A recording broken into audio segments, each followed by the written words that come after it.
I hereby call the Palm Springs regular city council meeting of July 25th, 2024 to order.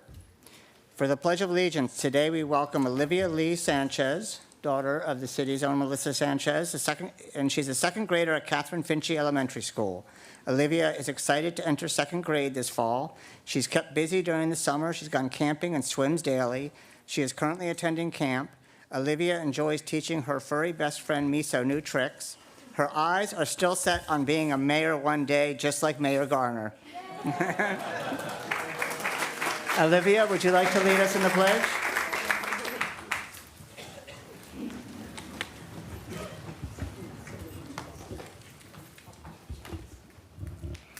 I pledge of allegiance to the flag of the United States of America and to the republic for which it stands, one nation, under God, indivisible, with liberty and justice for all.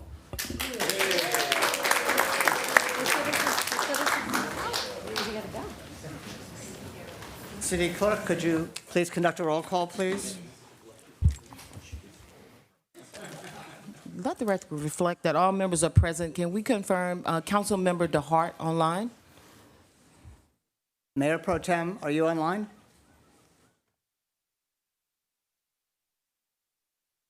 Four members present.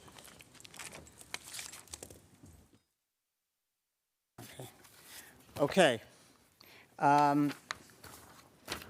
Before we go to the presentations, I do have a statement to read. The City of Palm Springs is pleased to announce that during today's closed session, the City Council reached an agreement in principle with PS Resorts and the Committee to Relocate Maryland to relocate the Forever Maryland sculpture to a location to be determined in the downtown park and move forward with the street vacation. The city expects to have finalization of the specific location within the downtown park in the next 30 days. The city, working with all the partners, will proceed as promptly as is responsible to resolve the remaining logistical issues. The street vacation public hearing will move forward this evening as planned and will incorporate the terms of this agreement. The City Council is very pleased to have found a satisfactory solution to this issue, which has divided so many within our community. Thank you.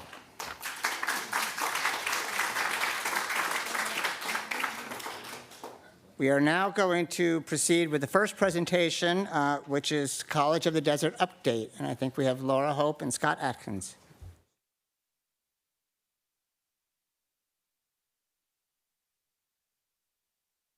Is this on? Yes, excellent. Thank you so much, Mayor Bernstein, members of the City Council. It's my great pleasure to be here and give an update to the City of Palm Springs regarding our progress as it relates to the Palm Springs campus. I do want to make sure that I introduce another member of our team who's not part of our presentation, but Nicholas Robles, who's our Public Information Officer. And of course, you all know Scott Atkins, who's with me here today to also present. Scott, you want to say hello? Hello. Nice to be back. So I know you haven't seen any dirt moving yet, but I'm here to talk a little bit about when you might be able to expect that, and we want to give you some background of what we're doing right now before we get to that momentous part of our project. So with that, I'm going to turn it over to Scott to talk a little bit about our academic offerings that are current in the West Valley. As you know, we have a temporary campus right down the street from where we're going to have our permanent campus. And we already have a lot of great things going on, including general education classes, so they can get their classes for transfer if they want. We have added science classes because before we didn't have science classes in the West Valley, so we're happy about that as well.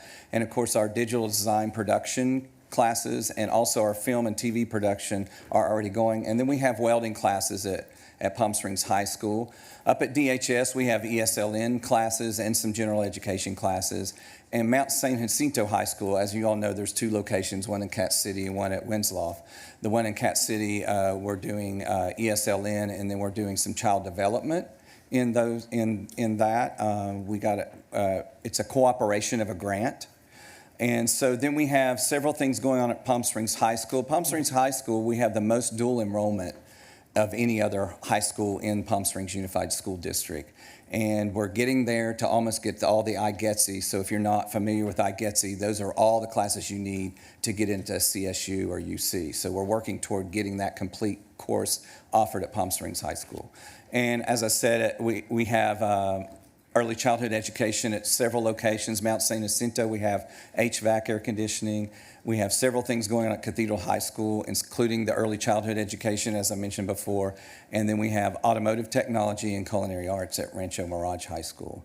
Desert Hot Springs High School is our second largest grouping of classes, and we're looking to develop those more, and we're working with the people at DHS to ensure that. As you all know, Palm Springs Unified School District is an open school district where students can choose to go where they can, as long as they can get there. And so this is really exciting because students can choose where they go and be able to benefit from the classes that we offer there during their school day.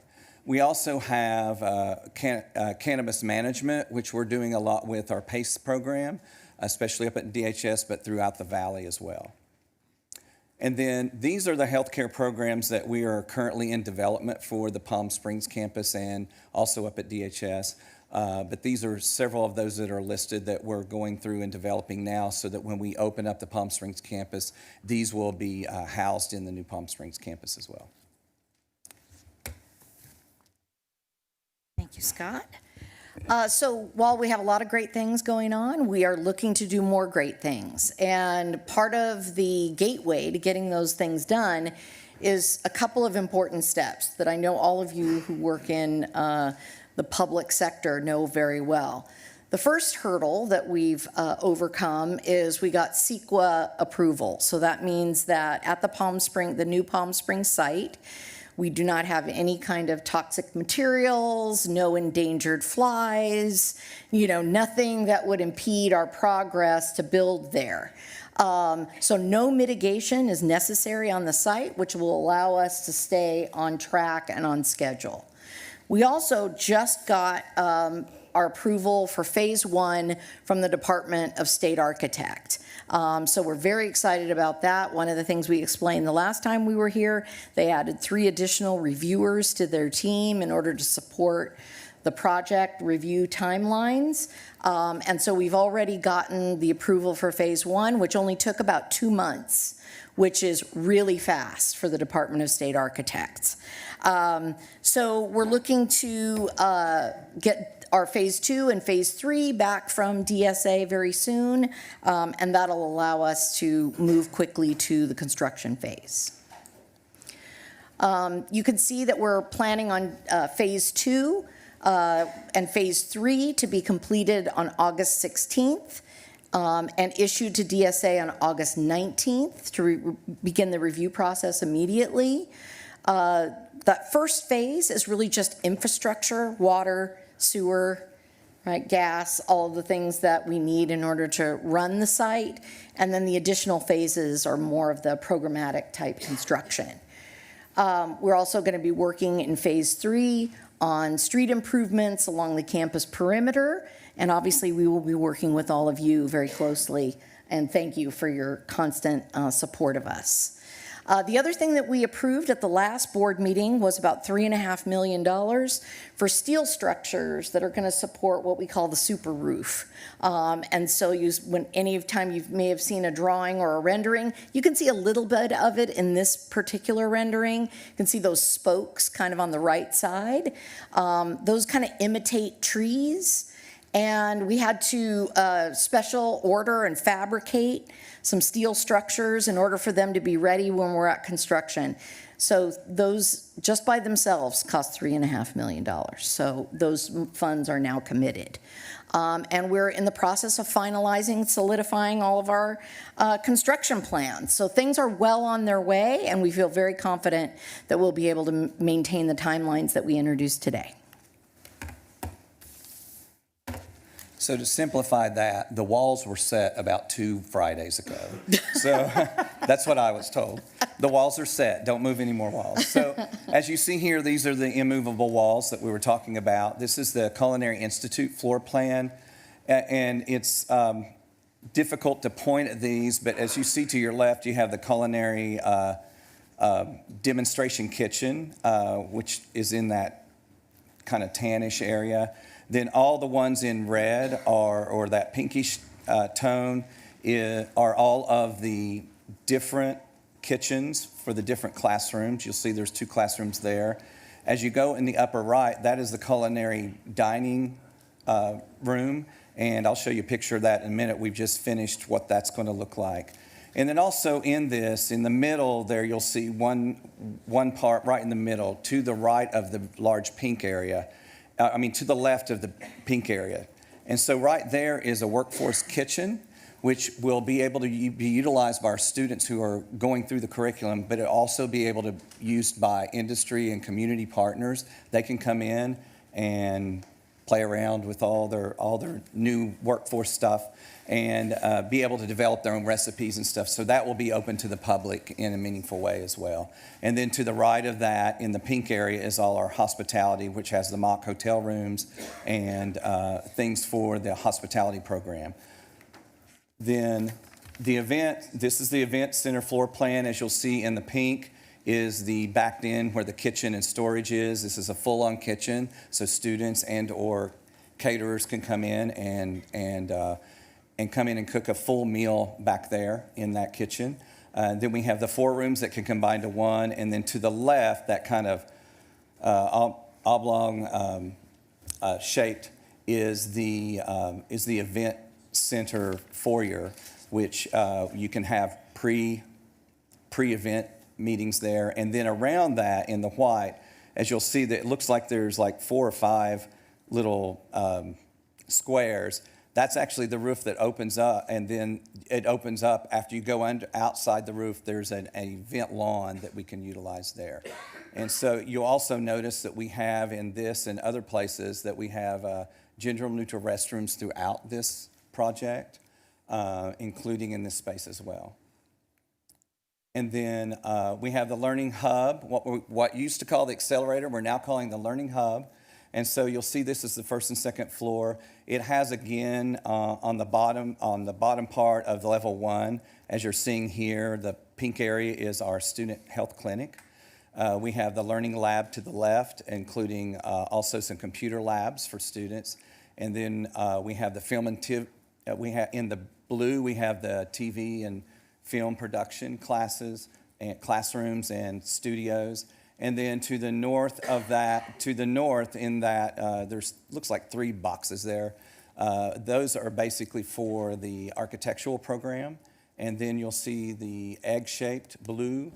That is our film and our film theater, where we can show movies in there. And then to the north of that is, at that top box, is a flat floor studio that's going to be a multi-purpose room.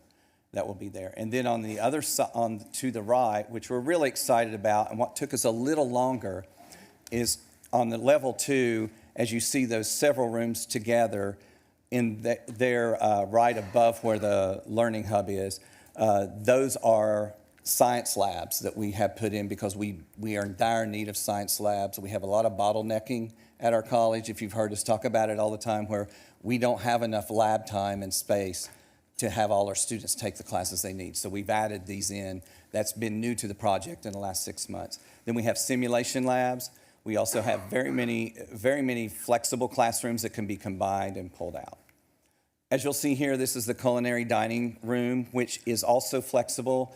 Everything you see here that's below the lights can be moved around in different ways so that our culinary students and even community members can come in and utilize this space in the way they need to at the time. And then this is an updated rendering of our film screening room, our film theater. It seats about 50 people. And then we're up to Laura again. Now we're up to money, which is very important. As you know, our budget is $405.7 million. To date, we've allocated and committed almost $85 million to the project. So we've made a significant investment in terms of our allocations, And we've spent $53.6 million of the $84.3 that we've allocated. We're also going to be pursuing new market tax credits for this project, and that investment also reflects, we think, the district's commitment to this project. We also have a website associated with all of our bond projects, but we know this one is of particular interest, so we want to make sure to share the barcode that will connect you directly with the updates of our capital projects. And here's the part that's super exciting. We are going to have our groundbreaking November 2024. So we'll be working with the city to identify the exact date. Just for the council's edification, our groundbreaking for Roadrunner Motors will occur in October, and our groundbreaking for the Palm Springs campus will occur in November. And we're committed to keeping the city updated about all of the exciting developments. And just want to thank you for the opportunity to share where we are, and we're happy to answer any questions if the council has any. Councilmember Halstage. Thank you so much. Thank you for the presentation and for continuing to come back to update our community about this incredibly exciting project. We're so grateful for your leadership and welcome back. It's good to see you back here. And I know our community is just so excited for this project and the educational opportunities it will bring, not just to Palm Springs, but the entire Western Coachella Valley and our region, even further beyond that. Especially want to thank our Palm Springs trustee for College of the Desert, Ron Oden, Joel Kinnaman, our chair, Bonnie Stefan, have been incredibly powerful leaders in making this happen for our community. We're in a very different place than we once were. And it's amazing to see. And we know that it's urgent. Thank you for pushing it through very quickly through the state process, which can be lengthy because our students need these classes now.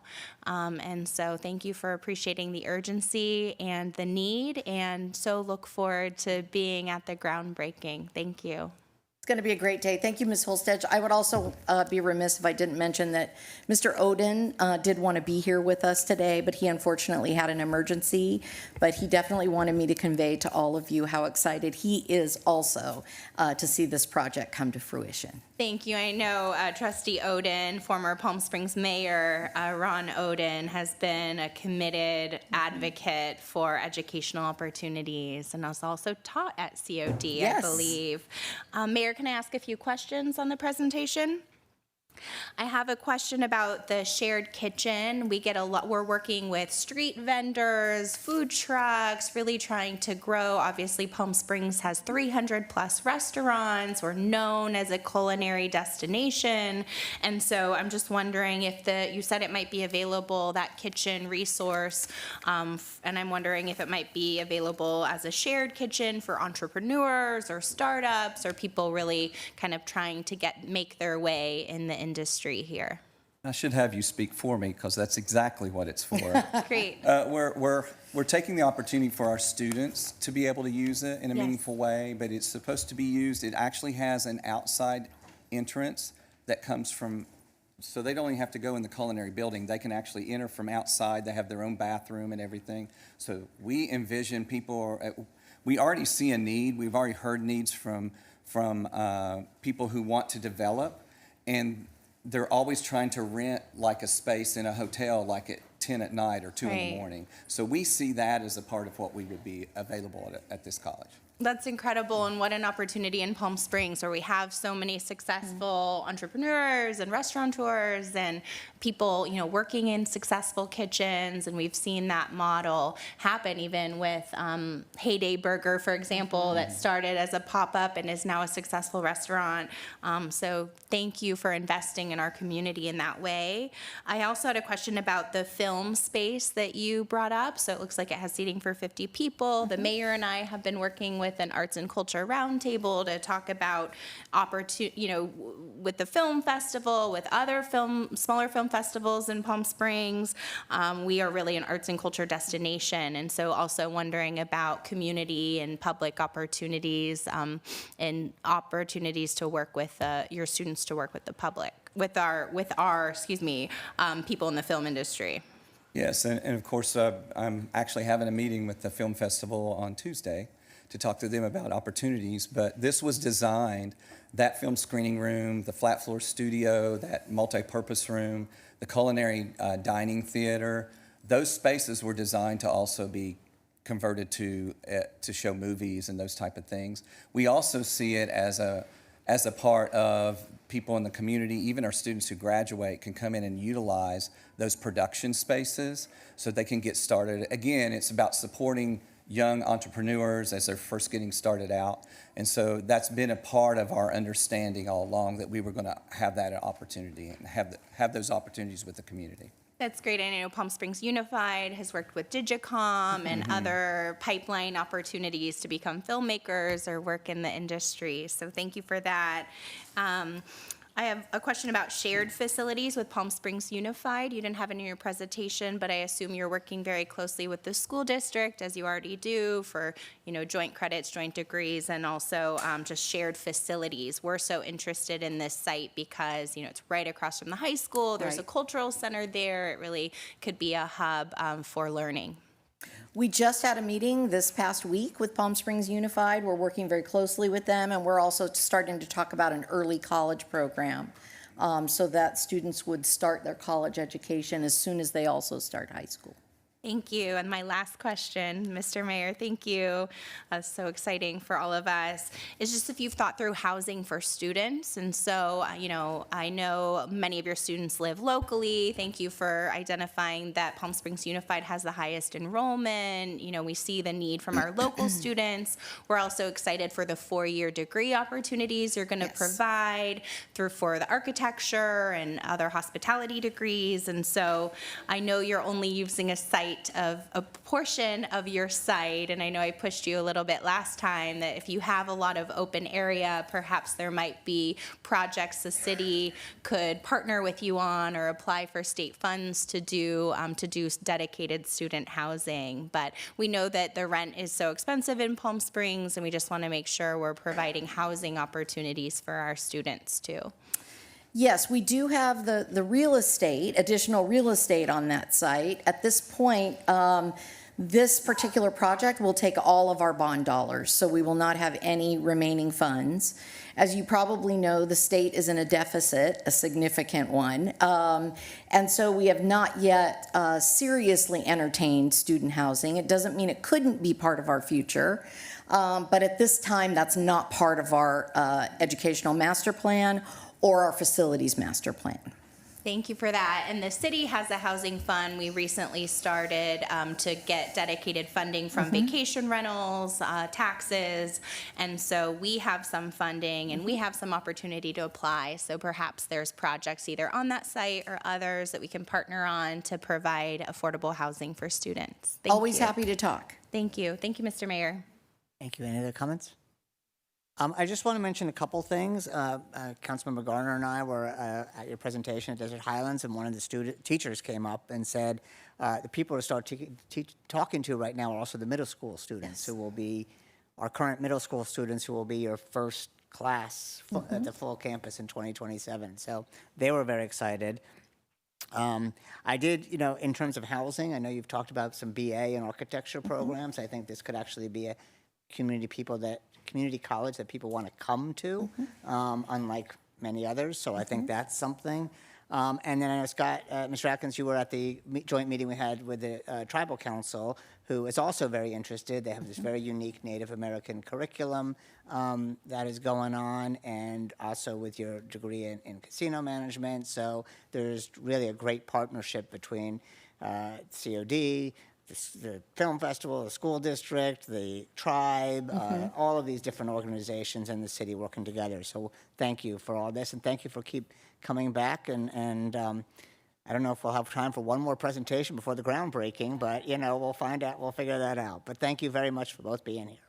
Just one more detail, Mayor, that our project will go out to bid on August 14th. We're having a job walk. We actually already had a job walk for our first phase, but that will go out to bid very shortly. So you'll also start to see us approving contractors for the specific parts of our project. So if you do want us to come back, those are things that we can share. Perfect. Thank you very much. Thank you. Next, we do have a presentation on the library, but before that, Evan Tucker and Laura Mitchell from the foundation wanted to be part of that presentation. Mayor, it should be noted that Councilmember Mayor Pro Tem DeHart has joined by teleconference. Sorry, just to be clear, Mayor Pro Tem is on telephone. He joined during that last presentation. Good evening, Mayor and Council. My name is Lolly Mitchell, and I'm one of 23 people on the Palm Springs Library Foundation Board, here with my fellow board member, Evan. And we just want to take a minute to tell you how excited we are at the progress of this project.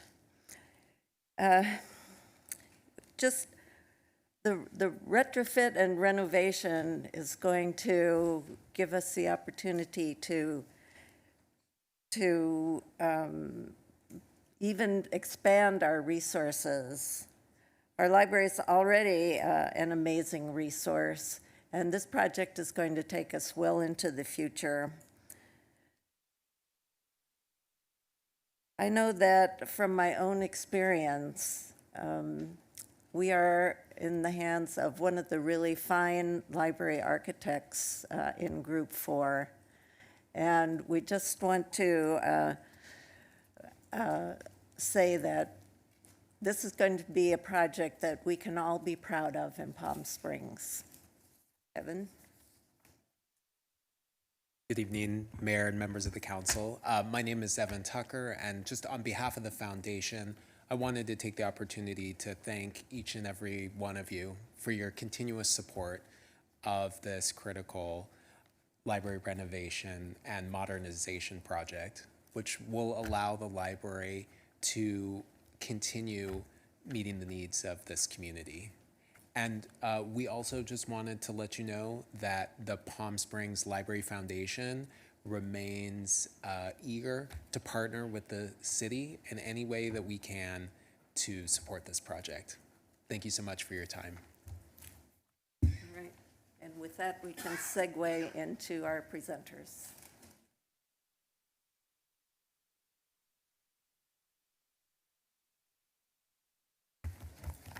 Mr. Mayor, members of council, I'm Jeannie Kays, Library Director, and I'm here with Principal Architect David Schnee from Group 4 Architecture and Katie Horak from Architectural Resources Group, and they'll tell you more about their portion of the presentation. But I wanted to just let you know that we are here to give you a progress report on this renovation, and we're very excited. I just keep saying we're very excited, but we're very excited to show you some updates. So I'm going to turn it over to David. Thank you. Thank you, Jeannie. Good afternoon, Mayor Bernstein, and remotely Mayor Pro Tem DeHart and esteemed council members. It's a privilege to be before you again. We have a big agenda, but we'll go through it quickly because this is our third time meeting with you here today. So first, again, thank you, Lolly, for those remarks about Group 4, our company name Group 4 Architecture, Research, and Planning. We've had the good fortune over the last 50 years to have worked on over 500 libraries, including planning your library over a decade ago. Katie Horak from Architectural Resources Group is well known to you here in the city, and she'll share more of her credentials. And Rios is our landscape architect, and I'll be presenting some of their slides today, as well as our other engineers here. So we're at the wonderful 65% done with the design process here. In January, we had an important milestone here before you in council, and that was where you gave a unanimous decision to move ahead with the full scope to leverage the state grant that you very competitively succeeded in getting that catalyzed the funding, and then committing to the full scope of renovation, not just infrastructure, but to have a full contemporary library service. This whole bottom half of the schedule slide here is all about the engagement that we've had. In addition to our 3 meetings here with council, we have a project steering committee, which includes the foundation, the Friends of the Library Board, the Sunrise Park Partners, and other community leaders, including the school district and others.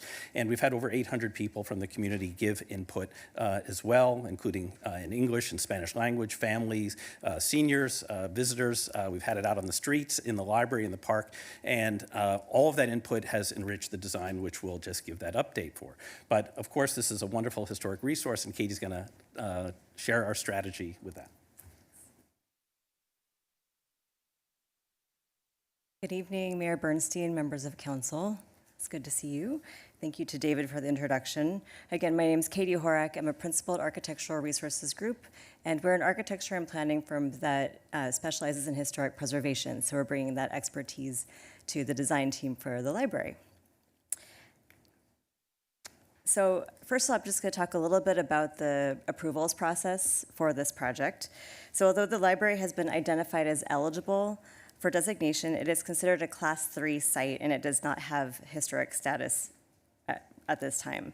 So based on the proposed scope of work, the project is considered a minor alteration to a Class 3 site. An application must be submitted as part of the project approval process, and staff plans to condition this approval with the city's pursuance of a Class 1 status upon project completion.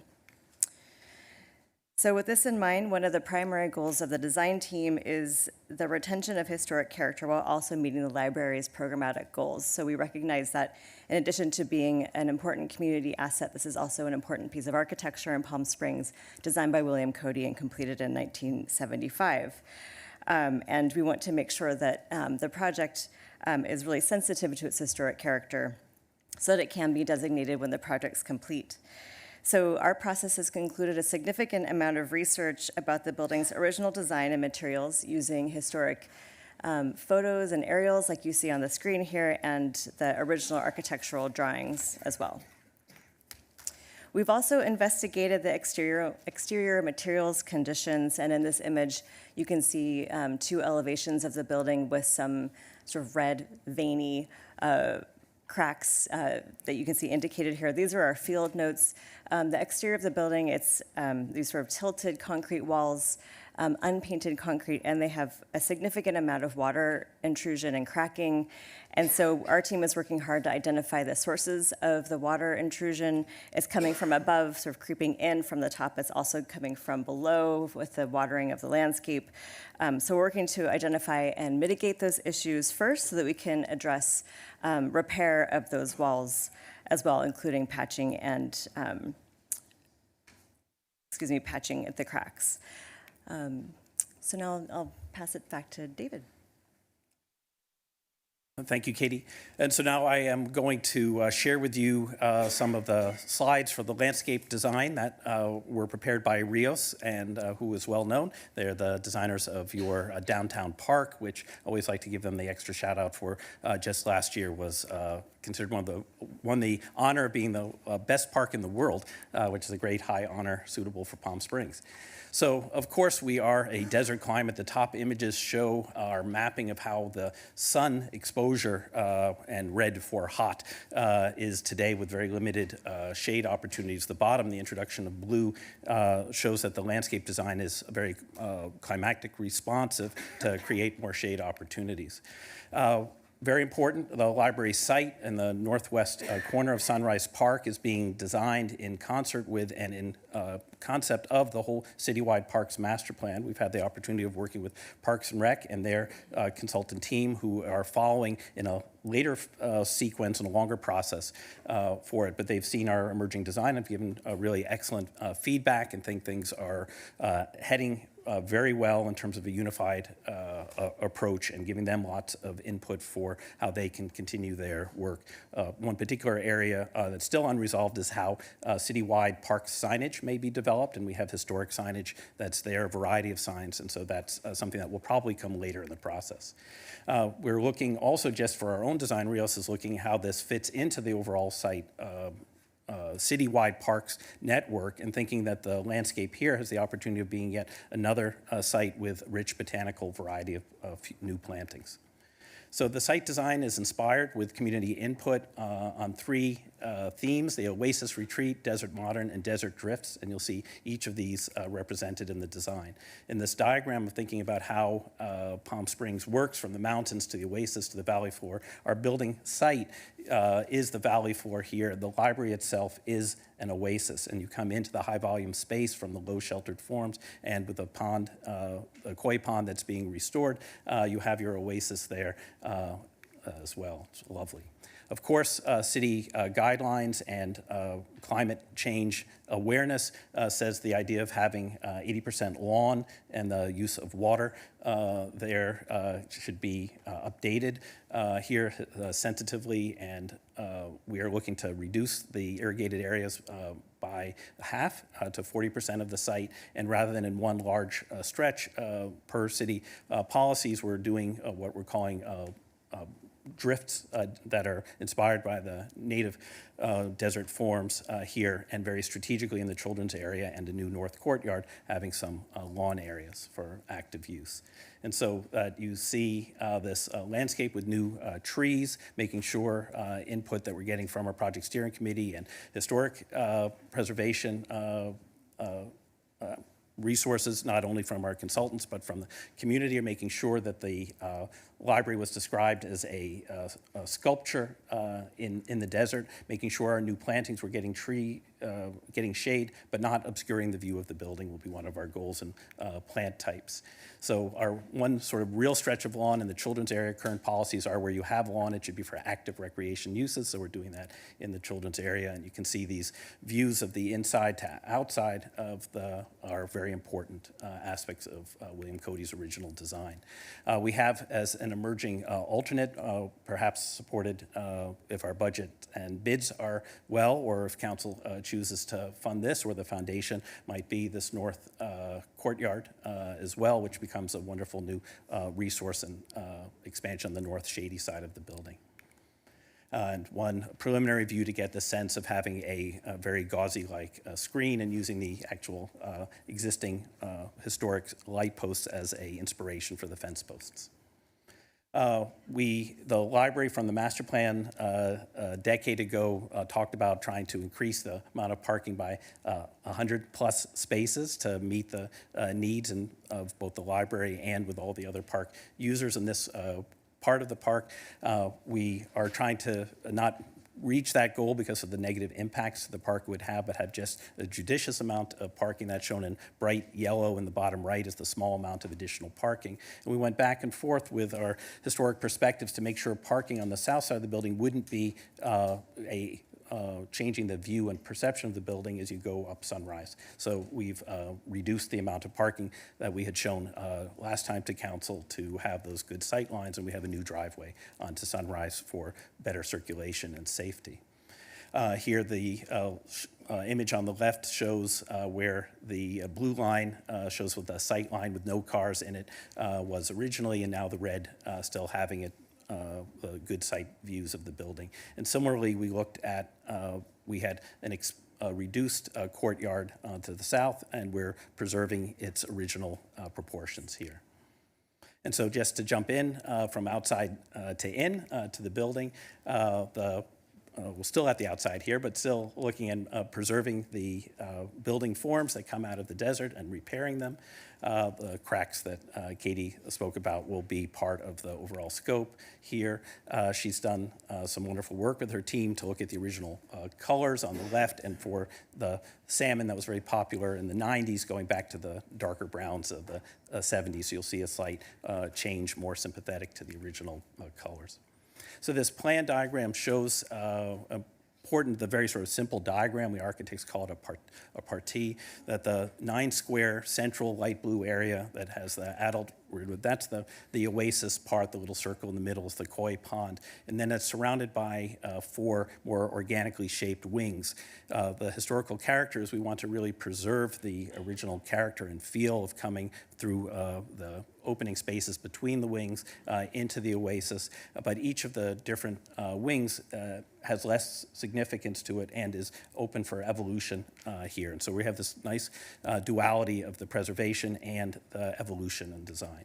And so this is an updated plan that shows some of the big moves that we have in the rearranging those wings. So the children's is moving to the northwest as a significant expansion. The meeting room is moving up towards where the children are up front and will be much more accessible for a range of activities. And also teen spaces and group study rooms, other things that are part of the 21st century library trends that your community will love and use.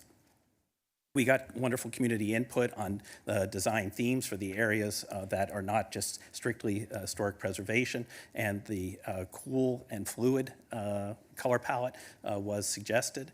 And here is our current rendering of that main reading room looking back towards the east entry. You see the koi pond here, and to the right, just off this image, we're going to be reopening the south entry, which is one of the historic entries. In this day and age, you can very comfortably have multiple entries in a library. And similarly, looking at interior colors as well and showing how we've modified them to be more sympathetic to the 70s color palette here. And then in the children's wing, in the project steering committee meeting we had last night, this is one area of still a variety of input. Some folks are we as the design team are responding to the desire to have the children's areas be a little bit not just for small, treat the children like small adults, but to recognize the joy and the variety of experiences that children can have, making it more interactive as well. So having some of the curvilinear forms that were small hints to in the original Cody design, using those as cloud-like shapes and more organic, the drifts that we have in the landscape, seeing those in the carpeting here, and more fun and organic furniture, and possibly removing, at the moment we're working towards removing some of the ceilings in select areas in the wings to give more sense of spaciousness because it's quite compact. The children's area where the teen is presently creating these comfy, cozy spaces for children and their accompanying adults and siblings. And then the 21st century themes of creating the library isn't just a space to take the cultural content of others, but a place for all members of the community to be able to come and create, whether it's sewing or media technology or other crafts. We have 2 spaces, the Create Space and the Teen Maker Space, but it's open to all ages. And the community meeting room having indoor-outdoor openings here. This is where the children's were. Full media capabilities, and again, selectively opening up the ceiling here, and should be wonderful. Last but not least is the Fry Building is part of this. The J.C. Fry Building and the Friends of the Library are very fortunate with your leadership to have them have this dedicated space that allows the library to be almost exclusively dedicated to all other aspects of the public. There is going to be a new and revamped Friends store right within the entry, but their workroom and their store and the foundation's office here as we do a full upgrade of this building. So we are here. We met yesterday with a steering committee with you today, and we'll be at the end of construction documents in October. We'll be submitting for our building permit, 90%, and then proceeding and give you updates on, like the College of the Desert, when we can expect groundbreaking, but that's still to come. And so that concludes our presentation.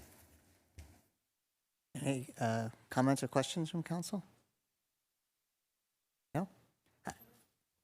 Councilman Garner? Thank you so much for the presentation. It's always good to hear about how our library is doing. I can't stress enough how important this is as a resource for the community.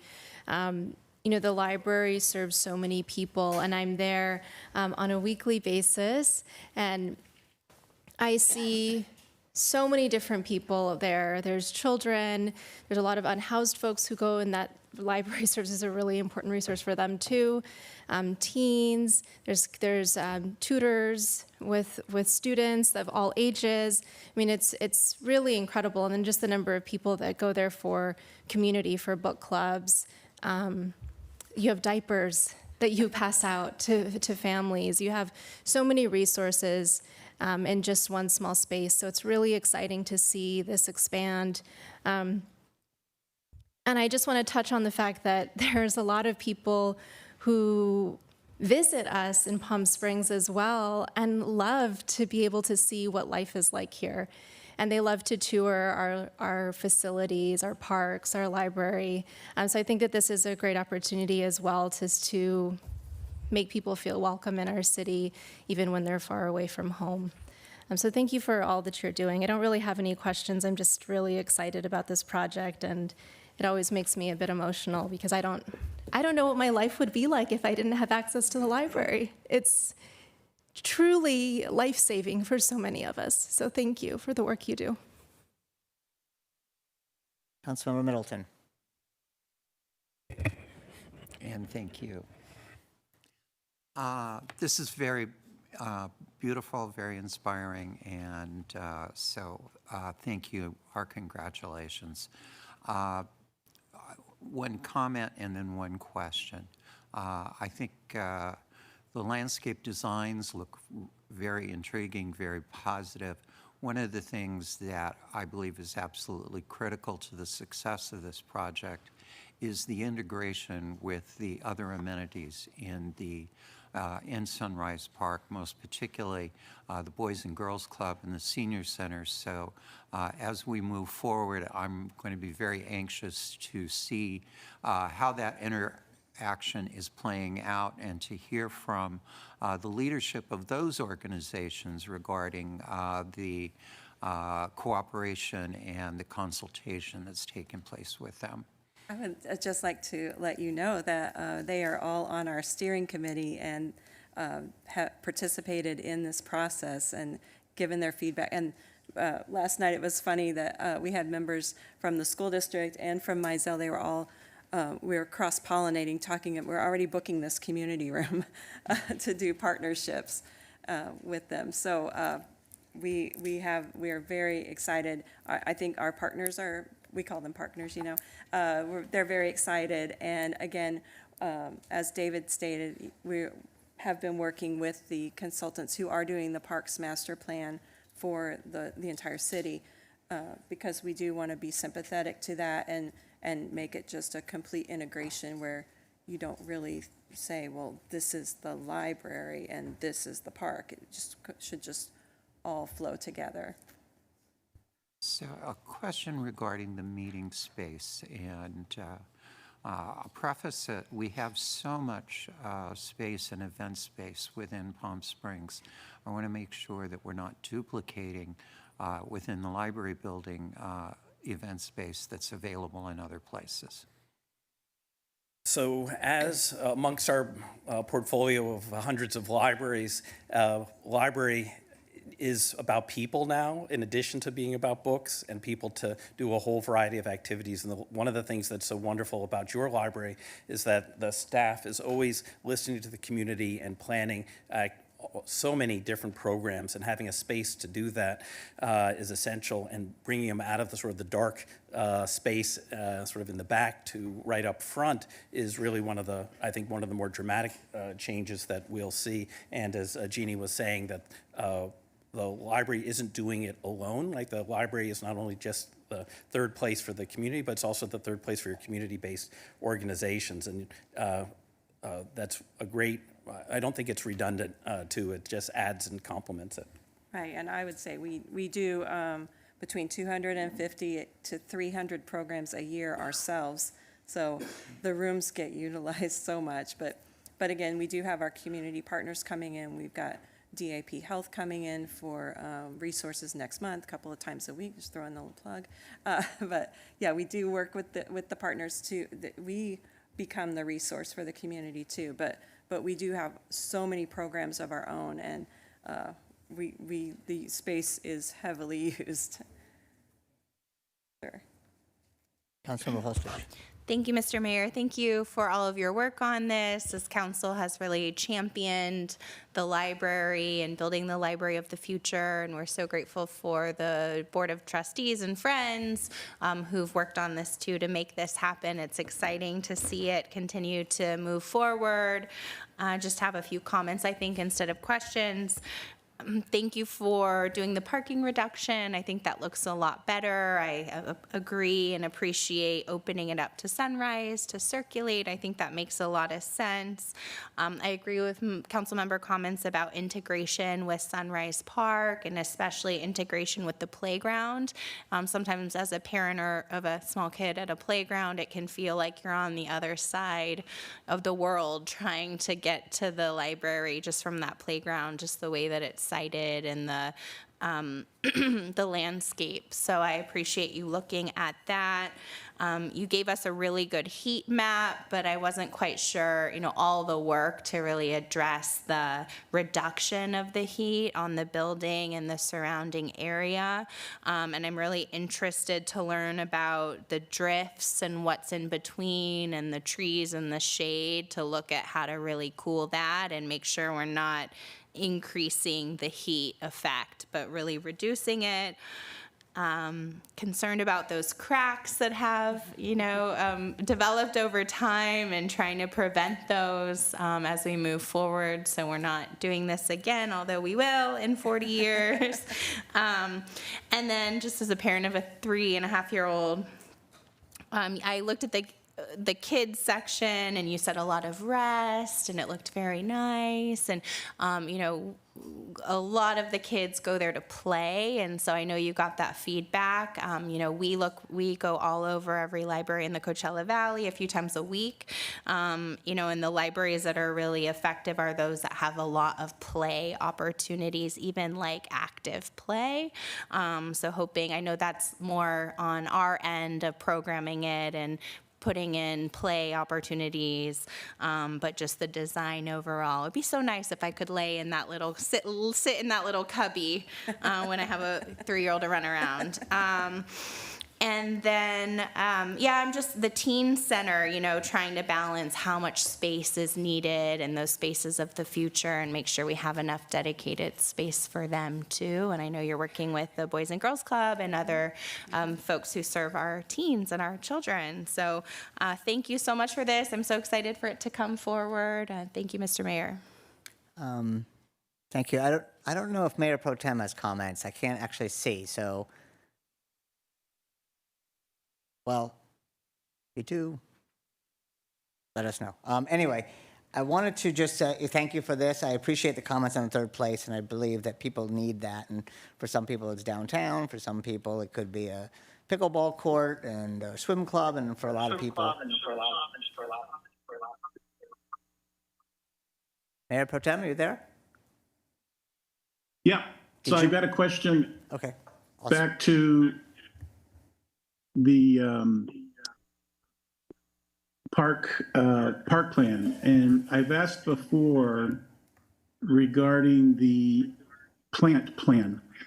When will it be the time for us to actually request that we don't have or that we only have evergreen trees in the park and we're not left with deciduous trees that are not leafing for 5 months out of the year? So that's an excellent question. I will put that to our landscape architect and through staff get that back to you. We are in the construction document phase, so this is where we're starting to get feedback on the different planting strategies, and Rios is really layering in those, and I don't want to speak without as knowledgeably on that, but so we'll be able to get back to you. Mayor Pro Tem, any other questions?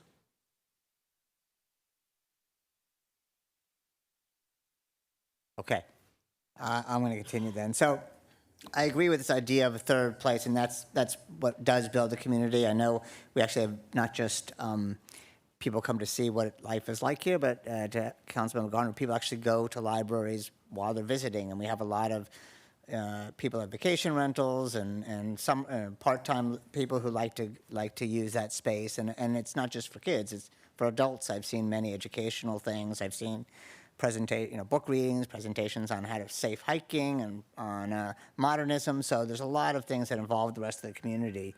I wanted to talk a little bit about, I don't know if you can show that slide again where you show the additional parking. I think it's on page 20.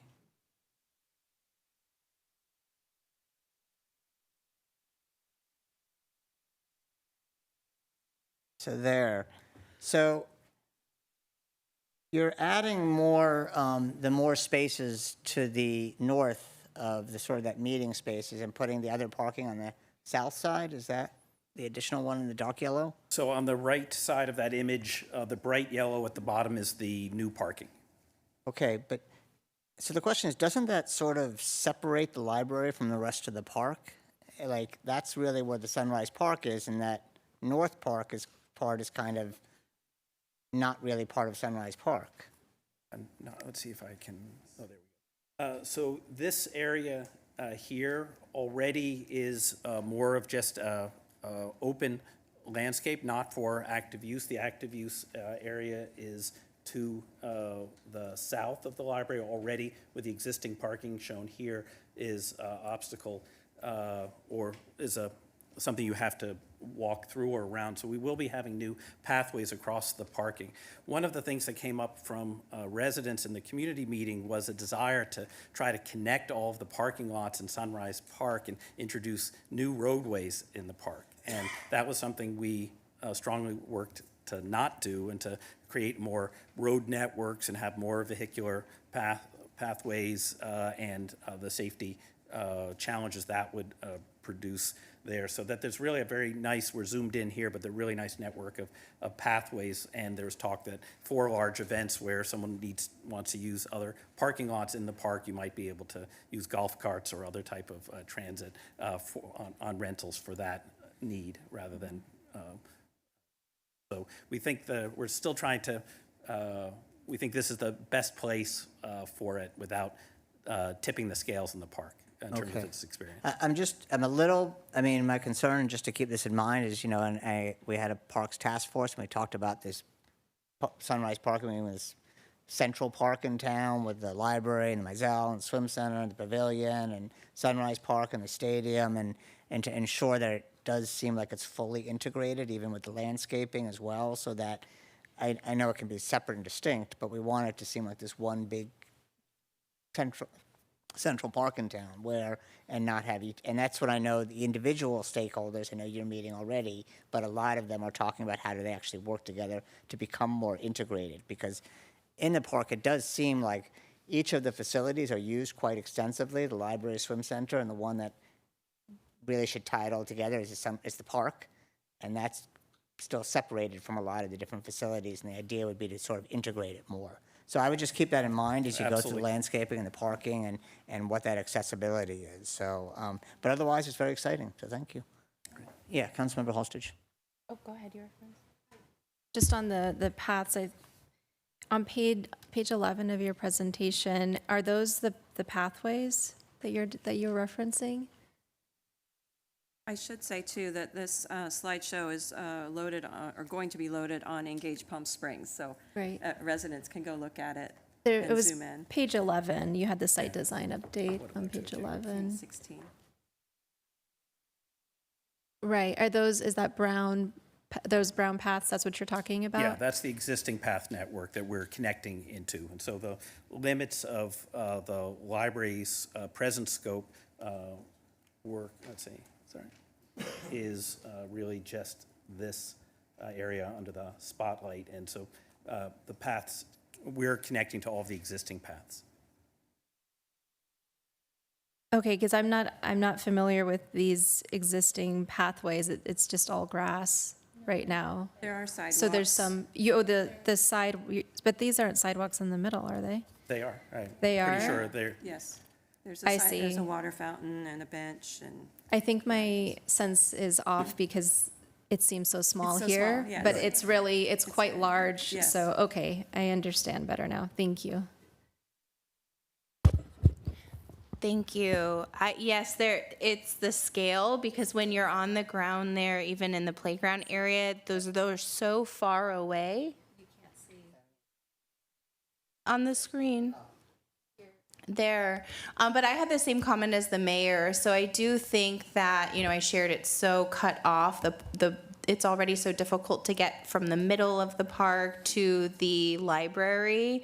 And so adding that additional parking does cut it off more, and it kind of cuts it out to the side. So and that is my concern about adding to the heat effect of, more asphalt, more parking, and really cutting it off. So perhaps we could think about, opportunities to have that be flex space where it, isn't traditional parking lot, but it could be used for events or expanded spaces or some creative solution that really does keep it integrated into the park and considers those of us who might be pulling a very little child all the way from, the Boys and Girls Club or, trying to make it. And that's what I think the accessibility issue is that our residents are saying is it's incredibly, because the park is so huge and the amenities are so spread out, it's really difficult and inaccessible to go between them. I would say that this will give people who want to use the park parking that's actually closer, because and right now our address is 300 South Sunrise, and we don't have a driveway on Sunrise. GPS will route you to Sunrise, and then you're lost. And people will oftentimes end up at the Boys and Girls Club walking over because they've gotten lost. But we feel like this is a nice way to increase this. It actually, in our thinking, it will increase the safety flow of the parking lot. We get a lot of people zooming through there. The baseball, there's no place to park. Anytime we do a big event, there's no place to park. And then I know in some of the renderings, the Rios had done, the boundaries on the edge of the parking are more just gravel, or so it's more natural landscape, not just completely curbs and sidewalks. It's more of a natural look. So we understand what you're saying. But it's so tough. How do you balance all of the needs? And I know the study we did over 10 years ago for parking said we're at least 100 parking spaces short, just for the library, not for any other park use or baseball or anything. So this plan gives us maybe 30, 35 spaces. So it's not even coming up to the needs. But I hear exactly what you're saying, and we have to find a good balance. And I think the landscape design and the design of the parking lot can do both of those things. Thank you. Okay, Mayor Pro Tem, did you have any other comments? I can't see you. No? Okay. I just want to say thank you to everyone, and thank you to all of our supporters here. We've got our couple of Library Board of Trustees members, Al Jones and Deborah Schwartz, and then foundation members, friends, and everybody who loves the library. Thank you. Thank you. Next, we have a brief presentation from Desert Care Network.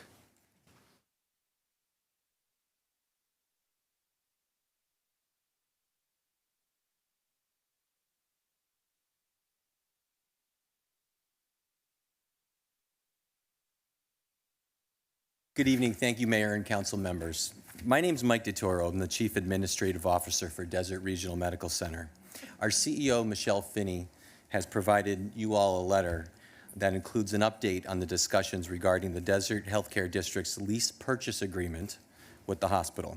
I wanted to take this opportunity to highlight some of the key updates for both the Council and the public, especially since Desert Regional is in the city of Palm Springs. Over the course of the last 5 months, the district has held 7 community forums to receive feedback on the future of Desert Regional and the proposed agreement with Tenet. As a result, Tenet has worked diligently alongside the district to clarify pieces of the agreement. The district posted updated language to Article 12 on July 19th. I want to point out a few of those important features to this new language. Number 1, Tenet has no veto power. The tax dollars remain controlled entirely by the district.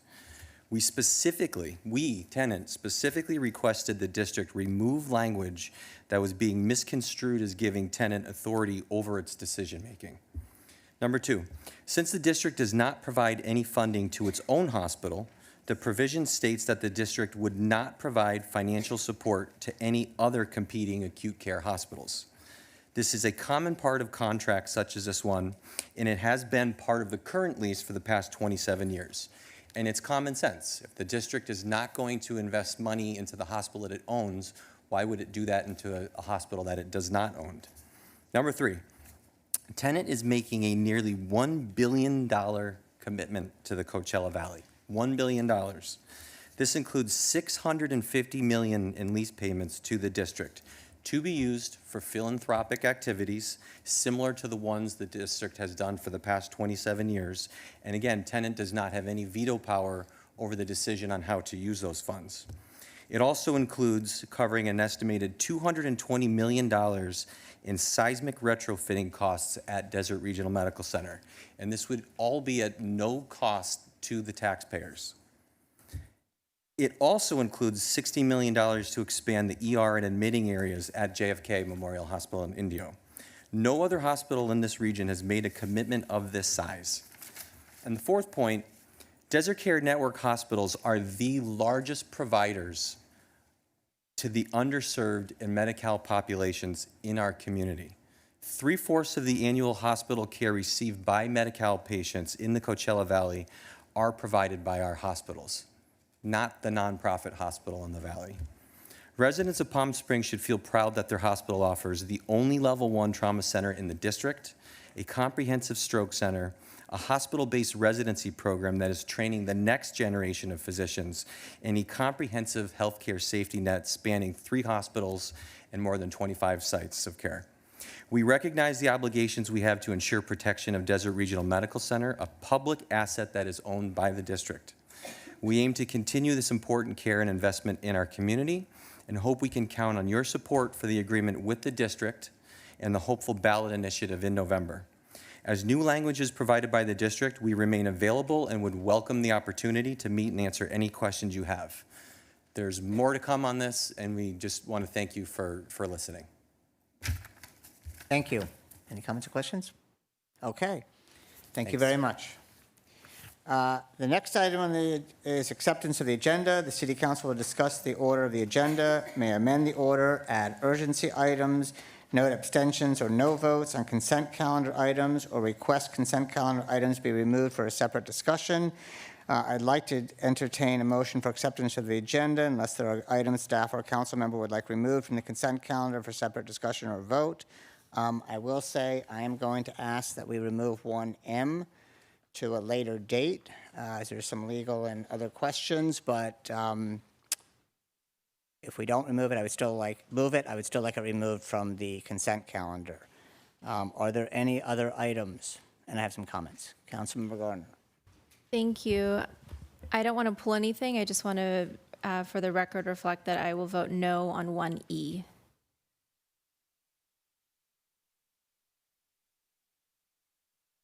Councilmember Holstage. Thank you, Mr. Mayor. I'd like to pull item 1A for a staff report. I'd like to pull item 1E. I'd like to pull item 1H for a staff report and questions. And I need to note for the record that I will recuse on 1Z because of a financial interest. And I'd just like to comment, I don't need to pull it, but I'd just like to comment on item 1CC in agreement with the LGBTQ Community Center of the Desert for space. I just want to say how great that is on the record. Thank you. Are there any other Councilmember? Okay. Mayor Pro Tem.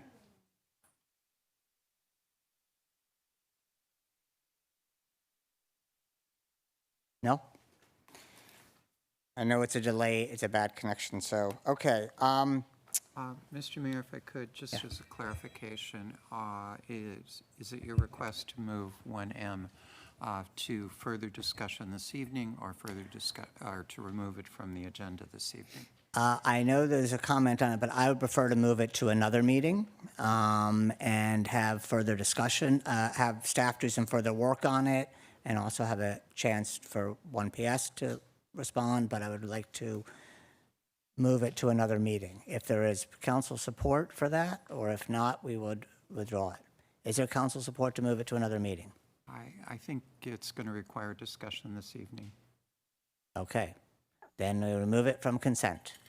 I do know, I think I have everything, 1A, 1E, and a vote, no vote, 1H, 1Z, and some comments as well, and 1M. But before I go on. Mr. Mayor, I think my. Oh. Mr. Mayor? Yep, we can hear you now. I need to recuse on item 1H and item 1CC.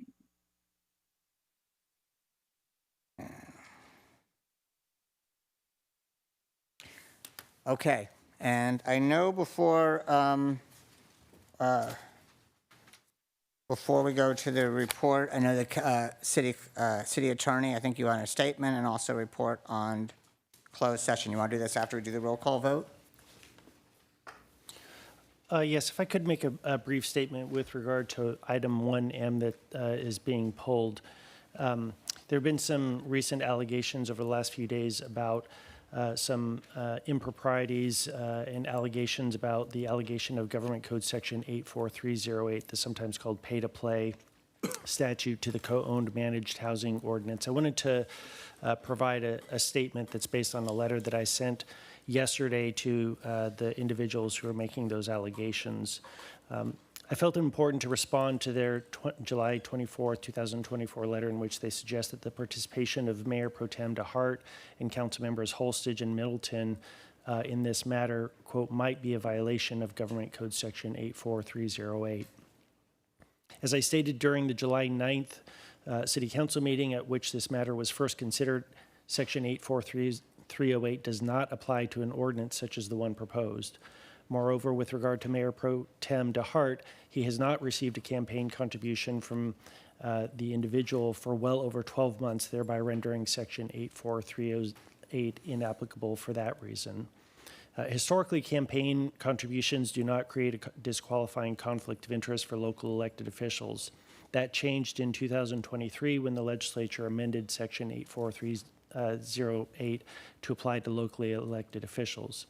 That section provides an officer of an agency shall not participate in making official position to influence a decision in a proceeding involving a license, permit, or other entitlement for use, pending before the agency if the officer has willfully or knowingly received a contribution in an amount of more than $250 within the preceding 12 months. As I stated during the July 9th council meeting, an ordinance is not a license, permit, or other entitlement for use.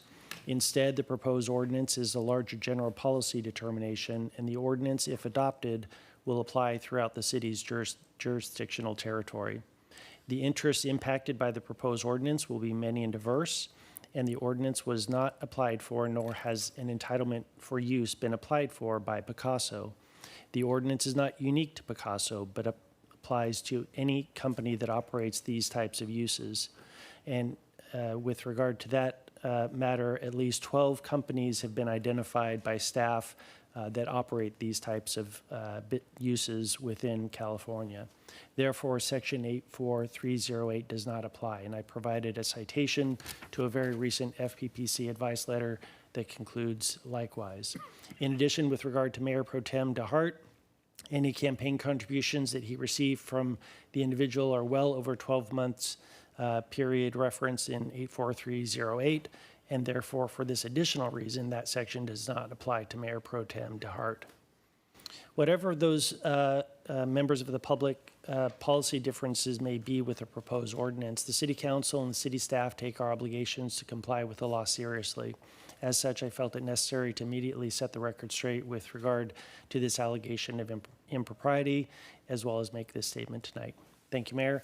With regard to the closed session, the City Council held 2 closed sessions tonight, one at 3 o'clock, one at 4 o'clock, and other than the one item with regard to the Forever Maryland litigation, there was no reportable action.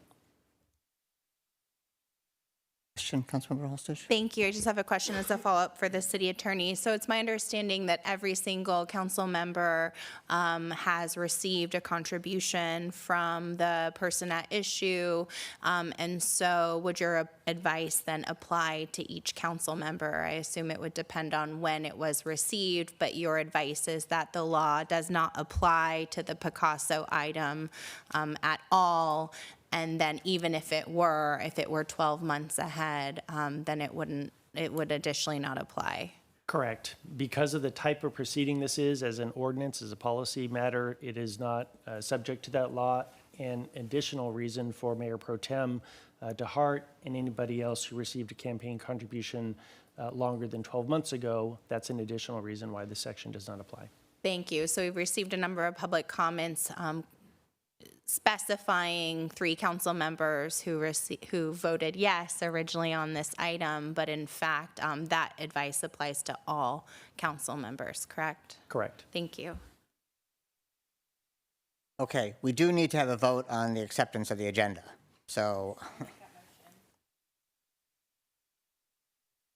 we'll need to do a voice for Mayor Pro Tem. A motion to approve the calendar, the calendar, consent calendar. I'll second. With items Yeah, removed. the items will come on when we do the consent calendar. Thank you. Councilmember Holstich, Yes. Councilmember Gardner, Yes. Councilmember Middleton, Aye. Mayor Pro Tem DeHart, Yes. Mayor Bernstein. Yes. Motion's carry 5-0. Okay.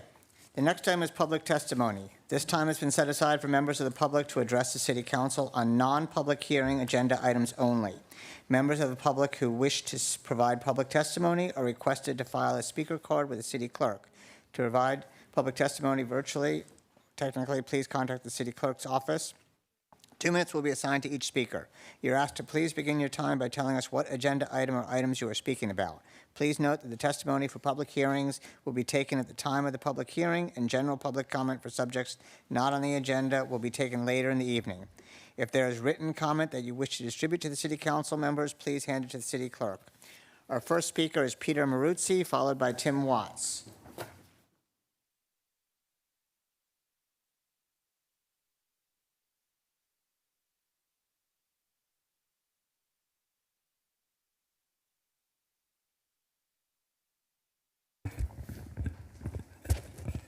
Mr. Mayor and council members, I'm speaking on item B, the library renovation. As you heard a few minutes ago, the Library Renovation Steering Committee met last night to be briefed on the status of the library renovation project. That was the first meeting that included representation by the Palm Springs Modern Committee. We left that meeting feeling very comfortable with the preservation efforts being managed by Architectural Resources Group. We also were quite impressed with the landscape plan presented by Rios. Regarding the new interior design, it was helpful to see the architect's entire program and better understand their design philosophy. In particular, we learned that the exuberant designs of the children's room and storytime room that elicited the most concern from the design community were not typical of the plans for the rest of the library, which is more restrained and consistent with architect William Cody's original intent. While we still have some concerns about particular aspects of the new interior design, such as the open ceilings and the visible trusses, which are sort of high-techy, we hope these can soon be collaboratively resolved. Potentially more challenging is the proposal for 35 new parking spaces to be added to the south side of the library and what that would look like from the vantage point of a car driving north on Sunrise. What we discovered after the meeting was that the red arrow line of sight that was shown in the presentation was misleading because one doesn't look at the library as if you were in a tunnel, but more of a cone. You don't just look this way, you look like that. And when you do that, the 35 parked cars block almost half of the original building, substantially degrading the architect's intent of the building as a sculpture in a garden. As a result, we do not feel comfortable with the Historic Preservation Officer approving 35 new parking spaces as a minor alteration to a Class 3 historic resource. Instead, we ask that you request that the library, architects and planning staff work with with us on a way of adding parking that does not impair this important view. Thank you. This can be done without delaying the project. Sorry, your time's up. Okay. Next, we have Tim Watts, followed by Michael Joseph Pitkin. Thank you, Mayor Bernstein and council members. My comments are related to item 3A, the owner's right to redeem. This ordinance was actually enacted 53 years ago before the internet and microchip technology existed. Humane organizations such as the Palm Springs Animal Shelter do timely methods of reuniting lost pets, including lost pets section on our websites, use of social media, and scanning of microchips. These efforts make it much easier for an individual to be reunited with their animal. In circumstances that we know of that prevent an owner from redeeming their pet within the holding period, our shelter staff goes to extraordinary measures that are beyond the state requirements, often exceeding the mandatory hold period. We will place the pet in foster or find another option until the pet owner can retrieve their animal. The ordinance has also been detrimental to finding animals homes in certain cases. When a staff member explains the complex ordinance to potential adopters, some will back out of the adoption instead of continuing through it. The rare instances when an owner has sought to claim their pet after an adoption has occurred within 30 days of the adoption period, no matter how long the pet has actually been in our care in the shelter, staff are placed in the middle of a dispute between the parties. Most states have holding period laws outlining the number of days or hours a pet must be held before adoption. These holding periods generally run from 5 to 7 days, with a handful as short as 48 to 72 hours. California requires 6 days, not including the day of impoundment for cats and dogs, along with scanning for microchips and reasonable efforts made to notify the owner that the animal is available for return. No states have a redemption from adopter laws such as the city of Palm Springs. We have also not found any local governments with one either. If an owner believes their rights have been violated, they need to use the legal process to obtain the identity of the adopter so they can ask the adopter to return the animal or sue them if necessary. Thank you. Thank you. Next speaker is Michael Joseph Pitkin, followed by Brian Beek.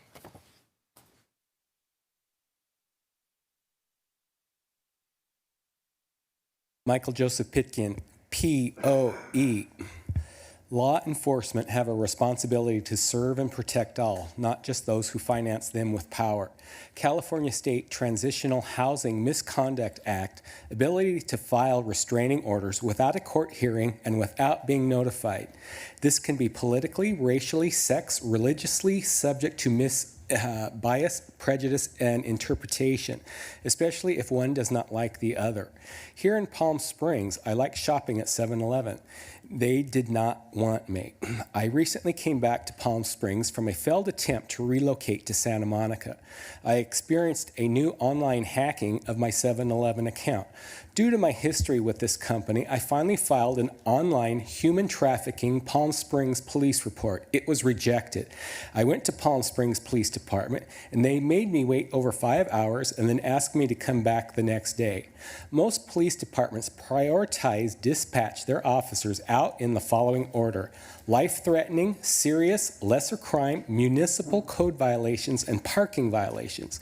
When I physically tried to file a human trafficking police report, the receptionist and Stephanie Green, police services supervisor, response was, "So how much money did you lose?" If I was a famous celebrity like Eric Estrada or a 13-year-old Hispanic female claiming human trafficking, would Palm Springs Police Department ask them such a biased and prejudiced question? Would they be asked to come back another day? Hell no, especially when human trafficking is such a national hot-button concern. I am saddened by the fact that for 3 years of my attempt to ask for reasonable help, instead, I have received unreasonable deterrence program and supporters' harmful actions against me, all in the name of protecting a brand and grant funding. Again, I have earned seniority. I have put in my time in the state of California and 20 years of surviving HIV. You.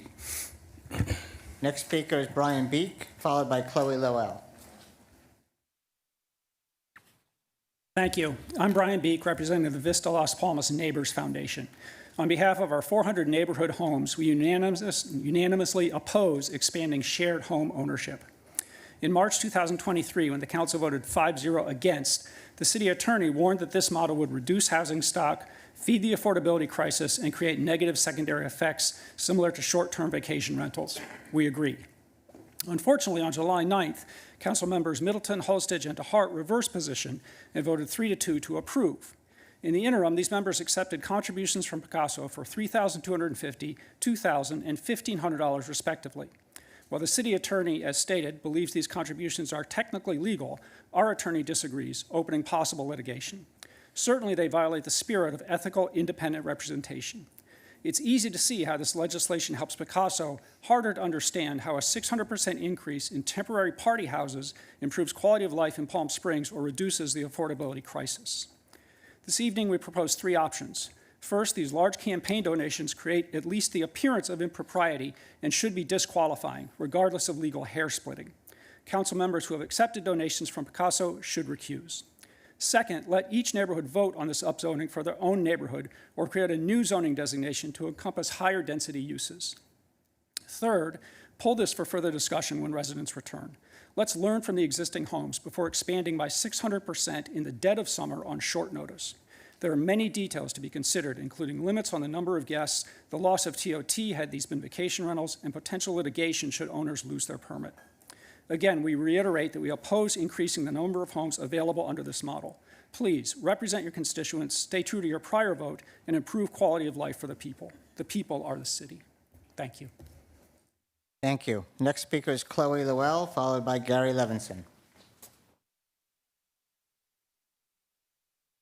Hello, good evening. My name is Chloe Lowell. I am a resident of Palm Springs, and I'm here to express profound disappointment at your discussion of unhoused members of our community as seen in item 1E.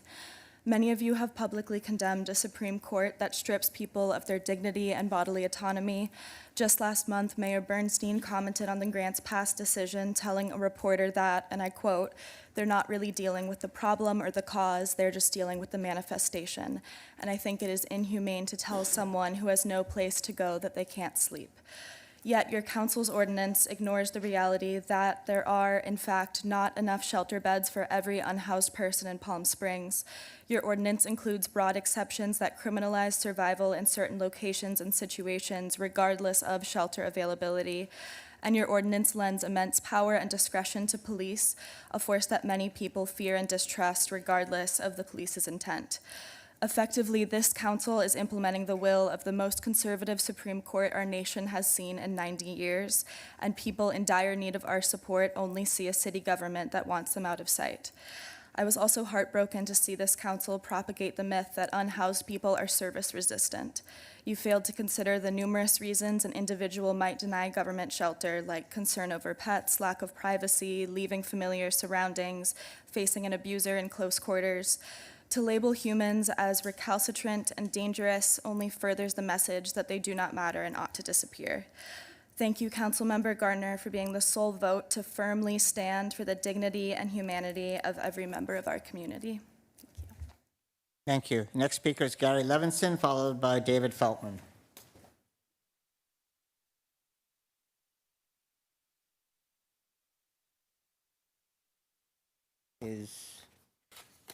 Do we have Gary Levinson here? No? Okay. The next speaker is David Feltman, followed by Brad Anderson.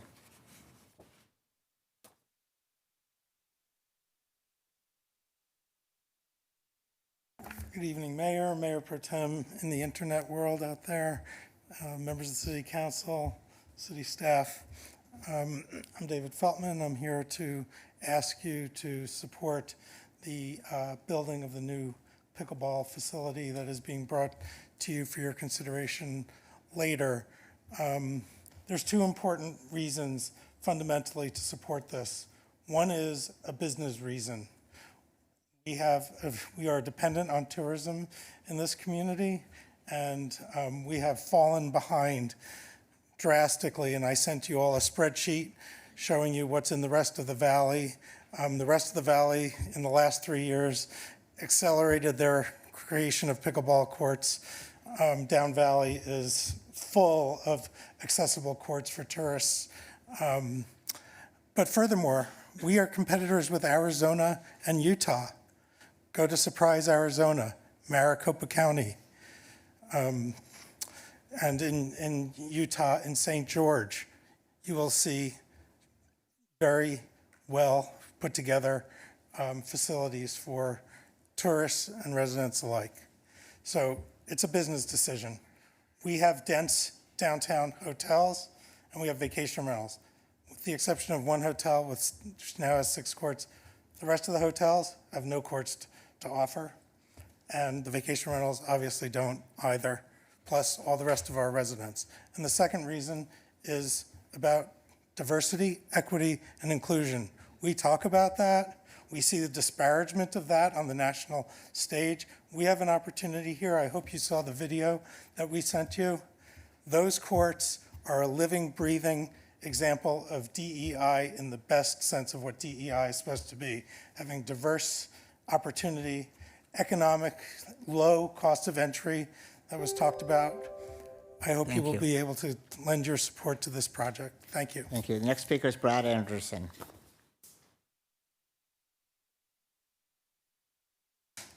Good afternoon. My name's Brad Anderson. I currently live in the city of Ransom Ross. I wanted to come out. I just looked over your agenda this afternoon or this morning, I guess. I did write some comments I've submitted earlier on email concerning the items I'm going to speak about. I am concerned about the presentation, the unagendized, I can't pronounce it correctly, but the desert healthcare thing.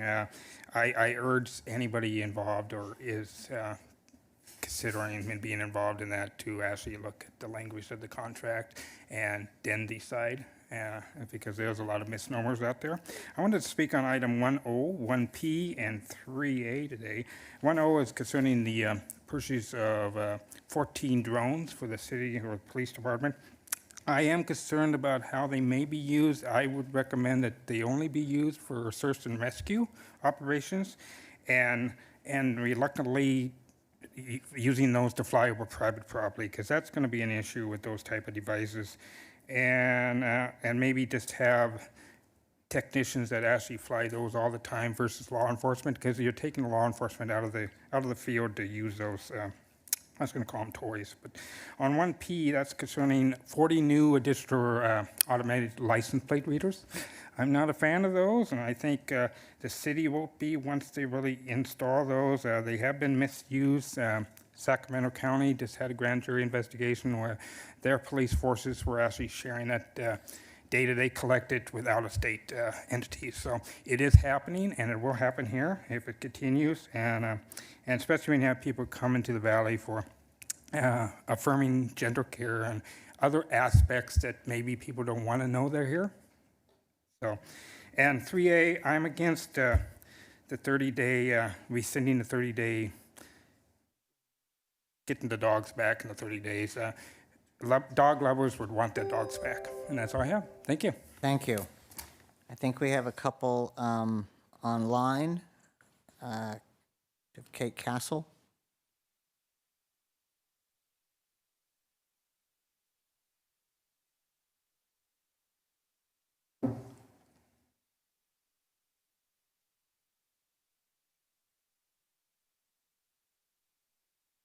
No? Okay, do we have Maribel Nunez?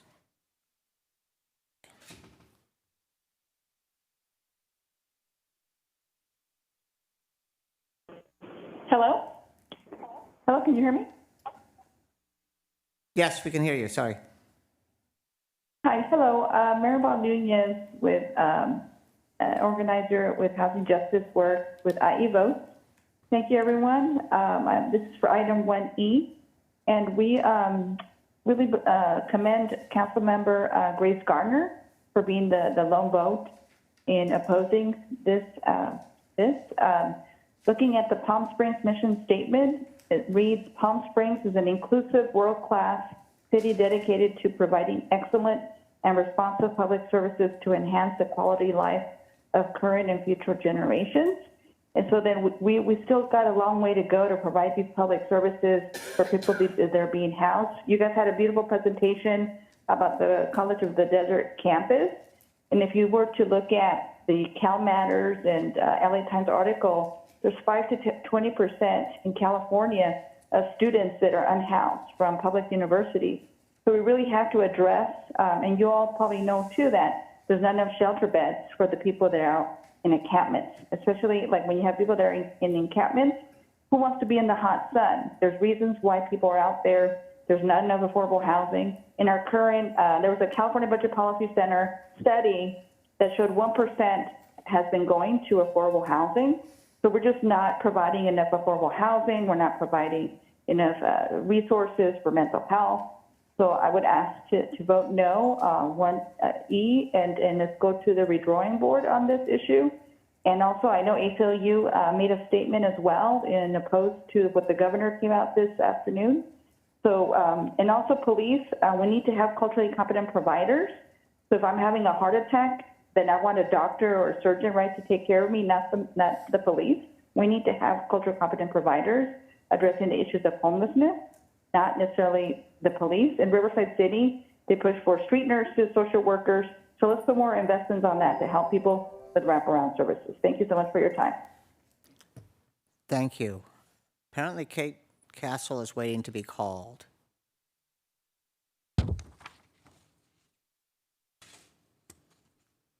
You have... Oh. She has to call in. Yes. I don't know if she thinks she's supposed to be called. I don't know if you want to reach her or how we... I'll try. Okay. Is there any other public comment? No further commenters. Okay, so I'm going to ask if you can reach her, since I know she's trying to get in contact, we can come back to her. Yes, ma'am.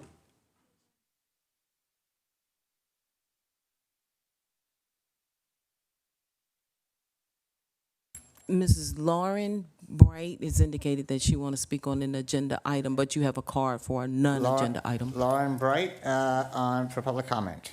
And this is on an agenda item, correct?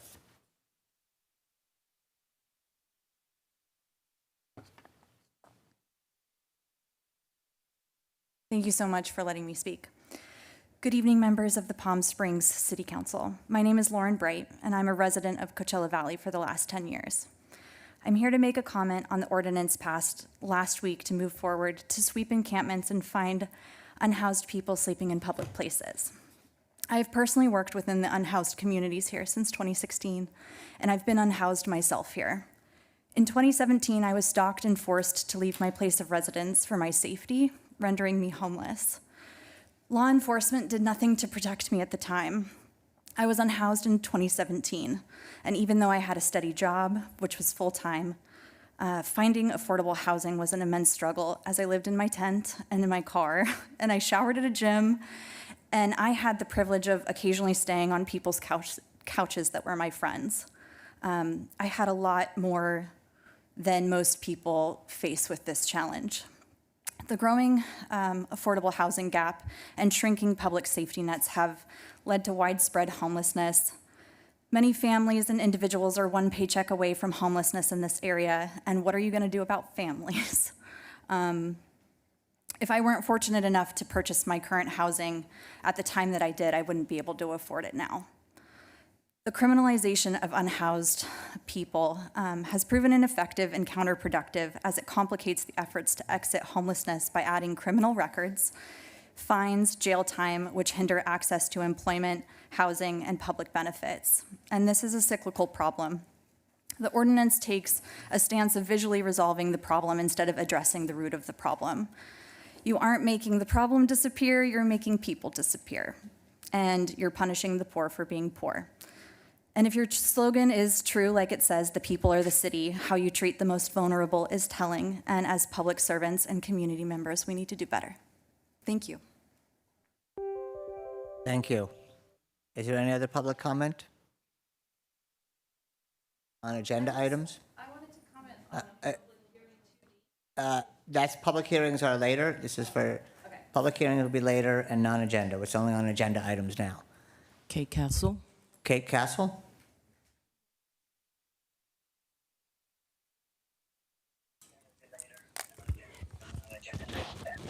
Okay, Ms. Castle, you have 2 minutes. Hi, good evening, everyone. My name is Kate Castle, and I'm here as Vice Chair of 1PS, speaking on their behalf. For those in the audience or listening from home, 1PS is a network of 52 Palm Springs neighborhoods that gives voice to the issues and concerns of our community. The Board of Directors for 1PS has noted the agenda item M on tonight's council meeting. As a result, a vote was taken and passed unanimously. Having taken a strong position against Picasso co-housing in 2023, we wish to inform the City Council of our desire to learn more about the preferred change in policy governing co-housing, timeshares, and tenants in common before any measure be voted by this council, as we feel it affects the character of our neighborhoods. Therefore, we respectfully and strongly ask to have it removed from the consent calendar and placed on hold so as to allow our neighborhood representatives to review and share possible input on this very important issue. Respectfully submitted, and thank you for your time. Thank you. Is there any other public comment? No further commenters. Okay. The next item is the consent calendar. I'm going to entertain a motion to accept the consent calendar item with the following exceptions. If I miss anything, let me know. We have 1A that is pulled. We have 1E that is pulled. We also have a no vote, but we can wait on that. 1H, which is pulled, and we have a recusal. 1M, which is pulled. 1Z is just a recusal. And 1CC is just a recusal. And then there's some other comments. Did I get that, everybody? Mayor Pro Tem, do I have yours correct?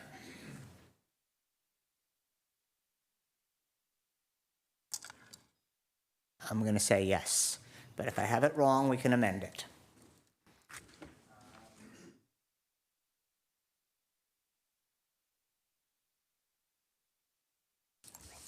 We have a roll call vote, please. Councilmember Holstich. Yes. Councilmember Middleton. Aye. Councilmember Garner. Yes. Mayor Pro Tem DeHart. Yes. Mayor Bernstein. Yes. Motion passes 5-0. Okay. So we will start with item 1A. Can we have a staff report, please? Good evening, Mayor, Mayor Pro Tem, and Council. My name is Wayne Olson. I'm the Chief Economic Development Officer. I'm joined tonight by the Executive Director of Aviation, Harry Barrett, as well as Kim Baker, the Director of Procurement. They're available for questions as well. The item you have before you is to approve a consultant to provide services related to economic development strategic planning, as well as aviation economic impact studies. The request appropriates and budget funds in the amount of $137,730 for the airport budget for the fiscal year from Airport Fund 415 to the account number noted in your report. Funds available for the Economic Development Strategic Plan were already budgeted in fiscal year 25 and therefore don't require an appropriation. Staff selected Civil consultants as the selected preferred consultant, and they will provide both economic development strategic planning consulting services as well as 3 years of economic impact study for the airport. That concludes the report unless there's other questions.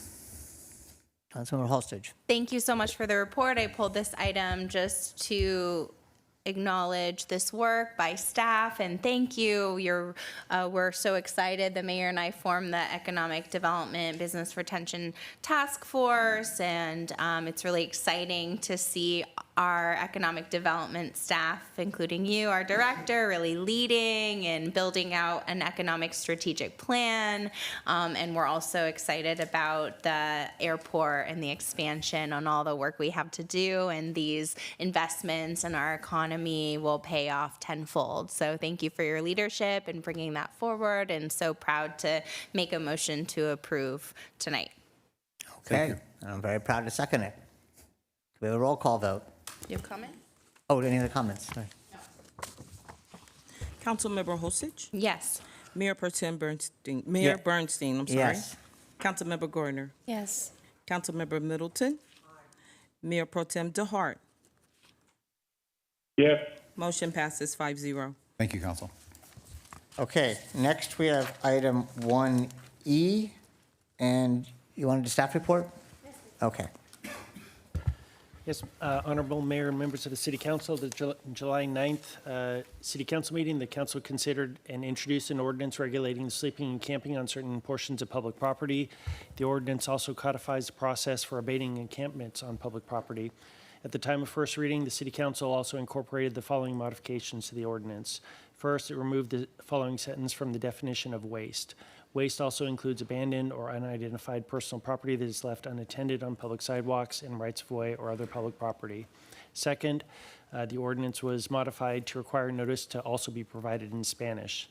Third, the ordinance was modified to require the city manager and police chief to issue implementing regulations in order to implement the ordinance and to post those regulations on the city's police department website. And finally, the ordinance was amended at first reading to change the minimum notice period prior to abatement of encampments from 24 hours to 72 hours. Those modifications are shown in red line format in the accompanying ordinance.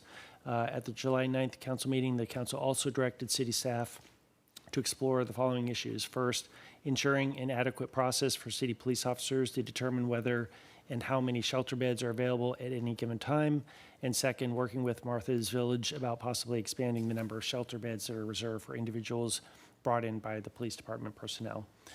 This item provides the opportunity for the City Council to waive further reading and adopt the ordinance. If adopted, the ordinance would be effective on the 30th day from its final passage or on the date the second phase of the city's navigation center is open for use, whichever is later.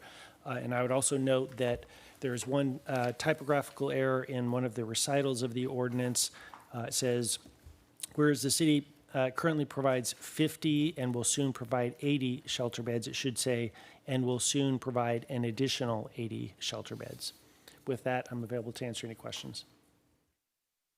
Councilmember Halstage. Thank you, Mr. Mayor. We heard public comment asking about families or other barriers to our navigation center, and my understanding is our navigation center is a low barrier entry facility. So could staff clarify that, if it's available to families, if it's available to people with pets, what are the other sort of low barrier policies that we have? Thank you. So in response to that question, it is indeed a low barrier navigation center. We do have units that are specifically designed and set aside for families. Those units include 2 bedrooms so that there is room for parents and children. In terms of pets, we are making arrangements for pets to be there available on the site. We are also dedicating space on the site for a dog park. So that was obviously contemplated as we began to design the facility. So again, in response to the question, it is a low barrier center that will accommodate families and pets. Thank you, and that's really important since we have worked so hard to provide a navigation center with emergency beds, dedicated beds for the police department to immediately bring people into shelter, and also transitional units for people to transition from emergency shelter into housing, permanent housing, which is the long-term plan. I pulled this item, and thank you to council. I know I abstained on this last time, and it's a difficult I was having a difficult time just because, some of the comments about the barriers to people wanting help and knowing that they need help when people are in crisis, either in a mental health crisis or health crisis or dealing with substance abuse. And so I just wanted to pull this because we've heard a number of public comments on this in the interim. We had some tonight, and then I also got one from a former council member, Jeff Kors, who asked if council might consider bringing this ordinance back within 6 months or a year to just review the impact. And I think that's probably appropriate, since one of the reasons we needed to do this now is because we had our camping ordinance, our last camping ordinance on the books for 40 years and didn't update it, and it got a little outdated for the current case law. So that would be my request to council to consider and to discuss, to include would that trigger a second reading, or I think that's probably a non-substantive change to bring back within a dedicated time. Correct. If the council's desirous of doing that, you can provide that as part of direction, similar to what those other two items are. It doesn't modify the text of the ordinance. Thank you. Incredibly excellent and comprehensive summary, by the way, in your staff report. Thank you for that. I have one question actually just on the ordinance and just the language thing where it says the city currently provides 50 and will soon provide 80 shelter beds. It's actually 80 additional. Is that correct? So maybe just make sure that wording is clear. I don't know Yes, if we can. yeah, we'll make that change. Okay. Any other comments or questions? Councilmember Middleton. I'm not sure I understand the necessity of making a direction that this come back at a particular period of time for review, since we have a practice of reviewing these kinds of activities on a very regular basis, and there's no question that as the Navigation Center is open, that we will be receiving status reports on a regular basis. My request would be to bring the ordinance back, because though we might get updates about programs at the Navigation Center, we might not be getting updates about how the ordinance is being used and how effective it is on the ground. My concern, as I stated at the last meeting, has been liability, Fourth Amendment issues, search and seizure issues, making sure we're complying with an area of law that's changing very rapidly because of the Supreme Court and, the Boise case and all of that. So I believe that there might be more case law coming forward in California courts. And so I just think it's wise to review these types of issues for liability reasons. City Attorney, is this bringing the ordinance back for review or for an ordinance back for just an update on how it's been in effect? Sorry, just an update about how the ordinance has gone into effect and a report of the facts under the ordinance, not a review of the actual ordinance, if that makes sense. It could be a receive and file on a consent calendar. Does that make sense to everybody? I don't want to unnecessarily reopen the ordinance. We do bring things or bring the ordinance all back for review if it's not necessary, but just have an update. And we are going to have an update with our Navigation Center, as Councilmember Middleton said, that will have been open for now then 4 months. So I think that can be timed along. I appreciate the request and I appreciate the idea. To the extent that this would be interpreted by anyone as a softening of our implementation of this ordinance, or that there was a time limit on this ordinance, I would very strongly oppose it. To the extent that it is just bringing it back to see how has it worked and for a report only, I can vote in the affirmative. Okay, so I think that's it. We're going to, at this point now, we're going to vote for a report on how it's not for review, but how a report back within a year. Okay? Okay, so now, is there any other comments or questions? Mayor Pro Tem. Nothing for me. Okay. So did you want to take a motion to move it forward since you pulled it? No? Okay, I will make the motion to move forward. I second that motion. Well, can we have a roll call vote? I know that Councilmember Gardner's already indicated her vote, but we're going to do a roll call vote. Mayor Bernstein, Yes. Councilmember Middleton, Aye. Councilmember Gardner, No. Councilmember Holstich, With those changes, yes. Thank you. Mayor Pro Tem DeHart. Yes. Motion carries 4-1. Okay, the next item is 1H. Councilmember Holstich, you want a staff report? So, Mr. Mayor, Mayor Pro Tem, and members of council, item 1H is a request by the Monument Board of the Palm Springs Pride to install a sculpture in Francis Stevens Park. The proposed monument is a pride monument. The request has been reviewed by the Public Arts Commission. It has also been reviewed by the Historic Site Preservation Board as The Francis Stevens School is a historic site. What we failed to indicate in the staff report is the applicants did make a presentation to the Parks and Recreation Commission. One of the things that we should have included as a condition of approval is that this item return to the Parks and Recreation Commission for final site location. And so what we would request is if you are to approve this item this evening, that staff will add a condition of approval that would send this back to the Parks and Recreation Commission. Just a couple of other items about the proposed sculpture. The applicant is not seeking city funds for this. However, because it is located in a public park, it does require the city approval for the establishment of the sculpture.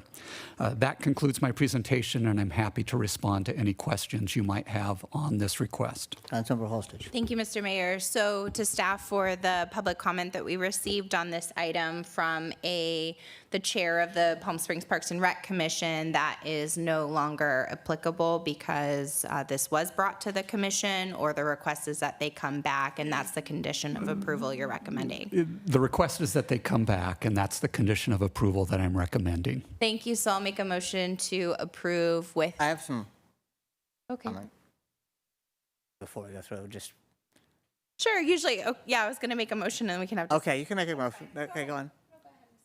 No, does it go back to Parks and Rec for a full review, or? So yes, it would. What Parks and Recreation Commission will be looking at is the placement of the sculpture within a public park. And so that is the intent of taking it back to them. But no, that's fine. I just wasn't clear how that was going. So yeah, that was a question.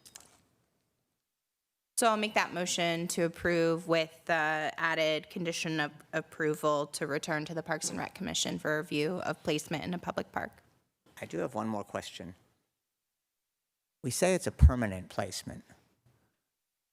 Is there a specific reason we have to say permanent, or? No, we don't need to say that. What we will ultimately end up doing is drafting some type of agreement with the organization relative to the construction and placement of the monument. What we can do is include language there stating that the city may choose to relocate the monument at a future point in time. Okay. So we've done that in the past with other sculptures that we have as part of our collection. So it would be no different than what we've done in the past. And that's really why I asked, because I know Public Arts has recently moved some sculpture. So, okay. So I second that. We have a roll call vote, please? Councilmember Holstich, Yes. Councilmember Mayor Bernstein, Yes. Councilmember Gardner, Yes. Councilmember Middleton, Aye. Mayor Pro Tem DeHart. He's recused. I'm sorry. He asked to be recused on this one. Motion carries 4-0, 1 recusal. Okay. I think we had a public comment who had for the wrong thing, but we're going to do that after we do the consent items, if that's okay. The next one, or do we want to do that now, because it's going to be a while? Did they put their card in for a different item? Yes. The Santori person? Yes. Yes. Do I have their card? He's on your list online. Oh, online. Okay. Yes. We can have Mr. Santori can go. He had written 2B, but he actually means 3.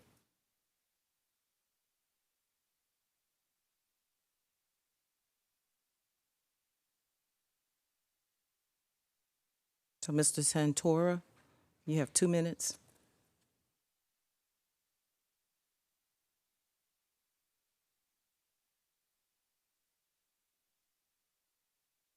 He's muted. Mr. Santori, you need to unmute. Okay, can you hear me now? Yes. Oh, I'm so sorry about that. Actually, on my written request, I did write item 3B, so I'm not sure what happened there, but I'm happy to be speaking with you now. Thank you, council members, for your time. I wanted to let you know that I and many other people have been intimately involved with this process of getting this proposal before you. We've had 3 public meetings, lots of public discourse about this. And from the very beginning, the public has been steadfast in supporting the expansion of the pickleball courts overwhelmingly. We're a little concerned about the delays that have happened unnecessarily, we believe, but we're happy that it's before you tonight. And I just wanted to express my deep hope that you will consider voting in the affirmative for the pickleball expansion. It's not only deeply necessary for relieving the wait times that the public is currently having to endure at Demuth Park, but will also, as Mr. Feldman said earlier, really make Palm Springs a destination for the sport, which I'm sure you've heard over and over again is the fastest growing sport in the U.S. today. So thank you for your support. And again, my apologies for the delay. Okay. The next item is item 1M. Could we have a staff report, please? Yes, Mayor, members of the City Council, this item is a proposed second reading of an adoption of ordinance number 2100, an ordinance of the City of Palm Springs, adding a new chapter 5.92 to the Palm Springs Municipal Code, strictly regulating co-owned housing units and directing the planning agency to study proposed updates to the city's timeshare definitions. At the July 9th City Council meeting, the council considered and introduced an ordinance to strictly regulate certain managed co-owned housing units and directing the city planning department to study a proposed update to the city's current definitions regarding timeshares. At that time, the council made modifications to the ordinance in order to increase the amount of certain fines. At the time of first reading, the city council also incorporated the following modifications to the ordinance. First, it removed the grandparenting provisions of section 5.92.060. Second, it directed that fines for violations relating to noise, nuisance, parking, trash occupancy limits, or the prohibition of weddings or commercial events be increased as follows. First violation increased from $500 to $2,500. Second violation increased from $1,000 to $5,000. And subsequent violations, maintaining those at $10,000 for third and subsequent violations. The City Council also directed the City Attorney to bring back an analysis and recommendations as to what happens after an operator's permit is revoked. With regard to that last item, the council engaged in a discussion about some of the differences and similarities with the penalty provisions of the proposed ordinance and the city's vacation rental ordinance. Under the city's vacation rental ordinance, violations are generally subject to fines of $500 for the first violation and $1,000 for each subsequent violation. The city manager then has the option of suspending the vacation rental certificate for 2 years for the third violation in any 12-month period. In addition, violations of renting without a vacation rental permit are subject to a $5,000 fine for the first violation, along with a permanent ineligibility to conduct short-term rentals in the city. Subsequent violations of that section or renting without a permit are subject to $10,000 per violation. Third, the following violations under vacation rental ordinance are subject to a $2,500 fine and 6-month suspension for the first violation and a $5,000 fine combined with a revocation of the permit for a subsequent violation. Advertising without a certificate, operating a vacation rental without a contract, operating a vacation rental without providing a contract summary to the city, or operating a vacation rental without paying transient occupancy tax. And finally, under the vacation rental ordinance, failure to comply with an order of any police officer can result in revocation of the vacation rental permit.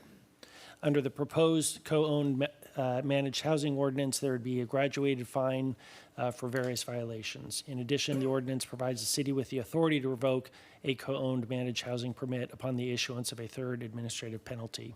As mentioned during the July 9th council meeting, if a permit is revoked, then the continued use of the home by multiple owners in single-family homes would be illegal. Just as the city does with properties that have had their vacation rental permits revoked, the city would have the ability to both fine operators of a co-owned managed housing unit as well as seek a court order barring them from using their home for occupancy by multiple owners. The owners could, if they wanted, continue owning their property interest, but they would not be able to occupy the property as co-owned housing. They would, like the owners of vacation rental properties whose permits have been revoked, then decide whether they wish to continue owning that property interest when they cannot use the property for the purpose they bought it for. As such, the city attorney believes that the proposed ordinance contains adequate remedies in order to ensure that the secondary impacts of co-owned managed housing units do not create nuisances to their neighborhoods. Finally, there was a question that was raised with regard to the 5 existing properties that have been purchased by Picasso and sold interest to co-owners, and whether they would be subject to the 2 units per neighborhood cap. Apparently, there are within one neighborhood already 2 of those properties, and it's my opinion, based on the discussion that was occurring at the July 9th council meeting, that because those 2 are grandparented, they would not be subject to that 2 per neighborhood cap. Future properties would, of course, be subject to that 2 per neighborhood cap in that neighborhood as well as other neighborhoods. That concludes my staff presentation. I'm available to answer any questions. Okay, so I pulled this. I have some questions, and both some legal and operational ones, which I am not sure that we have actually really addressed or thought through, and some of them relate to what you mentioned. But in general, our policy is that single-family homes are primarily for residential and not transient use, right? So even with vacation rentals, the vacation rental is secondary and ancillary use. Is that correct? Correct. But with the co-owned housing, they have 14-day limits. So their primary use becomes, the way they're written with Picasso, they have 14-day limits, but realistically you have 8 owners in our season, which is 8 months. They're pretty much going to be 2-week rentals. That's by definition transient? That's Picasso's model. Again, this ordinance applies to other operators other than Picasso. There could come another operator that has fewer than 8 interests, and so it could be, 3 or 4. Okay. So this doesn't really define it based on the definition of transient or non-transient. But these homes basically could be, because if they are used for less than 30 days, then all the time, then all the use would be transient use as we define it. If that's how the time limits were split up, yes. Okay, and we would be allowing that even though we have caps on vacation rentals as to how much they could be used. For rentals who have different occupants, yes, these are owners. Okay, so they're owners, but they're all coming and going, basically. They're staying, basically. If you have 8 owners in an 8-month, they each have season, they really have 4 weeks, maybe 6 if you count the summer. So unless somebody wants to stay here in the summer for 6 weeks, or they're all going to have sort of transient use. It's most likely in practice, that's what they do. They'll be shorter term, yes. And there's nothing that we actually prevent it from being all transient. They could be every week, somebody new. They could be those shorter terms, yes. Okay. And do we limit on vacation rentals the number who own an LLC, who own a vacation rental?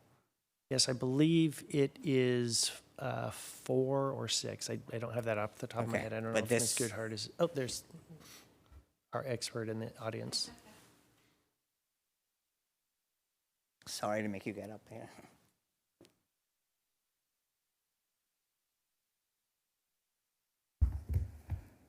Good evening, Council. Patrick Clifford with the Department of Special Program Compliance. To answer your question, for vacation rentals, we limit the natural persons in the LLC to 4 individuals. Okay, but this is 8 LLCs there could be 8 different owners in this LLC. Owners or families, yes. Okay, so there's quite a lot of them. So we also say occupancy in a vacation rental is limited to 2 per bedroom plus 2 children. And so my question is, on the vacation rentals, we've said a similar thing, but does that mean that they can't have more overnight guests than that in a co-owned housing? Yes, these are occupants, so that would include the owners as well as any guests. So occupants is an overnight That's what that means. It references occupants, so Okay. the caps, the occupancy limits are inclusive of both the property owners as well as any guests of theirs. Okay. So, and our vacation rentals, they have a maximum of 4 daytime guests, is that right? That's correct. Okay. Is there a maximum on daytime guests for these co-owned housing? No. They could have 100 people there every day. I mean, other than the prohibition against having special events, yes. Okay, but if they want to have a pool party every weekend, that's what they could do. And so the different family that comes in every week could have a pool party every weekend. A different co-owner every week, yes. Okay, so, I mean, if it's their own party, it's not a commercial event. Presumably, yes. Okay. And we have considered the current 5 Picasso homes are illegal, as we now, our standing is that they're now illegal. Is that correct? That's our position, yes. Do we have a settlement agreement with Picasso when we do this ordinance? No, we do not. Okay, so they've gone back and sued St. Helena, is that right? Or vice versa? They sued St. Helena, and that case has settled, yes. Okay, but we have no, the reason I want to move this, because we have no agreement that Picasso is not going to come back and sue us after we pass this. No, or any other operator like Picasso, Okay, correct? so, again, it just doesn't seem great to pass an ordinance when we're in the middle of that would allow this when we haven't settled with the person who we are saying is illegal. If the council's concerned about that, I suppose you could ask the representatives of Picasso who are here tonight. Okay, well, the part of the settlement agreement, I'll get on to some other things too, because then what we're saying is that the manager has to sign an agreement that they abide by the regulations, and each individual owner has to do an affidavit that they won't do a vacation rental. But do the individual owners have to sign something that they agree to the regulations? Yes, the owners do. Okay, so they all have to sign something that says, we agree that if there's multiple violations, the city can revoke our use of this house. The form has not been completed at this point, but they have to agree to the good neighbor policy, yes. And the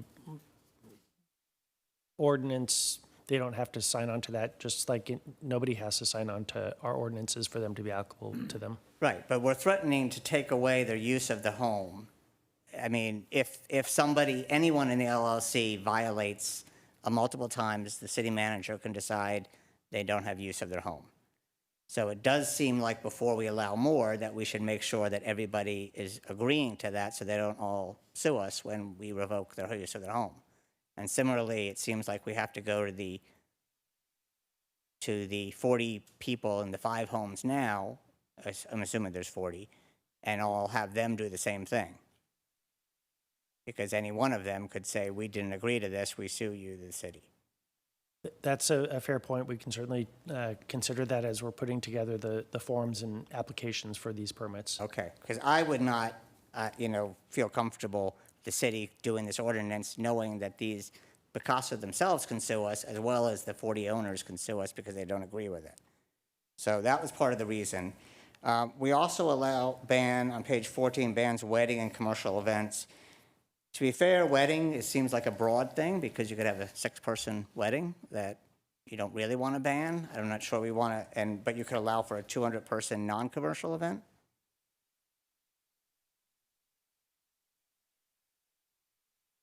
Is that correct? What was the question exactly? Sorry. So on page 14 of the ordinance, it says that we don't allow weddings or commercial events. And that just seems like odd language to me because you could have a small 6-person wedding in someone's backyard, which is kind of fine. But then again, you could have a 200-person non-commercial event that is not necessarily fine.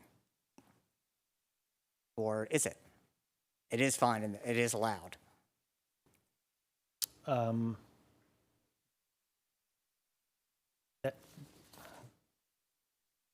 Yes, Yeah. you could. And I'm raising these issues, and this is why I wanted to postpone it, because they're sort of complicated. I'm not a lawyer, although we have lots of lawyers here, but there's obviously complicated legal issues that are going to happen. And then when I thought we had said last time that the revocal, I don't know what the word is, the revocation, thank you, was automatic after a certain point, but now it's up to the city manager. I guess I didn't realize that.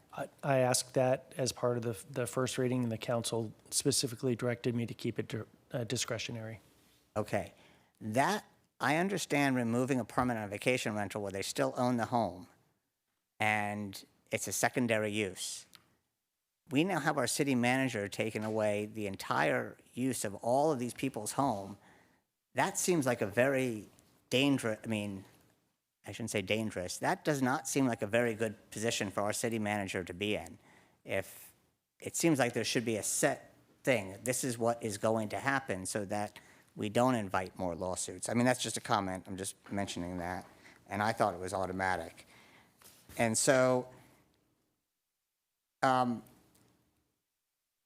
also, I have a question about the fines and things. So there was just a Riverside County ruling about Cathedral City's $5,000 fines where they said they were excessive. Is that correct? And they violated the Eighth Amendment? In the context of an advertising violation, yes, there was an appellate division decision in that regard. So is revocation of use of a home, couldn't that be deemed as excessive? That is a decision that a court would consider many factors, and as we saw in that case, the court found that for advertising violations, a $5,000 fine was excessive. I don't think these ordinances have been around long enough to know whether a court would determine that to be excessive or not. Okay. It just seems like the trend is going the wrong way. We have the regulations on noise. I know we have the outdoor speakers ones or from the perimeter. Like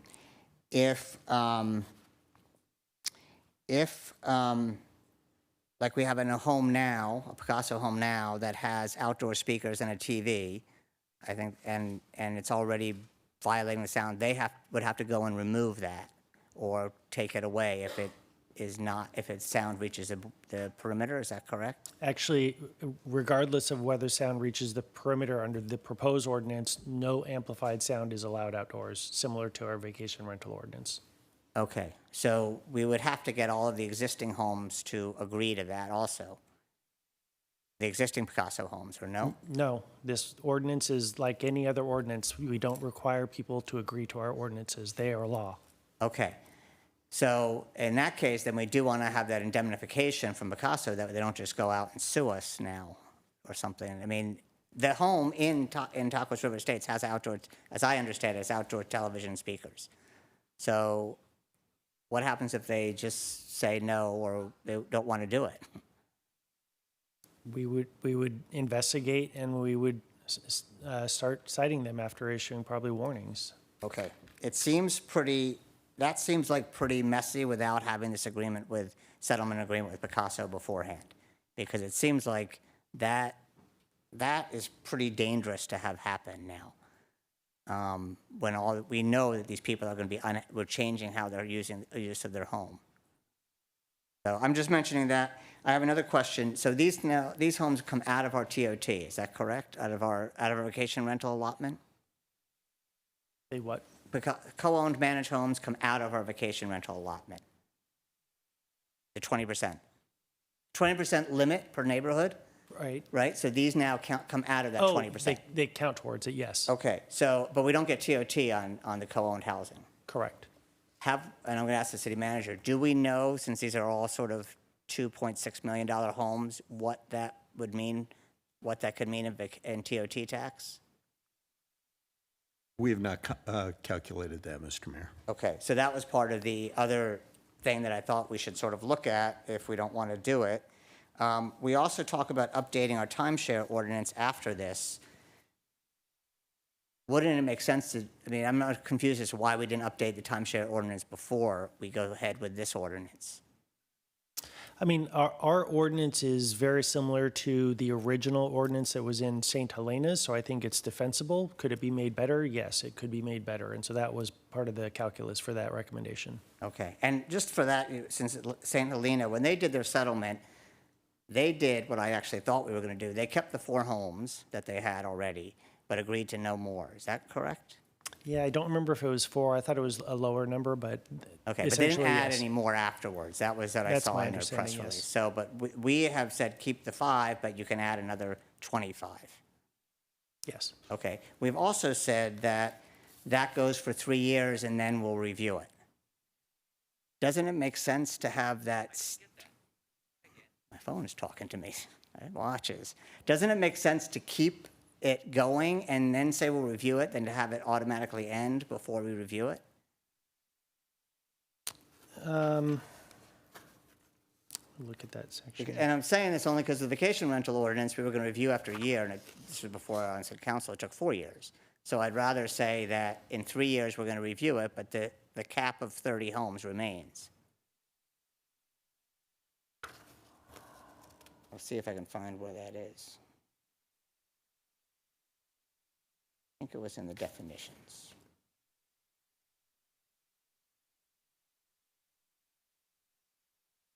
Co-owned, on page 9, the co-owned housing unit citywide cap is hereby set at 30 co-owned housing units for the period starting the effective date of this ordinance and ending 3 years after the effective date of this ordinance. The city shall study the impact of co-owned housing units in the city and may adjust it by ordinance or resolution. So it doesn't, why would we have the question is, why would we have the automatic end to the cap instead of just saying the cap goes on, but we'll review it? The council could do that if it wishes. Okay. Because again, if we miss it by a year and they add 30 more, it just doesn't make sense. And again, I'm raising this because I don't think this is fully baked, and we've already heard the public just ask for delaying it. And I think there's so many different questions to have this as a second reading that are not answered. I mean, I don't think these do any public good. So that's my personal opinion, and I will not vote for this. I don't think this serves, even people don't like vacation rentals. We know it adds to our TOT. We know it can be secondary revenue for people. We know that it helps our events. I don't see the public good for these co-owned housing. But my point really being tonight is that there are financial issues or legal issues which do not seem to be fully thought out. And that's why I'd recommend delaying it until this can be fully addressed. Those are my comments for now. I'm happy to have other council speak, but I think we're going to get into a lot of problems if we don't sort out these legal questions first. Any comments? Thank you, Mr. Mayor.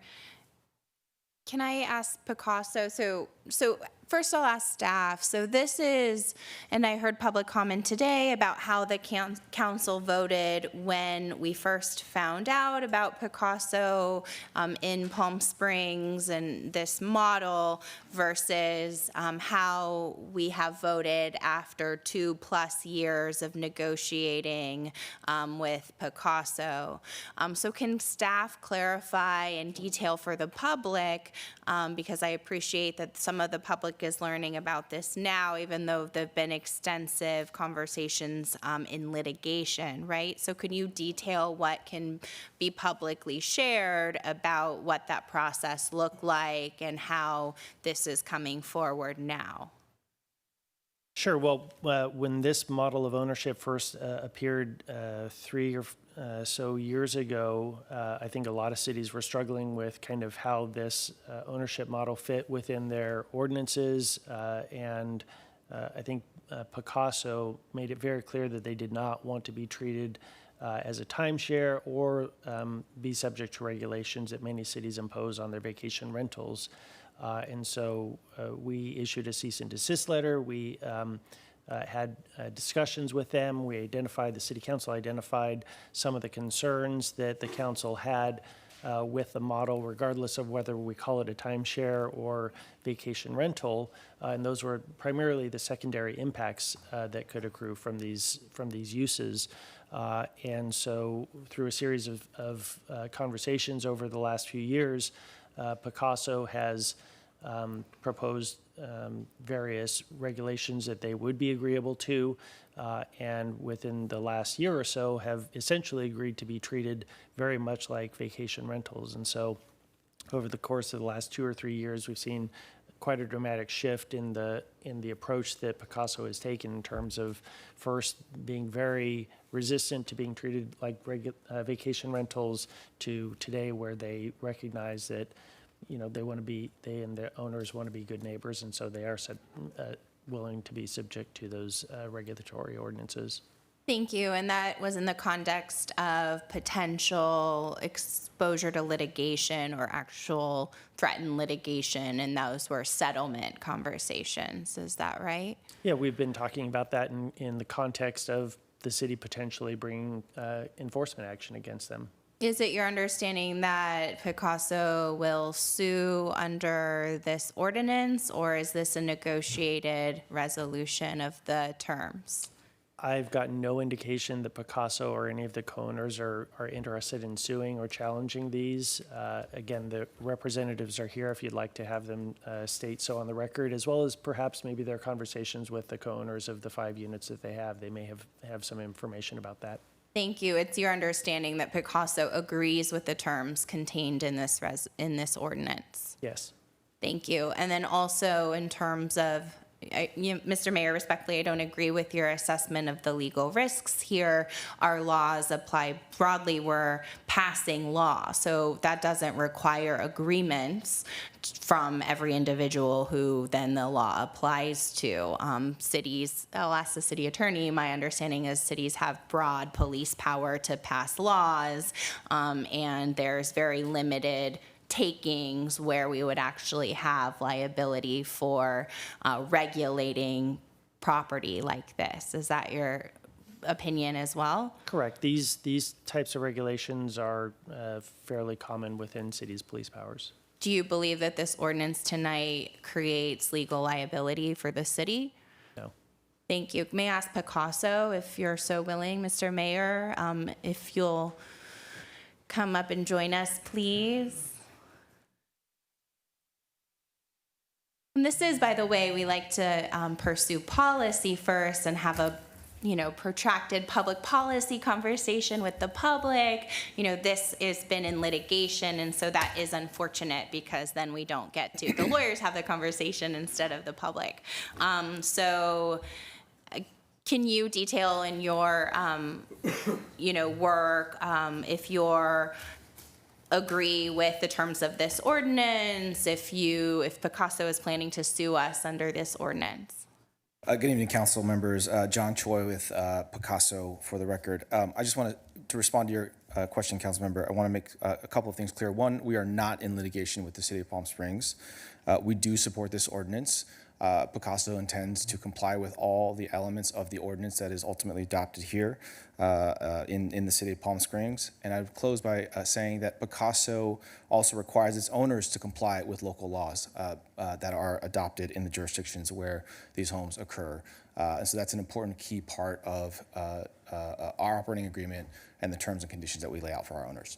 Thank you, and I'm sorry, we've been already doing this for a long time without a break for us, so I didn't mean to misstate it. So that there was potential litigation, and so the city and Picasso discussed the terms of the ordinance and what would potentially lead to litigation. Is that correct? Correct, and it's Picasso's opinion that a regulatory approach is much preferred to settle these issues and set rules and regulations in place. Can you explain that, especially for us and the public, as we're debating whether or not to do a settlement agreement or a regulatory approach for the public, which means an ordinance or a law that would apply to this type of use? Why does Picasso believe the second one would be more beneficial?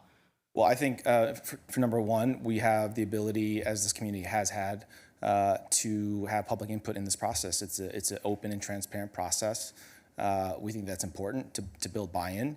We've been having conversations with various members of the city council, with the city staff in earnest over the last, I would say, year to get to this point. And we feel that it's a process that leads to much more comprehensive rules and a much better approach for the community. Thank you. And for staff, in the debate between a regulatory approach like an ordinance or a specific approach like a settlement with Picasso, does staff have a preference about which better protects the city? Well, I would say, given the fact that there are operators other than Picasso out there who have shown interest in the city, that an ordinance is preferred because we don't have to enter into a separate settlement agreement with each of the operators. This is the law of the land within the city of Palm Springs. Thank you. So we wouldn't have to do that with every single operator. We just apply the law broadly. Thank you. I'll ask you one more question. I let you go. So Picasso currently operates 5 homes Correct. in Palm Springs, correct? And there was a question about the benefit for the city, and we got that in public comments as well. Could you just detail Picasso's view about the benefit of your model for the city? Absolutely. Picasso's model is a co-ownership model that allows owners to co-own a home together. There are a variety of benefits for the local community that I will focus on. One is when you think about a co-owned home like Picasso, it's actually utilized at much greater rates than your typical second home.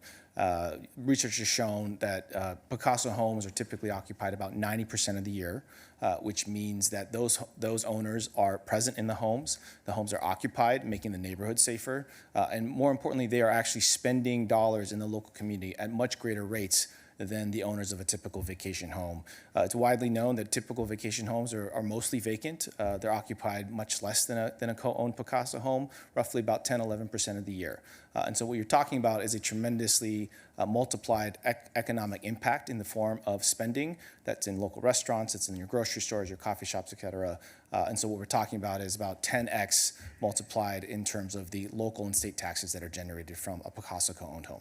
Thank you. And Picasso has data about who uses or buys these homes too, right? I remember when you originally introduced your concept, you had data about, more people of color, more younger people, more LGBTQ residents. Do you have any information about how this adds to the city's, residents and diversity? Yeah, absolutely. The great thing about the co-ownership model is that it actually opens up access and makes sort of second home ownership more accessible and attainable for more people across a broad spectrum of diversity levels, including socioeconomic as well as race, gender, sexual orientation, et cetera. And we see that very much in our existing ownership and the folks that are interested in accessing our model. So we think that that's a contribution to the local community. Our homes are very much in the high end of the price point in Palm Springs as well as in the other communities that we operate in. And so we're very much sort of at the top of the market, sort of the luxury segment is where all of our homes live. And so what you're really seeing is sort of, very, very minimal impact on the housing. I think the city ordinance lays out as 30 homes over the course of several years. We currently own 5. It's a very, very small footprint in Palm Springs, but an important one. Thank you. So 5 homes up to 30. My understanding is that this ordinance is one you might pass in other cities or might, be used as a model.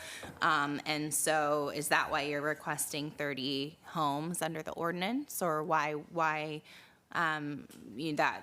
Yeah, tell us a little bit about your expansion model in Palm Springs so we can know the total footprint. Sure. Well, Palm Springs is obviously a very attractive city for a number of reasons, for tourism, but also for home ownership.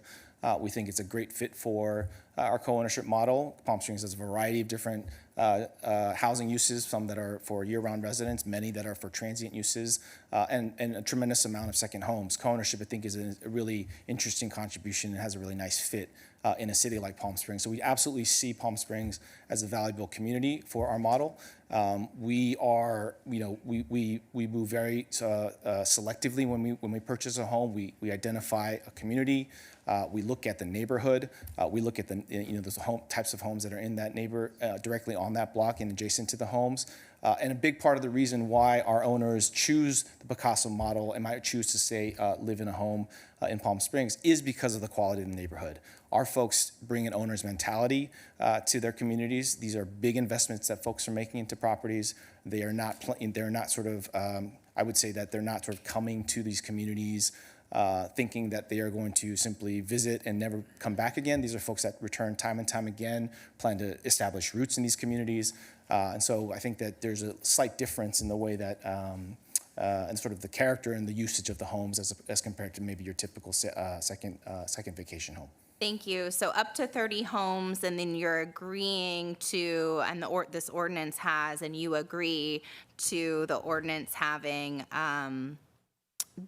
applying the vacation rental restriction limit per neighborhood. Is that right? So there are many neighborhoods that won't be impacted and that Picasso won't purchase in, correct? Absolutely. We heard, based on the engagement that we've had here in the community, we have heard the concerns about quality of life. We have heard concerns about oversaturation in any particular neighborhood. We have heard concerns about impact to housing. And so we support this ordinance because we think that it is a very robust, clear way to address all of those issues. And we absolutely would agree to abide by all the terms of the ordinance. We are held, based on the language of the ordinance, jointly and separately liable for any violations of the ordinance. We have skin in the game in that way. And as I mentioned earlier before, that we require owners to also comply with local law as well. So from our opinion, this is a very well thought out and comprehensive approach. It is incredibly robust. There are very, very strong enforcement tools and mechanisms in this ordinance, which we agreed to, again, to address the concerns that the community have raised about potential impacts to quality of life. Thank you. Are you going to sue us if we pass this ordinance? No. Picasso has no intention of suing the city. Channel my former colleague, Councilmember Roberts. Thank you. So for city staff, we're talking about potentially 25 more homes for Picasso. How many total rooftops do we have in Palm Springs? I believe it's about 25,000. Is that right? I'm going to say off the top of my head, that's about right. So 25 out of 25,000, we're talking about a very, very small fraction of homes for this model. Is that correct? So I'm being shown it's 35,000 total residential units. This is why I let Councilmember Middleton go first. So 35,000. So Homes or residential units? residential units. That includes apartments. Thank you. Thank you. I have no further questions, Mayor. If we're asking, can I ask the gentleman from Picasso some questions then? So, you're back.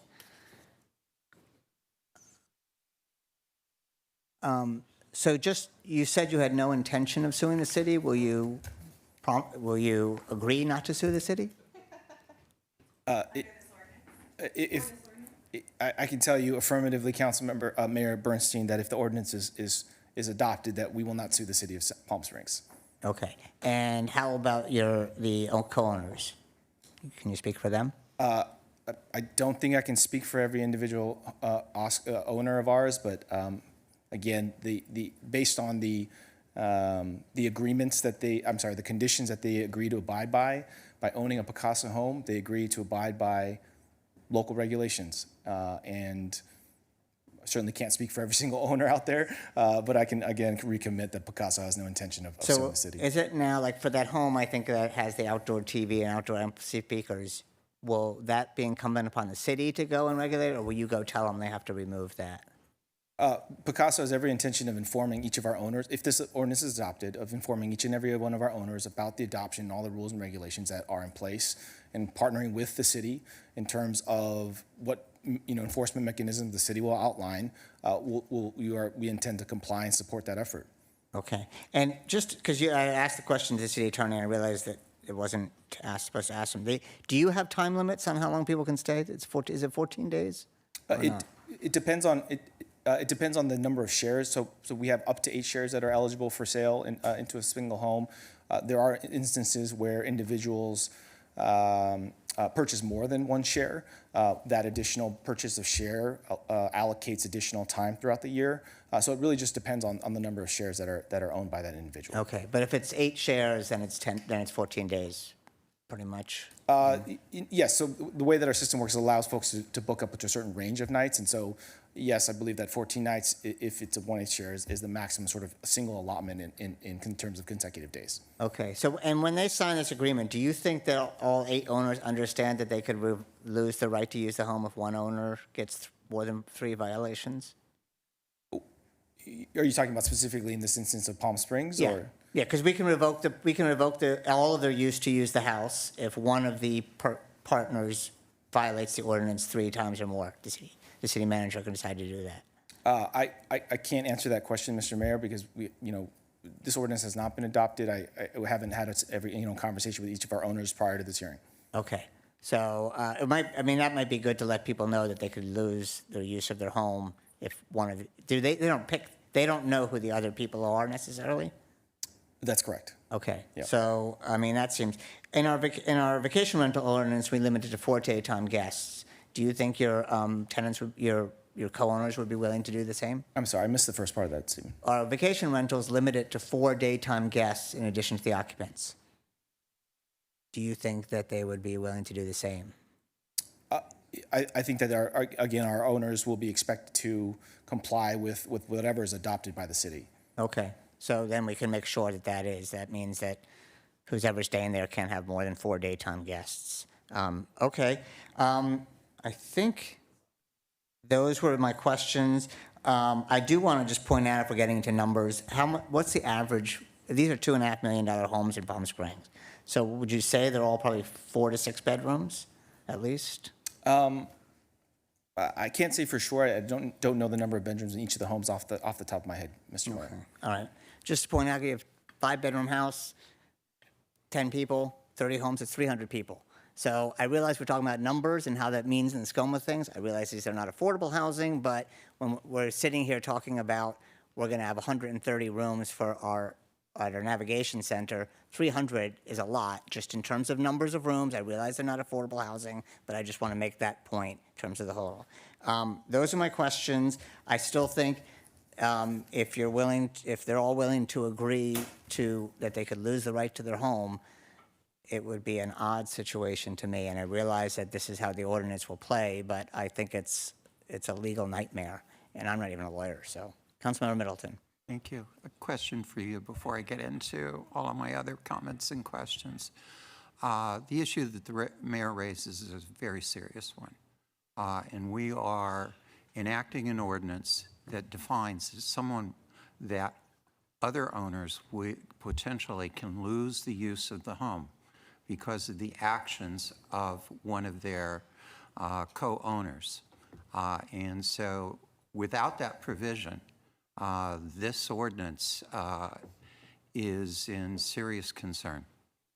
So we're going to have to make sure that there is a firm understanding of that by all of your owners, and that the consequences of who they will need to be suing is that owner that caused them to lose a property right, not the city of Palm Springs.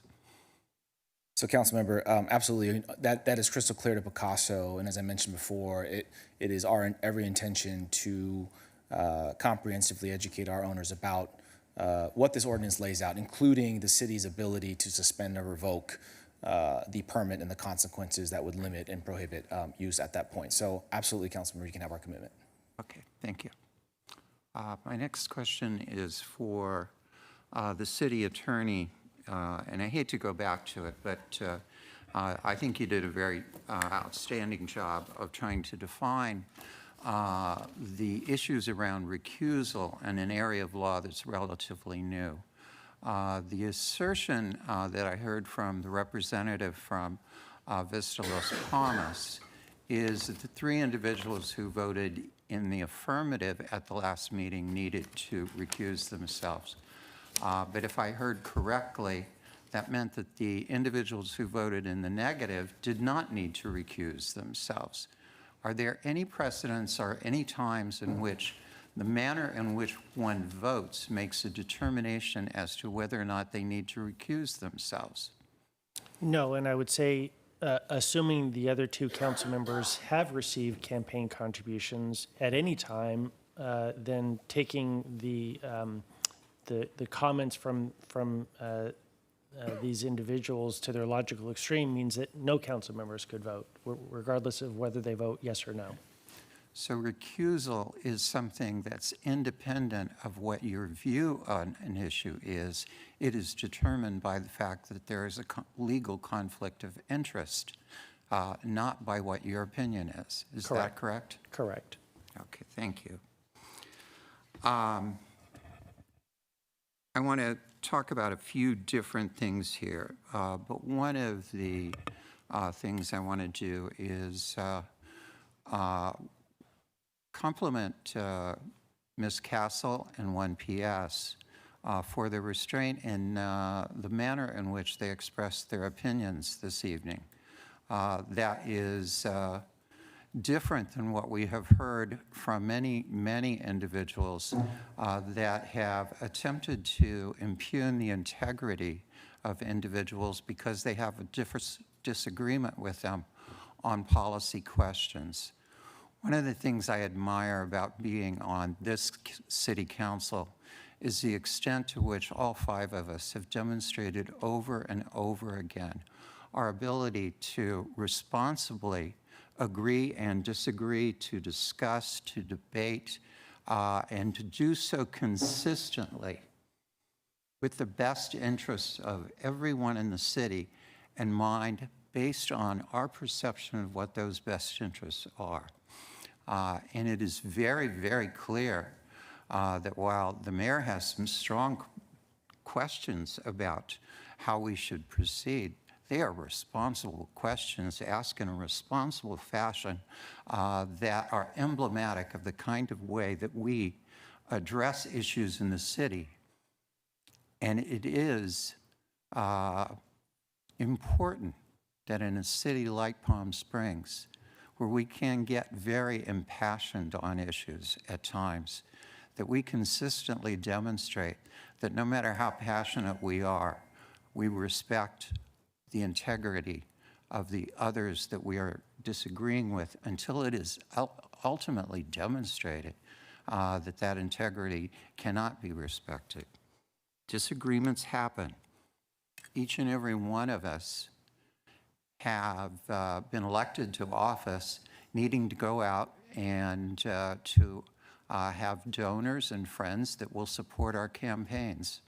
And I believe each and every one of us on council at one time or another has had an issue before us where we've had supporters, we've had donors on both sides of the issue, and it becomes important to make a decision based on what we believe are the best interests of the city.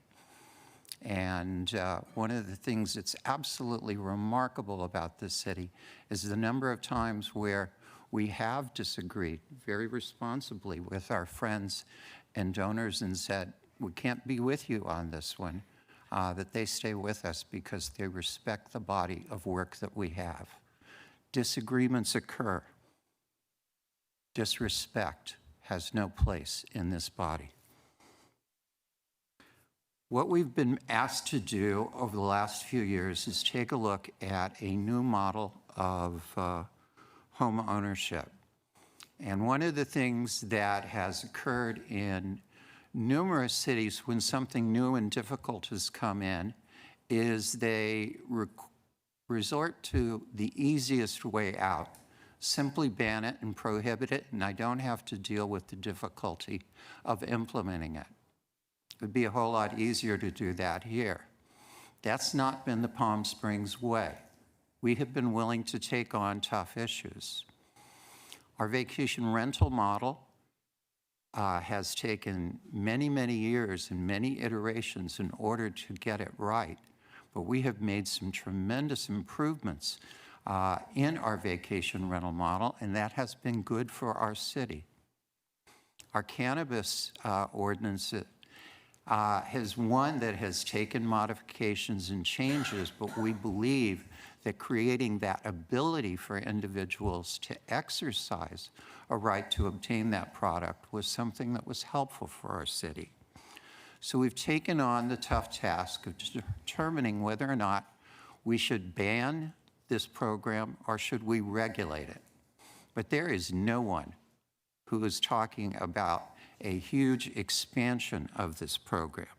And as a matter of fact, when it came to us with relatively unlimited numbers 2 years ago, there was no support whatsoever for it. It has come back with only 5 homes in the program today and there has not been an addition of any of those homes in some period of time. We have a limit now of a maximum of 30 homes. One of the issues that the mayor raises, I think, is an important one.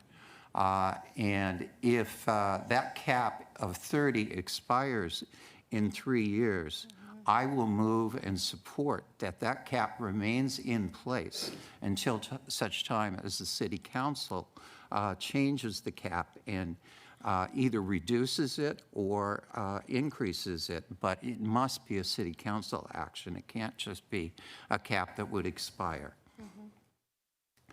I will also support issues that the mayor raised in terms of making a limit on the number of daytime guests that can participate.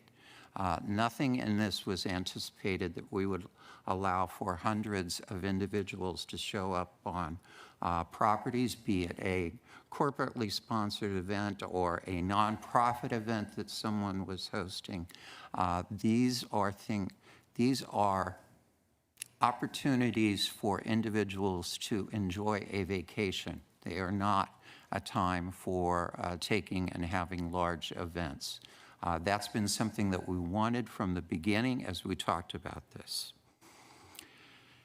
For a home to be eligible in this program, it must be at 2 times the median price of a single-family home in Palm Springs. Today, that means that it's homes of approximately $2.5 million and above.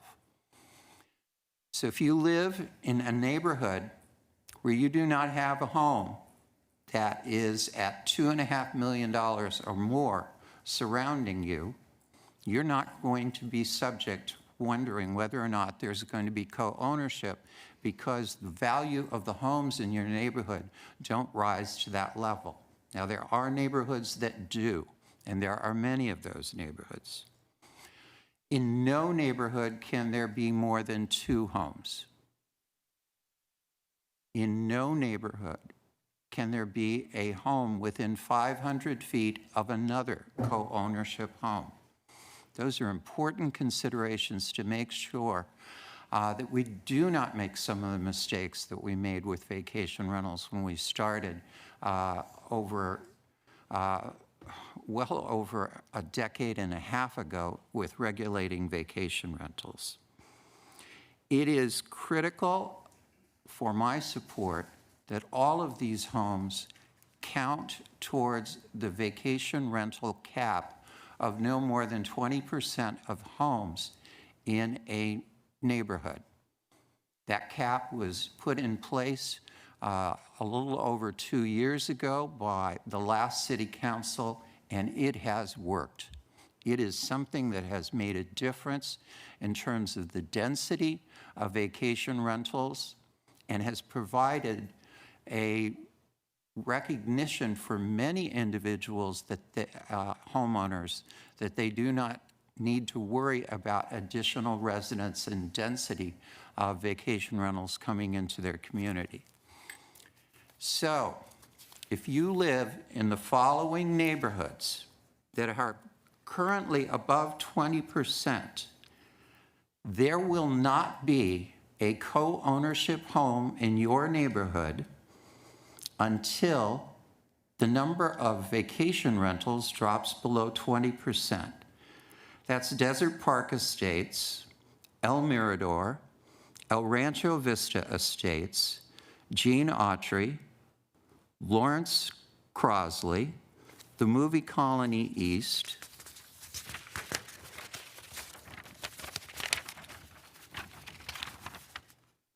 Racket Club Estates, Ranch Club Estates, Sunmore, and Vista Las Palmas. In none of those neighborhoods is it going to be eligible for there to be a single new co-ownership home.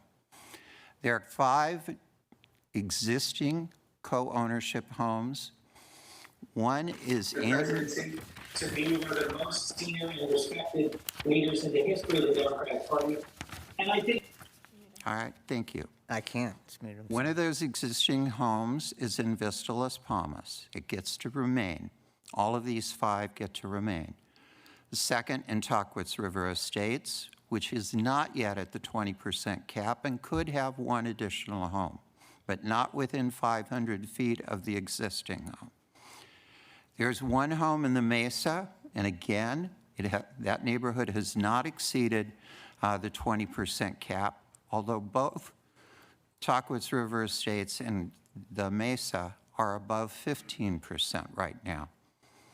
There is 1 existing home in the historic tennis club. Lastly, there is 1 home existing in Sunmore. Those 5 get to remain in place, but if you are over the cap, and that applies to a large number of homes, there will be no new home. Now, in many of our neighborhoods that I did not mention, there is a dearth of homes that are over $2.5 million in value. So we have limited the number of homes that can come in. I think it will be very surprising if in 3 years from now there are 30 homes. If in fact there are 30 homes, there will be a few thousand people who will remind me that we got to 30, and I fully expect that. This is going to grow very slowly because of the economics and because of the restrictions that we put in place. I appreciate and understand those folks who say banning is just simply easier, but that also includes a litigation risk, and it has not been the way that we have tended to approach these questions. We try to do the difficult work. Thank you.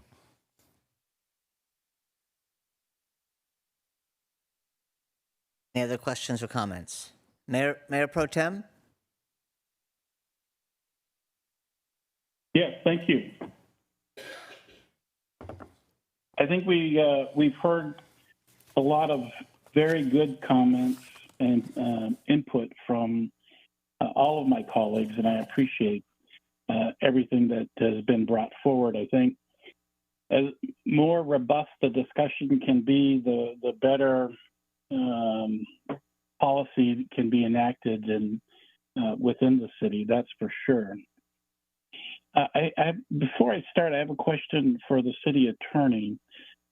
What type of agreement has the co-ownership homes that we currently have, how have they operated up to this point in the city? They've operated under the LLC agreement that Picasso provides to its co-owners. Is that the question that you're asking? So has the city has allowed the 5 units to happen without having any type of written agreement or formal exchange with Picasso? Right. Those 5 units or those 5 properties were purchased before the city really took a public formal position at one of our council meetings, indicating that they are illegal, or at least the city views them as illegal under our ordinance. And so the city has held off on enforcement action while we have had these discussions with Picasso about a regulatory approach. And it's my understanding from speaking with the folks in code enforcement that they have no record of any calls for service at those 5 properties in that time period. Mm-hmm. And just so we can remind the public who's listening, do you know how many times this co-ownership discussion has come up in closed session with City Council? I don't know off the top of my head how many times we've talked about the potential litigation and the potential enforcement of our municipal code. I might guess 6 times. So my point there is that this has been something that this City Council has been discussing for quite some time.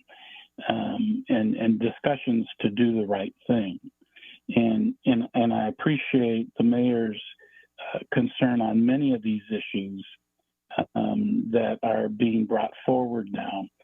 But this isn't something that has just happened in the last 2 weeks.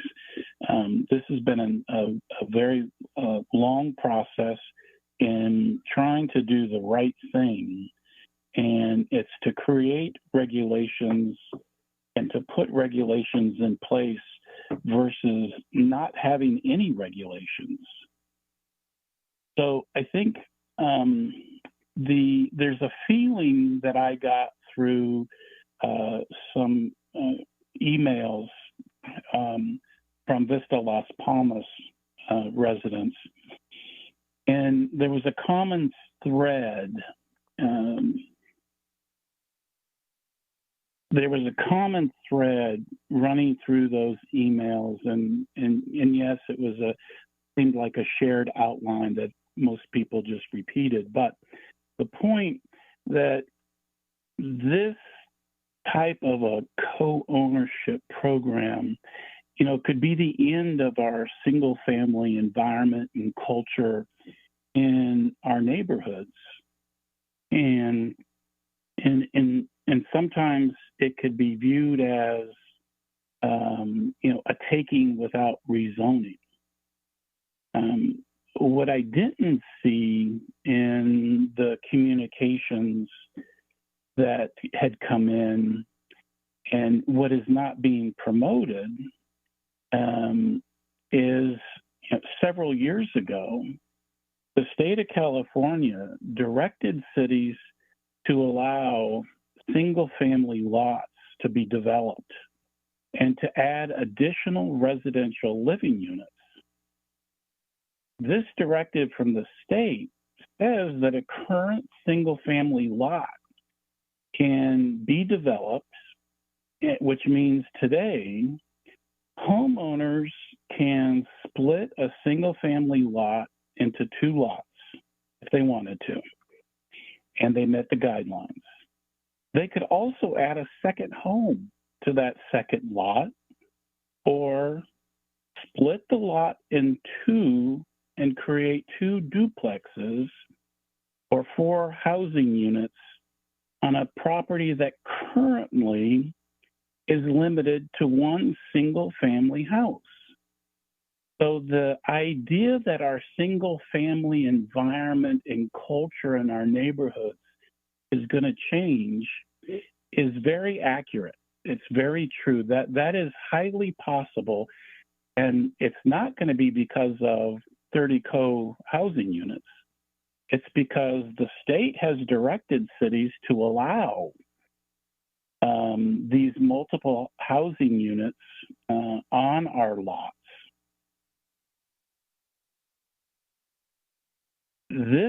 What's before us, and what I've tried to share with folks, is the ordinance will immediately prevent any additional co-ownership homes in Vista Las Palmas, as well as the other neighborhoods that Councilmember Middleton read. We immediately are putting an end to the possibility of homes to be co-ownership homes in Vista Las Palmas. And I'm not sure that message was being communicated to residents of Vista Las Palmas.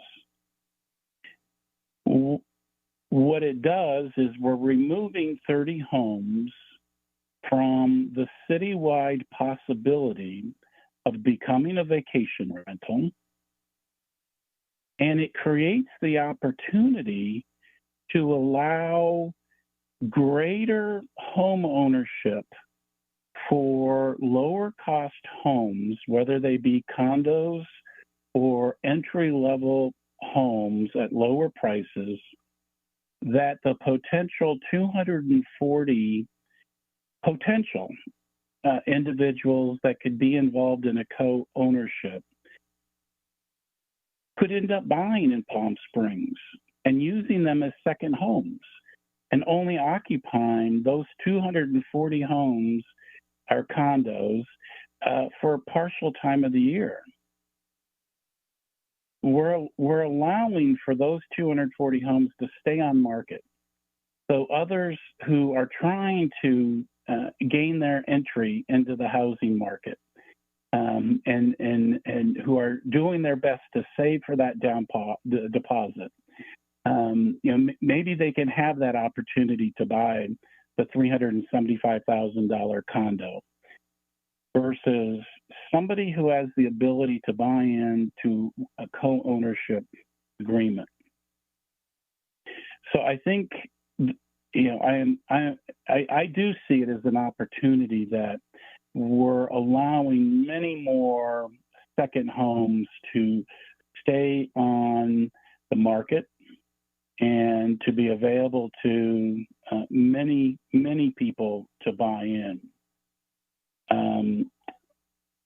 Councilmember Middleton reviewed quite a good number of the items that I think we need to re-emphasize. You can't have events in these homes. You can't have exterior sound. The ordinance requires a permit to be renewed annually. No permit can be issued for one of these co-owned homes, 25 co-owned homes, to a house that has previously had a vacation rental permit revoked. If there's a history of violations, that house can't be permitted. This would have been the case for the house in Stevens in Vista Las Palmas. We're putting regulations in place to prevent that from happening. The fee schedule and the escalating fee schedule is for somebody operating without a permit, $5,000 for the first, $10,000 for each subsequent fine that somebody may have. There's fines for noise, nuisance, parking, trash collection, over occupancy, hosting events, and those are $2,500 per instance, escalating to $5,000 and $10,000. And the capacity is based on 2 people per bedroom. And we've noted tonight that having a limit of 4 guests on top of that capacity should be defined, and I would support that if that's council's wish. And very important to emphasize to the neighborhoods that may have the potential of 2 co-owned homes coming into the neighborhood, that they can only be 500, they can't be closer than 500 feet from one another. So we've looked at many guidelines and many restrictions and regulations to do our best to manage a different way of co-owning homes. We have no idea today. We have no idea. And I've been having this conversation for several years. We cannot tell you how many co-ownership homes exist within the city of Palm Springs right now with friends, families, co-workers, companies. We have no idea. And these are homes that aren't being used 100% of the time. They're being shared.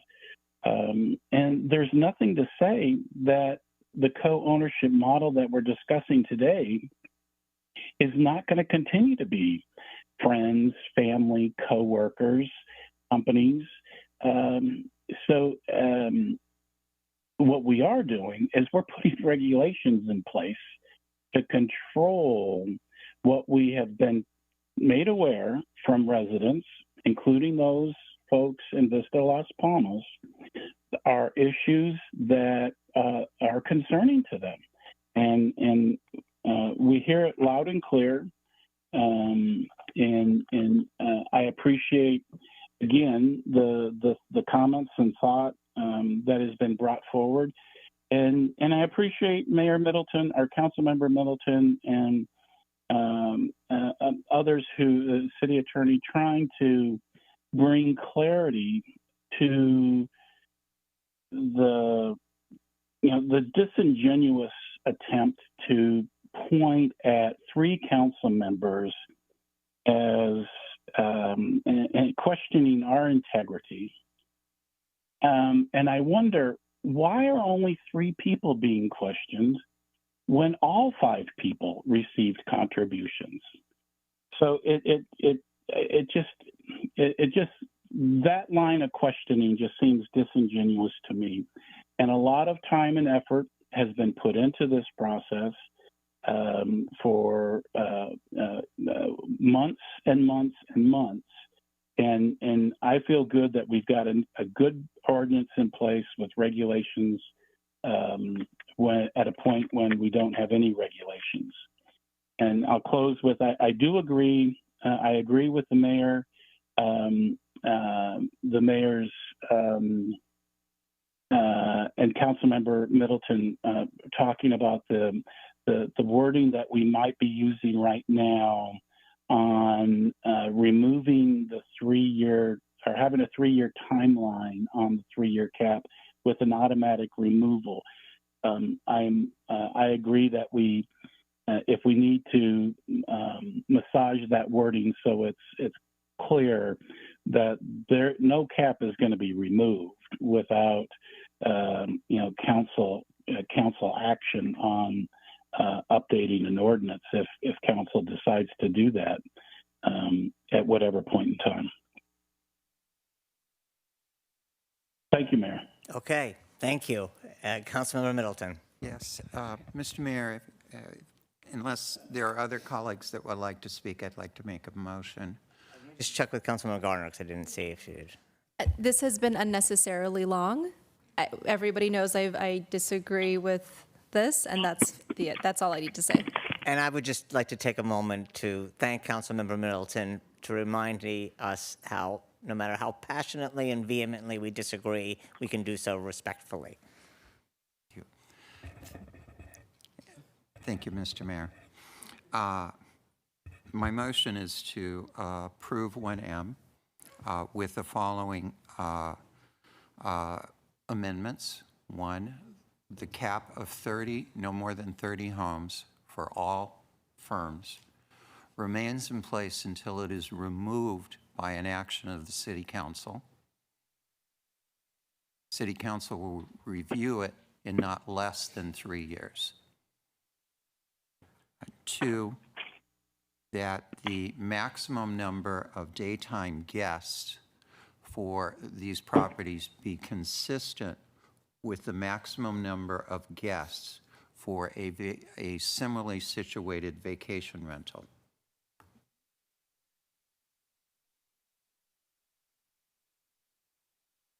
So if I could just propose 2 options for the council, because this is second reading. And so if we propose changes to the text of the ordinance, we'd have to redo the first reading today, then do another second reading when we come back in the fall.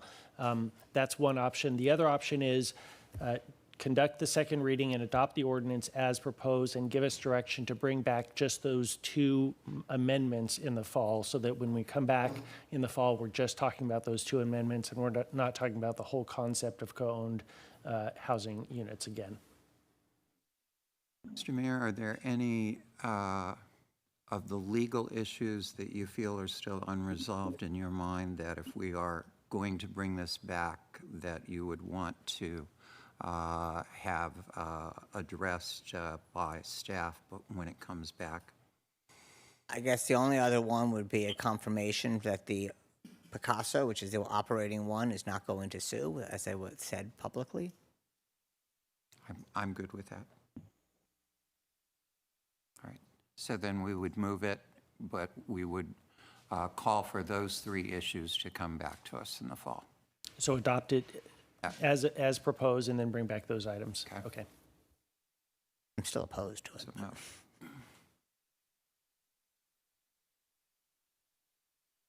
So moved. Is there a second?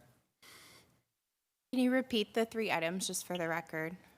Clarity. Yes. The first, that the cap not be removed automatically, but instead that we bring back that it end only upon action of the city council, and that that issue be brought back not less than 3 years from now. Second, that the number of daytime guests be consistent with a similarly situated vacation rental. And the third, confirm that Picasso is okay with this and has no intention of suing. I'll second the motion. Thank you. Councilmember Middleton. Aye. Councilmember Holston. Yes. Councilmember Gardner. No. Mayor Pro Tem DeHart. Yes. Mayor Bernstein. No. Motion passes 3-2. Okay. We are going to take a break, but I forgot to make a couple comments on consent items. I will do it very quickly. One is on 1T, the Air Museum lease extension, which I think is great in that it allows for the new educational addition that they're building, which is going to provide great opportunities for our youth and also a beautiful mid-century modern facade. I wanted to comment on 1U, which is the Meade Hunt Airport Modernization Agreement. I know this is about what they're doing inside the airport, but as I think we brought up before, I want to make sure that we continue to look at public transportation options to the airport, as well as potential shuttles to our desert cities and other additional sustainability issues. Not a direction, but just to make sure we don't lose those.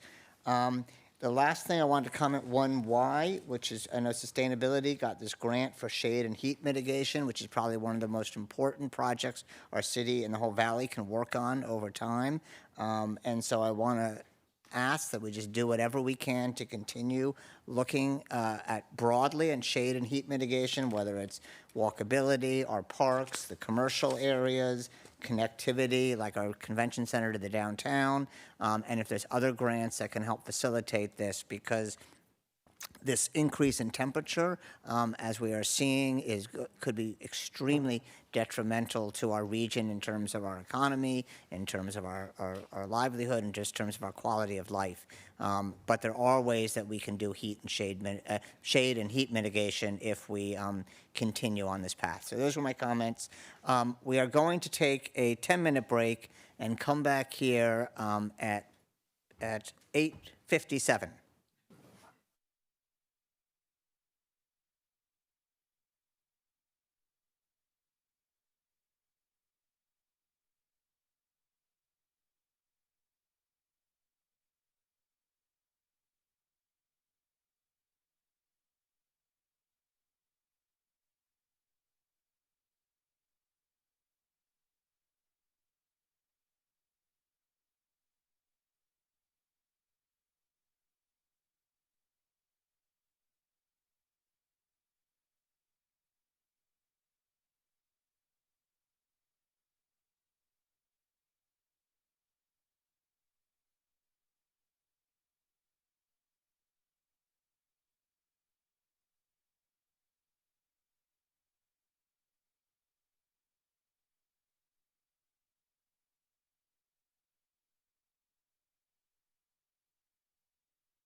according to mine. Oh, 59. The next item is item 2A, which is the annual levy of assessments for various street lighting and parkway maintenance districts citywide for fiscal year 2024 to 2025. May we have a staff report, please? Good evening, Mayor, members of the City Council, Joel Montalvo, Engineering Department. The item before you today is the annual assessment. It's a requirement to continue the levying on 9th Street lighting and landscaping and parkway maintenance districts.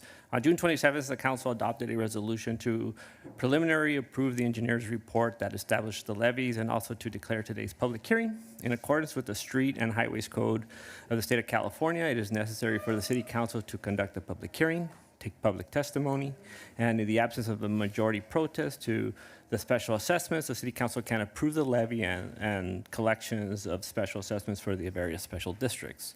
The assessment fees collected are used to pay for utilities and to install and maintain landscaping, irrigation, lighting within the districts. It is important to note the assessment districts 3, Crossley Track, 6A, Fairpoint Development, 6E, Park Sonora, 7, Sunrise Norte, and 9, Flora Vista were established with a maximum assessment that does not increase with the consumer price index. The fees collected are the same year after year, and the services provided to these districts reflect the amount of fees collected, plus any additional surplus available. Any proposed increase in the levied amount would require a special election with a majority vote to increase the assessment. The other districts were established after the passing of Proposition 218 that established assessment formulas with a maximum assessment rate based on the consumer price index. The formula allows for the adjustment of assessments to account for inflation. Staff is always looking to balance the levies with actual cost, and we take the opportunity to reduce levies where the surplus in revenue exceeds the maintenance of efforts. This concludes my report, and I would be happy to answer any questions you might have. Are there any questions? No. Mayor Pro Tem, any questions? I'll take that as a no. Okay. At this time, I would like to open the public hearing.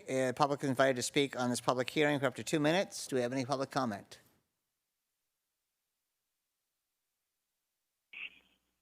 I have no public commenters in my position. Okay. The public hearing is now closed. Is there any discussion or additional questions from council? Mayor Pro Tem? No questions. Okay. Is there a motion? I'll second. We have a roll call vote, please. Councilmember Holston? Yes. Councilmember Gardner? Yes. Councilmember Middleton? Mayor Pro Tem DeHart? Yes. Mayor Bernstein? Yes. Motion carries 5-0. Okay. The next item is 2B, which is an application by Todd Hayes for historic designation of the Albert Frey Bella Vista Home, number 3, located 1150 North Calle Rolfe, APN 507-124-011, case HSPB number 156. May we have a staff report, please? Yes. Good evening. For the record, Sarah Yoon, Historic Preservation Officer for the City of Palm Springs. The first project we have before you, HSPB number 156, also known as the Albert Frey Bella Vista Home number 3, is before you today seeking historic site designation. This property is located in the R1C Single Family Residential Zone District. It has a general plan designation of very low density residential. The home is actually at the cross streets of East Tuchiva Drive and North Calle Rolfe, and it faces North Calle Rolfe as it's situated on the site. As you can see in the enlarged aerial photo, the home is located centrally on the lot with the driveway that curves along the front of the building. The home itself was completed in 1946 as a 3-bedroom, 1-bathroom home with a single carport. The floor plan that was used for the residential tract development was designed by architect Albert Frey. The historic photographs you see here is of the Bella Vista home featured in the Palm Springs Villager in 1951, and the photograph on the right is the home in its current condition, and you can see through that comparison that very little has changed. The preservation ordinance states a resource must exhibit exceptional historical significance by meeting the criteria shown here, and also retain a sufficient amount of integrity to convey its significance in order to qualify for a Class 1 historic designation. The Bella Vista home, number 3, meets criterion 2, 3, and 5, as the home is associated with important members of the community. It is a tract home development from the post-World War period in Palm Springs, during a time when there was a demand for affordable housing. And the home was designed by architect Albert Frey. The research also reveals that the home was one of those rare examples of wartime housing constructed with government funding. The 7 aspects of integrity are listed on this slide. Again, the resource must retain sufficient integrity to fully convey its historic significance. HSPB noted that in this case, many key elements and aspects of integrity, including design and association, are met. The owner has gone through some great effort in restoring many important original features, and based on the research that was submitted, the character-defining features were identified, such as the carport, the location of the overhangs, the placement of the house on the lot. And of course, we had some non-contributing elements that were identified that are listed in the draft resolution. As identified, the Albert Frey Bella Vista home number 3, HSPB made the findings for the home meeting Class 1 historic designation. The home meets, again, criterion 3 and 7 and possesses a high level of integrity. This is an owner-initiated request for historic designation, and HSPB recommends that City Council grant Class 1 landmark status to 1150 North Calle Rolfe. If there are any questions related to the staff report, I can take those now. And we also have the homeowner, Todd Hayes, who is here to answer any questions that you may have. Okay, are there any questions? So I have a question. So this is a small home, right? This was part of an affordable housing? So the research that was included as part of the resources report indicates that this particular tract was built with federal funding during that time. So yeah, it was Is it for intended for be affordable. veterans or? Is it pre-war? I don't know if it was I think it specifically started out intended for veterans, but I think I read it in the beginning. Well, anyway, it's fascinating that it's such great architecture was built as affordable housing. But I just like reading the reports, and thank you. Oh, I shouldn't have done that. So at this time, I'd like to open the public hearing. The public is invited to speak for this public hearing for up to 2 minutes. The first speaker, does Todd Hayes want to speak? Okay.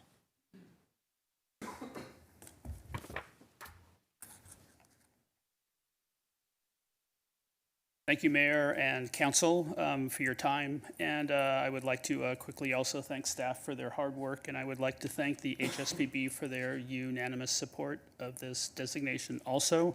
This is the third Albert Frey Bella Vista home to be nominated as a Class 1 historic site. And I would like to argue that it is the most important of the 3 as it is strikingly different from the others. Along with architects Gregory Ain, A. Quincy Jones, and Whitney Smith, Frey was responsible for building one of the earliest tracts of modern housing in California here in Palm Springs. The 15 identical homes were originally built in Albert Frey's Bella Vista tract, but each home was presented differently on the lot. The simple yet brilliant gesture on the part of Frey makes the tract one of the most important projects of his career and important to the city of Palm Springs. Bella Vista brought to life Albert Frey's 1931 vision to build attractive homes with a singular design. The Bella Vista tract embodies Frey's ideas about simple, low-cost, mass-produced, and affordable housing that he first theorized back when he wrote about doing this when he was designing the Illuminaire House. And it was this was all made possible because Frey was introduced to Culver Nichols and Sally Stevens, 2 people who were also important to the history of Palm Springs in their own right. All three of them shared a dream of building affordable post-war housing in Palm Springs. So while people's tastes in houses evolve over time, it is important that some remain as built so future generations can experience what housing was like at different points of time. In the case of the Belle Vista House, it is Albert Frey's 1946 interpretation of what the ideal affordable house in America was like. For all these reasons, it is important that we protect as many of these houses as we can, so that this part of Frey's work and this part of Palm Springs history can be understood and appreciated for years to come. Thank you. Thank you. I'm happy to answer any questions you might have. That was great. Thank you. Thank you for working so hard to preserve this. Is there any other public comment? No further speakers. Okay, the public hearing is now closed. Is there any discussion or additional questions from the council? Councilmember Gardner? No, I just wanted to move approval. I second that approval. Let me just check if Mayor Pro Tem, do you have any comments? No comments. Okay. We have a motion and a second. Can we have a roll call vote? Councilmember Gardner. Yes. Councilmember Holstich. Yes. Councilmember Middleton. Mayor Pro Tem DeHart. Yes. Mayor Bernstein. Yes. Motion carries 5-0. Okay, the next item is item 2C, which is an application by the City of Palm Springs for historic site designation of the gas company building located at 211 North Sunrise Way, APM 508-070-016, case HSPB number 158. May we have a staff report, please? Yes. So the second request that is before City Council today, HSPB case number 158, is for the gas company building. This building is highly visible on the corner of East Andreas Road and North Sunrise Way. The parcel is located on tribal fee land in Section 14, zoned medium residential. As according to the code, the application was forwarded to the tribe for recommendation, but outside of clarifying comments for the report, no further recommendations regarding the request for designation was provided. Here's a view of the building from North Sunrise Way, looking directly at the original entrance of the building. And although not directly related to the designation request at hand, recent approvals surrounding the subject site included a lot split that was approved for the property in February by the Planning Commission and an approval for a 15-unit residential project on Parcel 1, which was seen by the Planning Commission yesterday and approved. The request for designation falls on the parcel that contains the gas company building, which is the parcel shown in red. And the designation, if granted tonight, would be for the parcel that contains the gas company building. So as mentioned in the staff report, this is a city-initiated application which was prompted by the submission of a major development request by the owner for the existing structure. HSPB put a stay of alteration and started the designation proceedings to evaluate the historic potential to reclassify the site as a Class 1 resource. The Historic Resources Report evaluated the site and determined that it did meet the criterions 3 and 5, and it was also identified as a rare example of brutalist architecture in Palm Springs during the 1960s. The architect, Albert H. Riccardi, was also identified as a significant practitioner in the valley, and the building possesses high artistic value. Here, we have the 7 aspects of integrity, and for a site to be reclassified as a Class 1 historic site, it must demonstrate sufficient integrity. The resource at 211 North Sunrise meets many of the integrity findings, including the materials and the workmanship of the site. The draft resolution in the packet does outline in more detail the character-defining features of the resource. As you can see in the image on the screen, the building's exterior of the building uses a unique technique that results in a concrete surface with textured vertical grooves, which is very characteristic.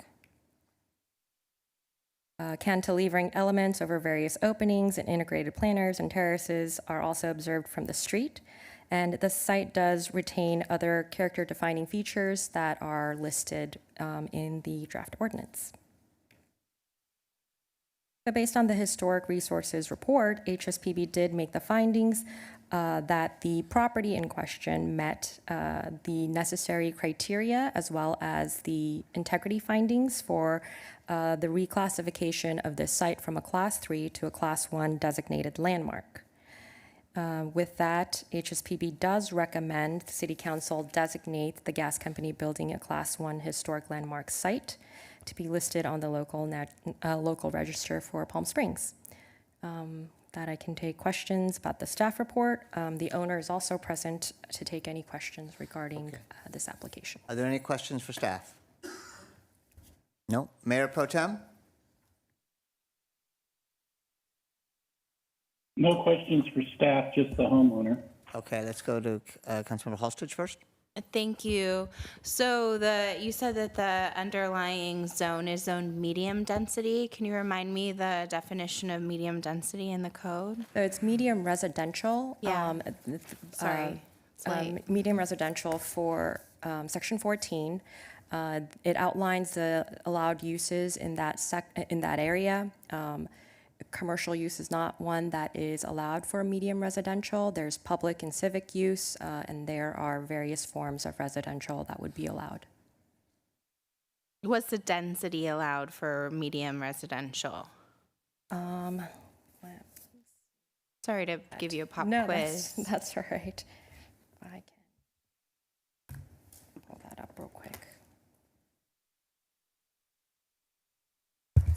Typically, the density range would be 8 to 15 units an acre.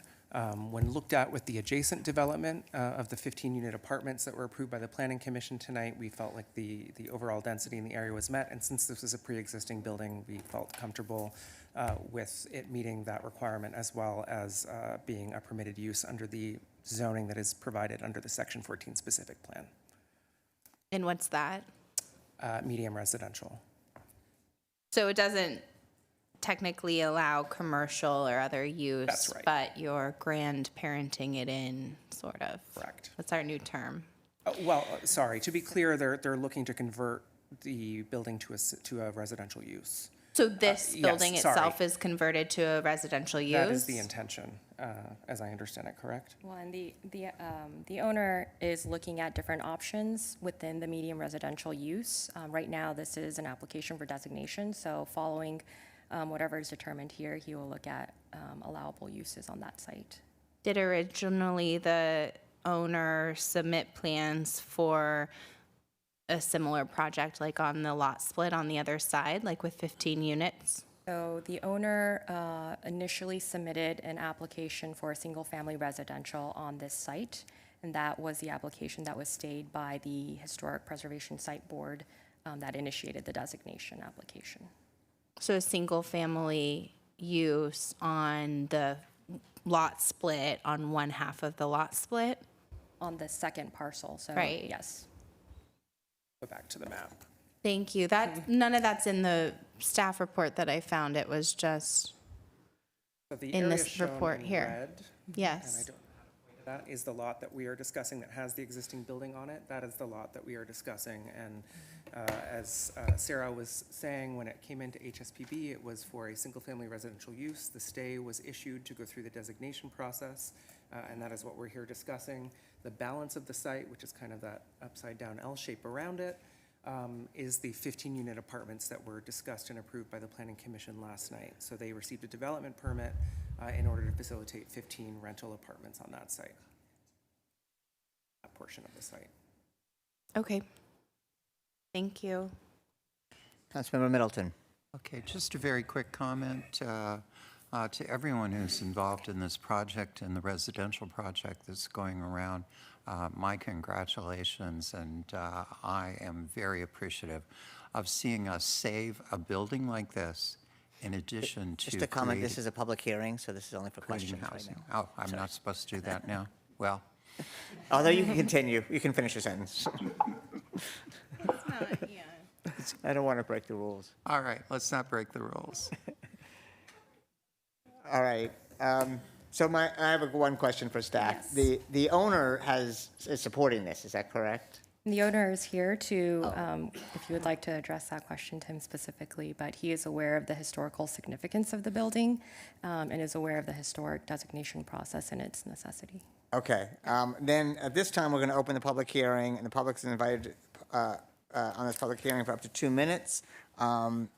We do have the owner here. I don't have a card for him, so I'm not sure his name, but if you'd like to speak. Yes, please do. And just state your name for the record.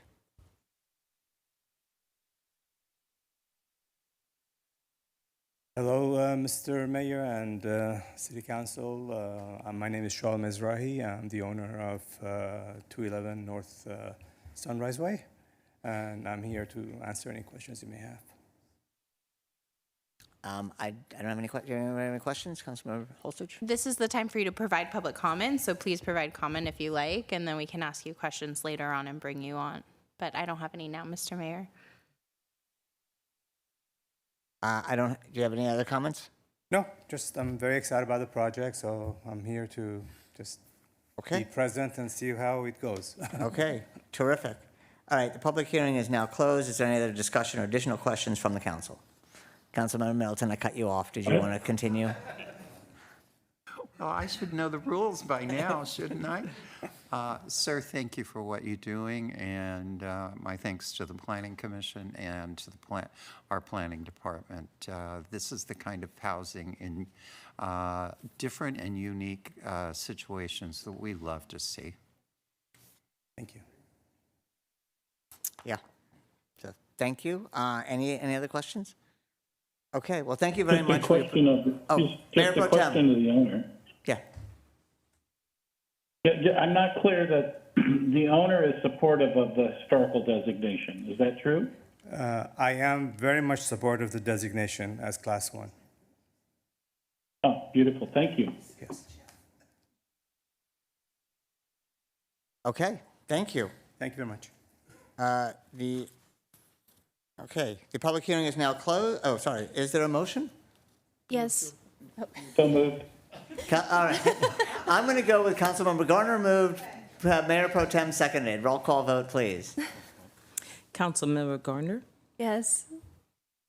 Mayor Pro Tem DeHart, Yes. Councilmember Holstich, Yes. Councilmember Middleton, Mayor Bernstein. Yes. Motion passes 5-0. Okay. The next item is item 2D, which is the vacation of the right-of-way for, do we have a revised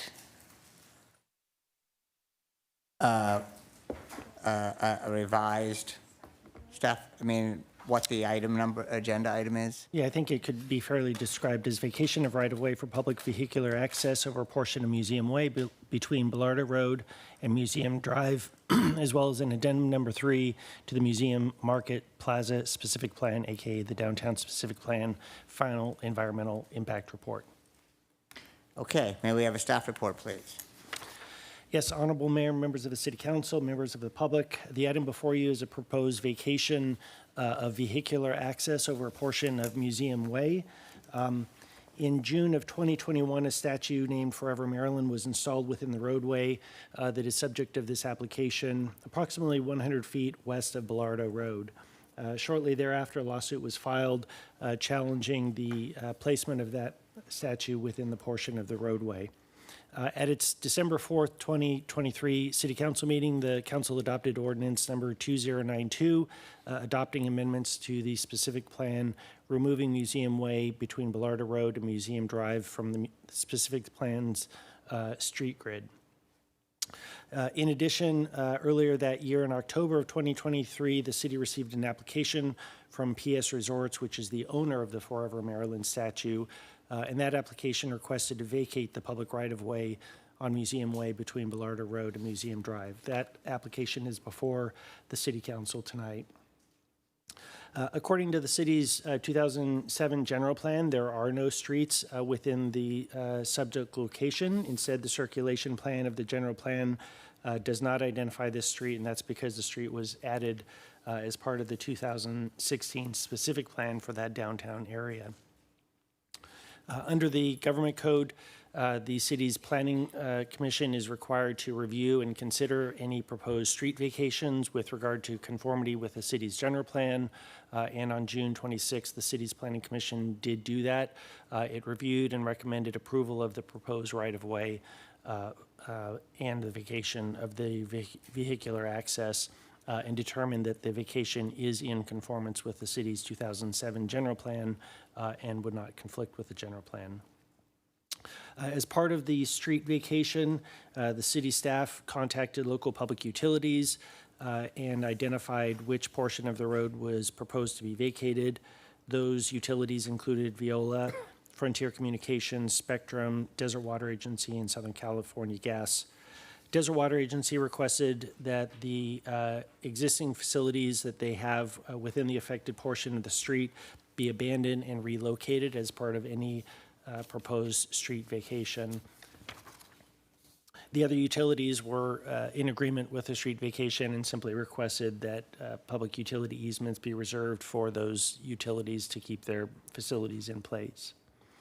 Under the California Streets and Highways Code, a vacation of a public right-of-way is permitted if the city council finds from all of the evidence submitted at this public hearing that the street, highway, or public service easement is unnecessary for either present or prospective public use. The city council may adopt a resolution vacating the street, highway, or other public service easement. The resolution can also include reservations of interest, and what is being proposed as part of this street vacation is simply the vacation of vehicular access. And so there would still be pedestrian access, bicycle access, and other emergency vehicular access over the portion of Museum Way that is the subject of tonight's agenda item. In addition, the Streets and Highways Code also allows the city council to reserve to the city the ability at a future date to reinstitute that vehicular access if the city council in the future determines that vehicular access is in fact necessary. And so the proposed resolution also does that. It reserves the right to the city to reinstitute vehicular access over the portion of Museum Way that's subject of the application. Finally, the Streets and Highways Code also allows the city council to make the vacation resolution subject to any conditions that the city council may find appropriate. As part of the original staff report, staff recommended that the vacation be subject to two conditions. One is that the applicant, PS Resorts, pay for the relocation of Desert Water Agency's water lines and facilities that are in the roadway. And second, that the applicant, PS Resorts, agree to indemnify and defend the city from any future lawsuits that might result from this vacation. And that's a fairly standard condition that the city imposes on applicants for matters that come before the city council.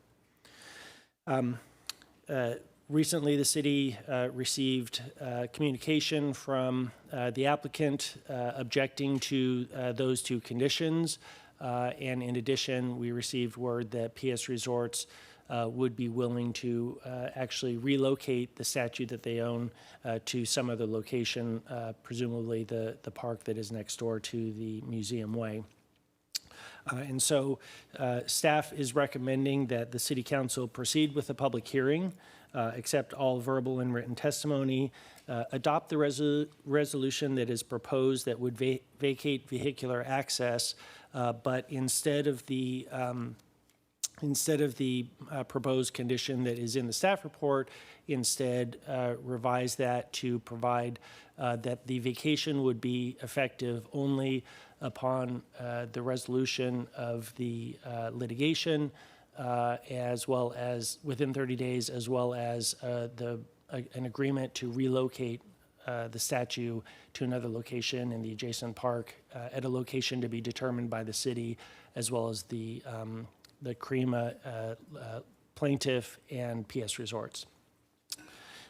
As part of the city's review and application, the city conducted an environmental impact study and is recommending an addendum to the previously adopted environmental impact report.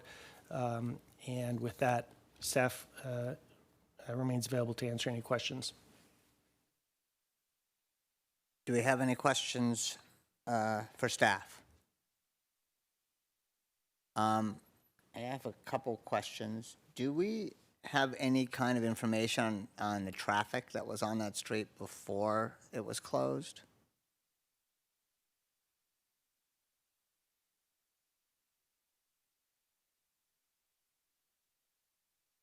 Mr. Mayor, Nicole Chris, Terra Nova Planning, we prepared the addendum. There are no counts for the number of trips on Museum Way for the short period it was open. The projected maximum number of trips in the original environmental documentation was 3,030 trips per day on a street that has a capacity for 14,000 trips per day. Okay. I'll make a comment on that later. Did we actually officially change the name from Main Street to Museum Way? It was formally changed as part of the specific plan amendment that the City Council adopted in 2023. It may have been formally changed by way of resolution, but it was most certainly revised as part of the 2023. I should also point out that representatives from PS Resorts, the applicant, is here, and once the questions are completed, be appropriate as part of the public hearing to allow them to speak and then take public comment. Okay. And I also think it says in the staff report, the street is not necessary for present public use. Are we saying it's unnecessary for prospective public use as well? That's a good question. Staff is recommending a finding of only that it's unnecessary for present use, not that the council make any finding with regard to prospective use, just present use. And that's why we've reserved to the city the right in the future, if this council or future council determines that prospectively the public needs it, the council will be able to reopen it to vehicular traffic. Okay. And just to clarify, the change in the staff report from that this was going to be a vacation to keep the statue permanent to what it is now, that originated from PS Resorts. PS Resorts, yes, indicated that they had an objection to the conditions of approval, and they also indicated that they would be willing to relocate the statue to the nearby park, and so therefore we felt that it wasn't necessary to include that as part of the verbal description of what this was. It was still studied and analyzed as part of the environmental review, but what's before you tonight, as a result of conversations over the last few days, is just a vacation. Okay. With those conditions. Okay. Thank you. Is there any other questions for staff? Okay, at this time, I'd like to open the public hearing. The public is invited to speak on this public hearing for up to 2 minutes. The first speaker... Again, it'd be, because it's a public hearing and it was an applicant, it'd be appropriate to ask PS Resorts and their representative, Ms. Blasdale, to just... Did you want to speak first? Yes, please. Oh, I'm sorry, I didn't see.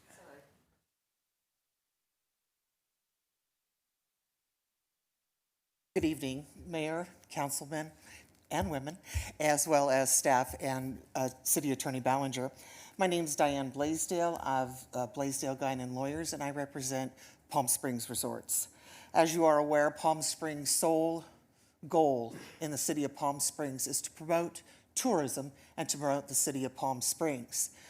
Based upon this, PS Resorts is the applicant for this evening in an attempt to have and bring a resolution to the litigation that has been pending before you, before the city, and before us for over 3 years. With this goal in mind, my client has made the decision to stand on the application for the street vacation this evening because it believes that it is in the best interest of tourism and the city of Palm Springs. However, they have also made the decision to utilize their precious resources for tourism rather than to continue with litigation and a threatened piece of litigation. Therefore, Palm Springs Resorts is agreeing to go ahead and move Forever Maryland to the downtown park so that we can hopefully negotiate a resolution with CREMA and the city of Palm Springs over the next month and finalize the terms and bring a cessation to all of this litigation. Accordingly, my client is requesting that the two conditions were placed upon the resolution this evening be removed. And that is because my client is not going to and will not enter into an agreement in which it is saddled with the financial burden of moving DWA water lines, as well as defending the city in any proposed litigation. So therefore, I recommended and spoke with Mr. Ballinger as far as replacing that condition with a different condition, whereas the street vacation would only be effective and put into force when the parties, CREMA, the City of Palm Springs, and my client, PS Resorts, resolve the litigation over the next 30 days. If you have any questions for me, I'm here to answer them. And if you have any questions for my client, the executive committee is in the room. Thank you. Are there any questions? I guess we should go with the, we have other public comment as well. So let's do the other public comment and then we'll come back. The first one we have is Frank Tyson, followed by Paul Hochmeyer.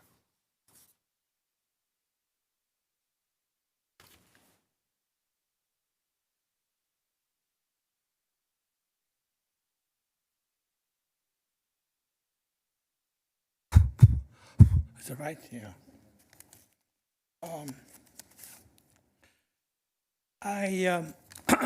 My name is Frank Tyson. I have been an hotelier here in town for the last 40 years, and particularly active in the small hotels. Anyway, at that time that the road was being considered, I was very active trying to tone down the size, the height of the plant, of the development, downtown development, which in a sense, so I know exactly what was going on at the time. In fact, the Mayor Pounier spent half an hour at a State of the City address blasting me for fighting that development for its height and size. Unfortunately, a council that was elected after that sliced that development in half. So anyway, but the thing at that time was that the Museum Way was one of the big reasons for the development, because it wanted to give vision, it wanted to get the museum in a proper position for the city access, not only access, but visual access from Palm Canyon and so on. And everybody, regardless of how you felt about the development, was in favor of that. In fact, Museum Way originally was projected to be much wider, to make it the most important route there to the museum. And the developer, I think, had something to do with narrowing it down. But I think what is important tonight to bring up, because is the fact that all this hollow... Your time is up. Pardon me? Your time is up. Bad, because I was going to say some interesting things, but that's the trouble with 2 minutes. It's too short. I understand. The next speaker is Paul Hochmeyer.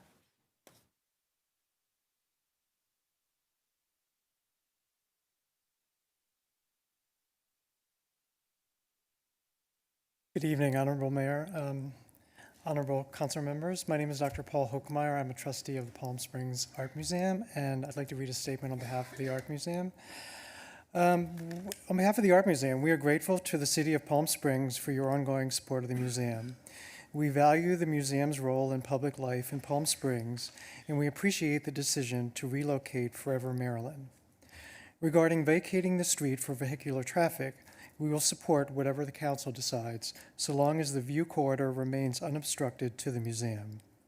We are pleased that both residents and tourists will continue to enjoy Forever Maryland. Thank you. Thank you. I think we have some comments online. Jacques Hussin?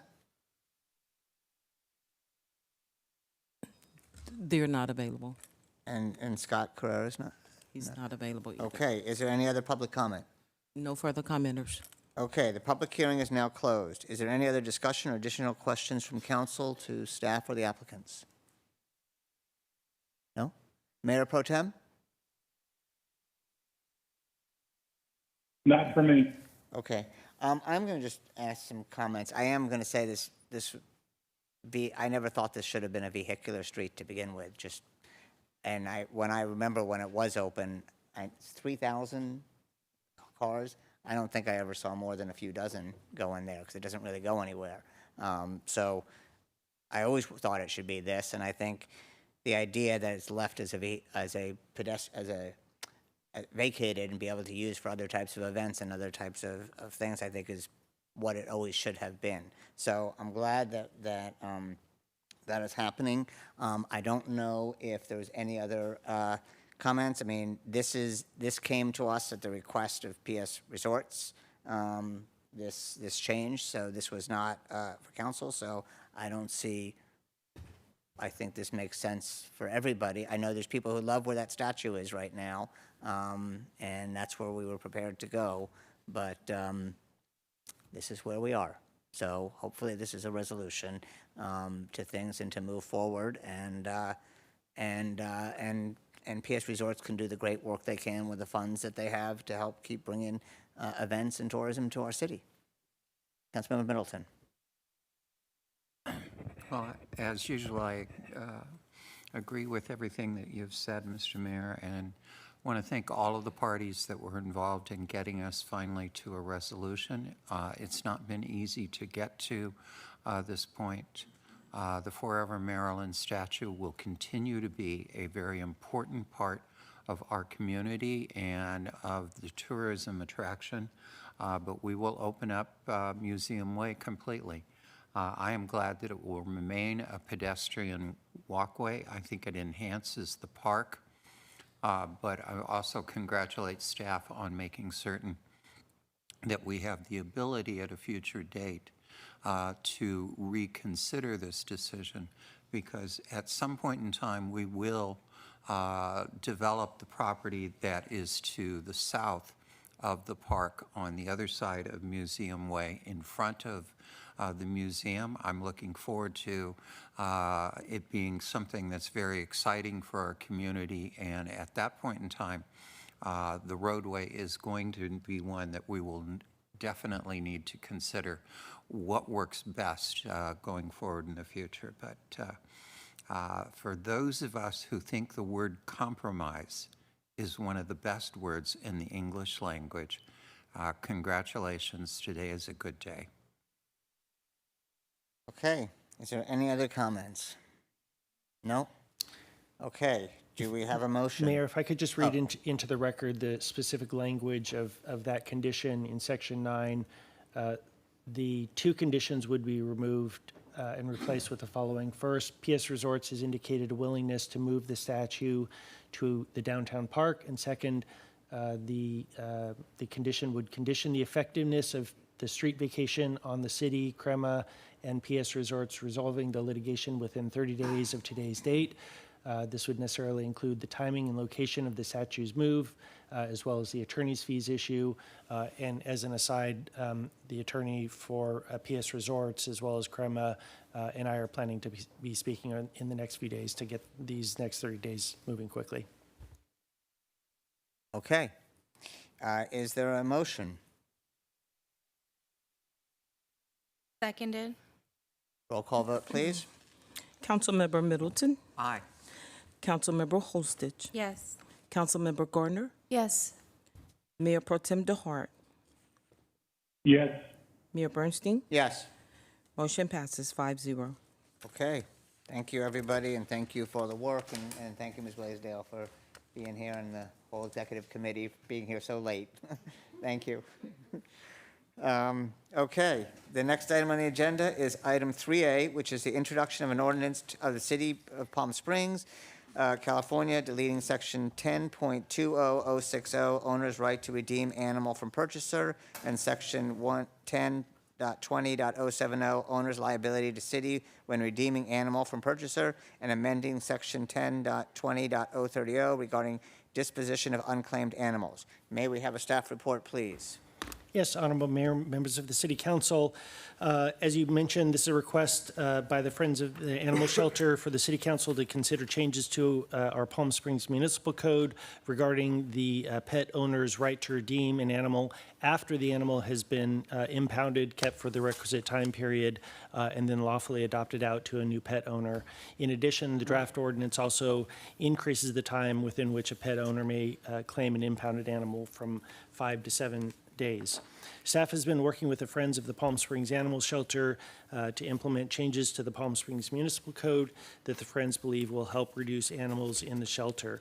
In February of 2020, this matter was brought before the City Council along with a proposed ordinance regulating the breeding of domesticated animals. That aspect of the ordinance was ultimately adopted, but this proposal dealing with redemption rights was never adopted, and so they have asked us to bring it back for consideration.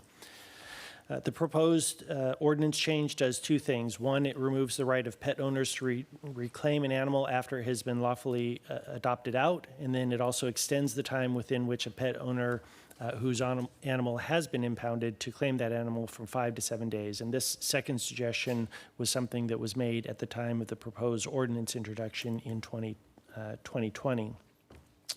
And so those are the two changes. I believe we've got a representative from the Friends of the Palm Springs Animal Shelter here to answer any specific questions about the operations of the shelter and how this might impact them.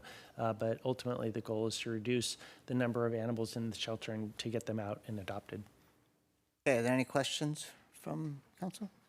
No? Councilmember Hallstage. Thank you. Thank you to our animal shelter board representatives for being here and your service to the city and residents and pets. We so appreciate it.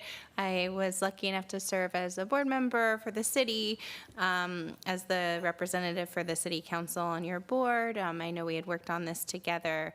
I just have a few questions, probably for staff or maybe for the animal shelter about notice. So, how are pet owners, how do we notify people of this law, of this rule, and, about found pets and all of that? I know I'm still trying to get us, I know you've been working on making sure more and more pets are microchipped, making sure more and more have licenses in the city of Palm Springs, which I think is really important because then we'll have more data about, who owns which pets that you might find. So does staff or the current representative, or does the board have information just about how you'll notify, how you currently notify the public about found animals? Did you want to speak? I'm not sure. You waited all this time until 10. Might as well speak for a few minutes. Welcome. Thank you. We might be a little blurry-eyed, but I we're know. really happy to be here. Tamara Hedges, I serve on the board of directors with Friends of the Palm Springs Animal Shelter. And I'm Tim Watts. I spoke earlier. I'm the board chair. And it does seem like deja vu. We've worked on this for a long time and really appreciate the work of the city attorney. So we go above and beyond what's standard for most public animal shelters to try to reunite lost pets with their people. And microchips are key. They save lives, and we're so grateful to the city for giving us some grant funding to be able to allow for free microchips, and we also do low-cost microchips for our community, but free microchips to Palm Springs residents. That's really important. We post lost pets on our website, also on Facebook and other social media outlets. We're trying all the time, in any way possible, to reunite, and sometimes that just doesn't happen. And I want to be clear that this ordinance is so archaic. It was passed in 1971. We're the only jurisdiction that has it. It doesn't make really any sense. A dog, for example, could come into our shelter in January, right? Let's pretend this happened, because it likely has, that a dog comes in January and is adopted in June, and then 30 days from that adoption date, somebody who'd been trying to reach about their lost pet, because let's say, for example, it had a ID tag, never responded to us.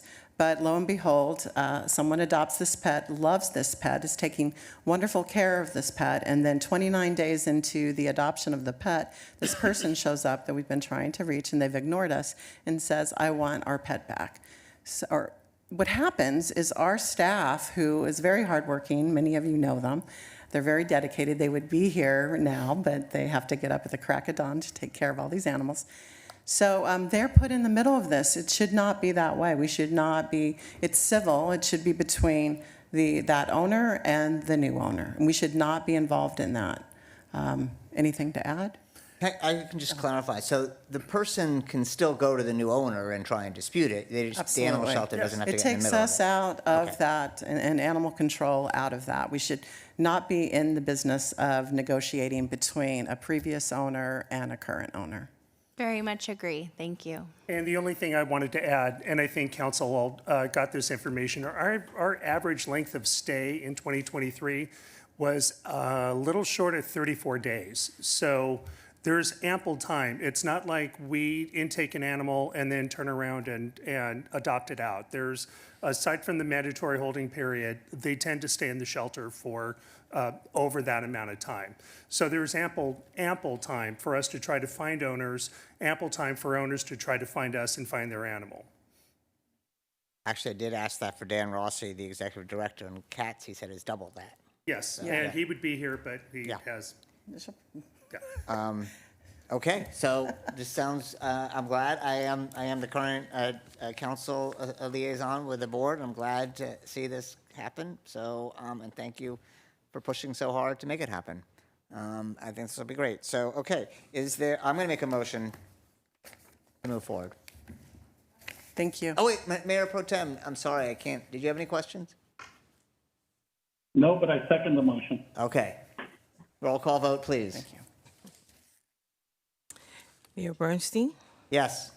Mayor Pro Tem DeHart, Yes.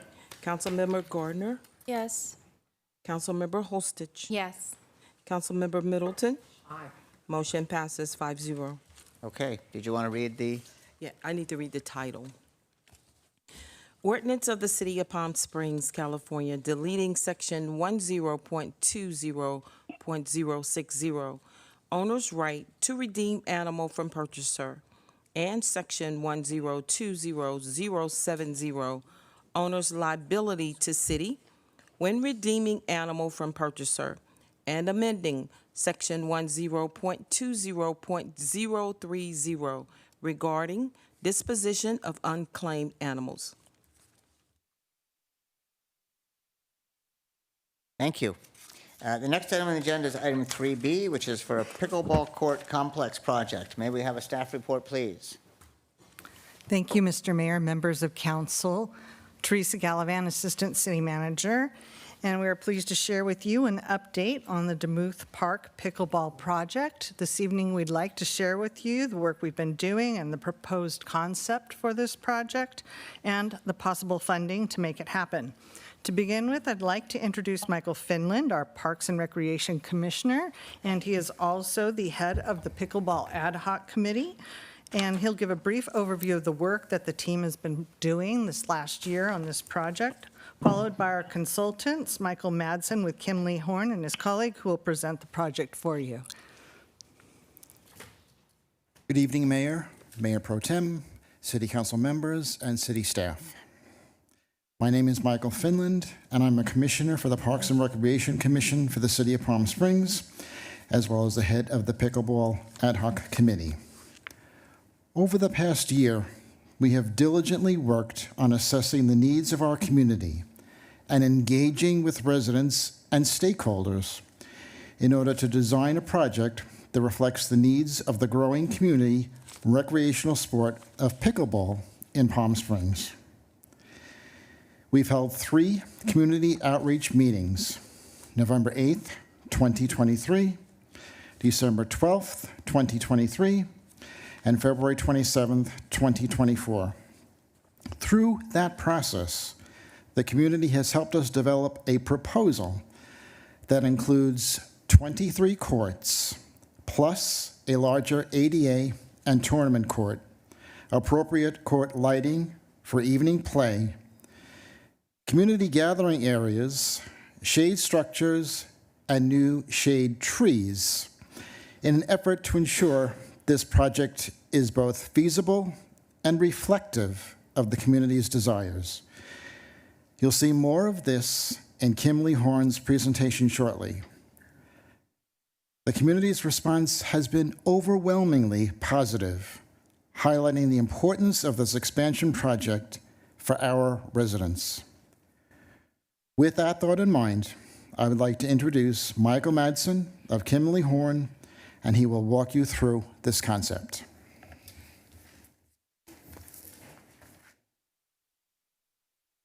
Good evening, everyone. Thank you, Assistant City Manager Gallivan and Commissioner Finland. And good evening, Mayor, Mayor Pro Tem, council members, and staff. It's great to be with you all tonight. I am very thrilled that we've reached this milestone in the project. And let's see, just use this.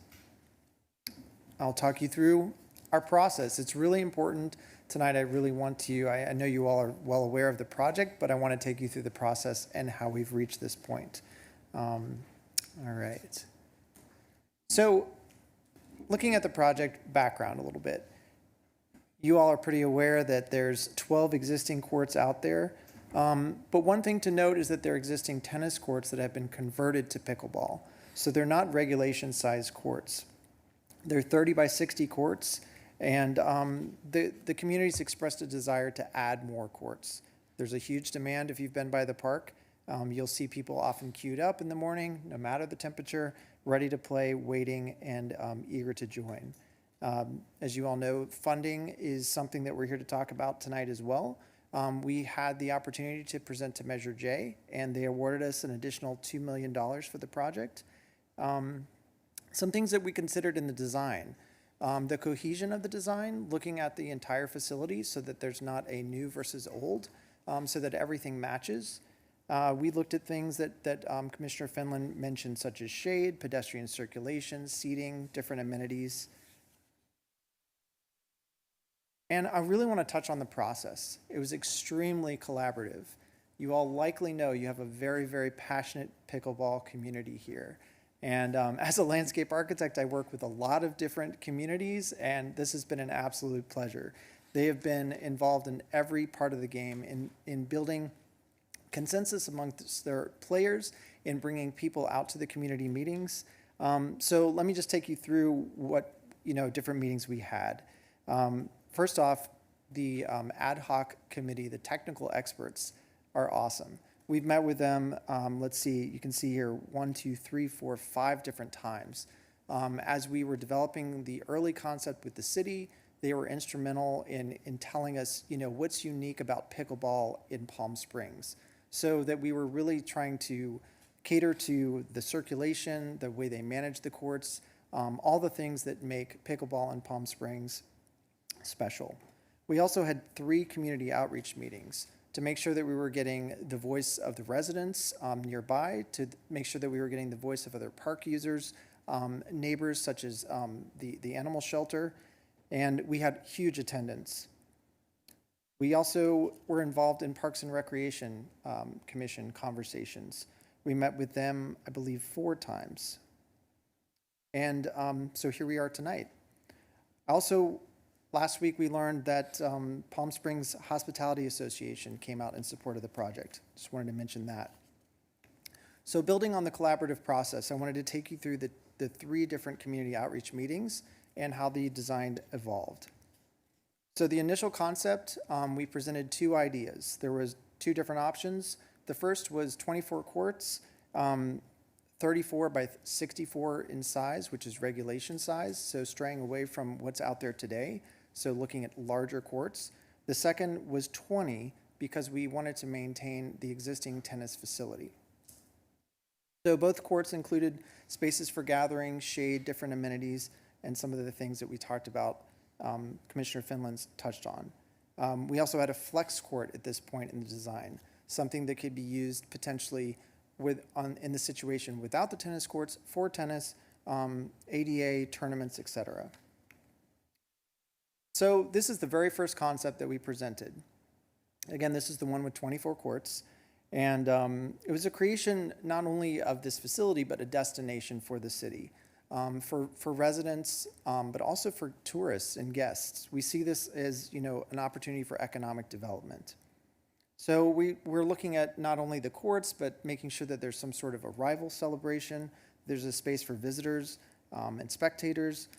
We took a close look at access. If you can imagine the courts today, there is really an access point that's from the north side, the outside of the fences. So to go to a court in the back, you're crossing other people's games. So we looked at corridors and ways to allow people to circulate to these spaces without interrupting others. We also saw it as an opportunity to create greater connectivity to the overall park. As right now, you all may be aware, there's sort of an area that's not really heavily used. There's a stage that's not really accessible. There's a few picnic tables out there between the existing pickleball courts and the playground facility. So, and then this is the concept that kept the tennis court. So a little bit of background on the community outreach process. We divided the groups up that showed up to these meetings into, we had 3 different stations. One station for layout, one to discuss amenities, and one to discuss the court play and rotation system. That was something that the ad hoc committee was very vocal about. They wanted an opportunity to meet with the community to talk about how the end product would be used. So we collected a lot of feedback, a whole lot of feedback. And I just want to highlight again that the meetings were really well attended. The community is super passionate, as I mentioned, super engaged. So let me walk you through a couple of things that we heard on the layout station. Court lighting. The lighting that's out there is pretty antiquated. They want the latest and greatest. Of course, we want to deliver that for the pickleball community.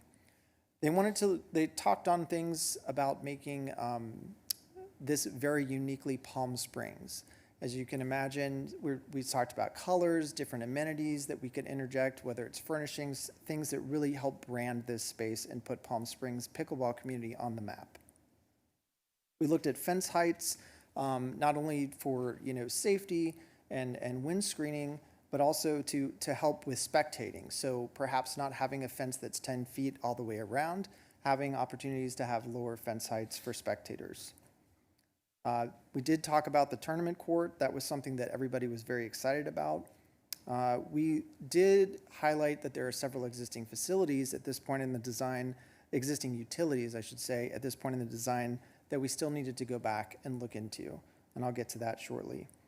Parking and how folks were getting there, that came up as a discussion point.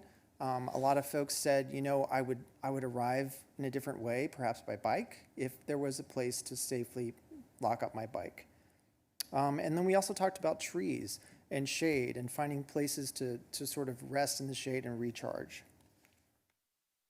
On the amenities breakout station, hit on the bike racks, trash receptacles, wind screens, things like water stations, practice walls. That's something that came up for those folks that might be waiting to join a game to introduce a practice wall.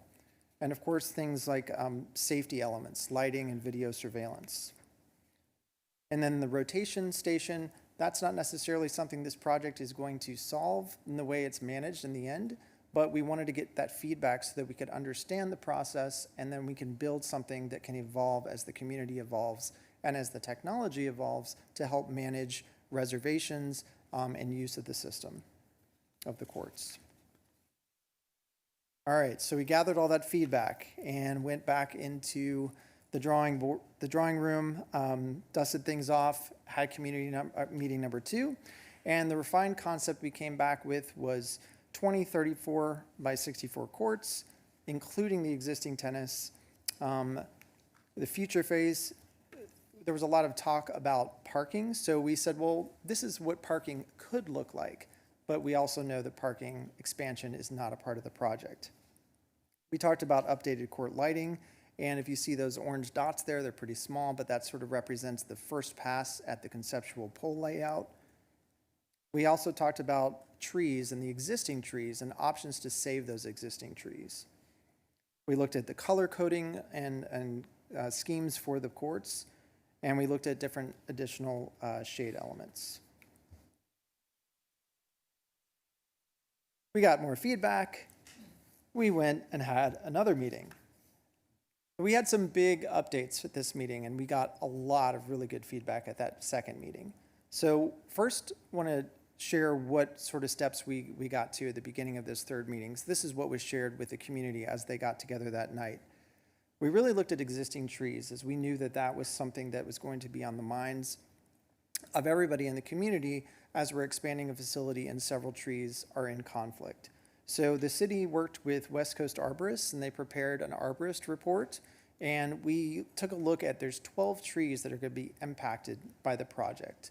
And the arborist report came back and said that there's a lot of pruning wounds, there's notes of significant decay, there are damaged roots, and none of these trees happen to be local or native trees to the area.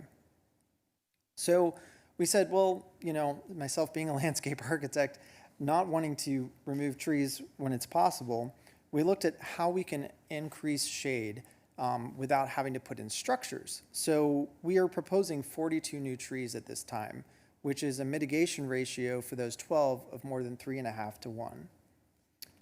The proposed trees and the design will also be appropriate for the area and, you know, based on water requirements and climatic conditions. We also touched on circulation and the existing utilities. Because the courts are going to be larger than they currently are, they're going to stretch further to the north. There's an existing manhole that's out there, and we had conversations with the utility company next door, and to actually move this manhole, it would take a lot of time and a lot of money, and so we had to go back to the drawing board and figure out how to deal with the concept to make sure that this manhole could stay in place and could be something that could be serviced and accessed over the years. And then, of course, we talked more about parking. Parking and access is still a concern. So we took a look at the nearest parking lot that's to the east. It's about 845 feet away from the pickleball court, the new pickleball court design, the furthest west point. So the thought there being that, you know, there could be a future parking lot expansion, but the current parking lots with folks that are showing up to play pickleball, that are able-bodied, can probably serve to provide parking for most of those folks. All right, so we looked at a lot of different inspiration. I believe one of the speakers earlier mentioned some places in Utah and some other sites. So those are the ones that you see along the top of this screen.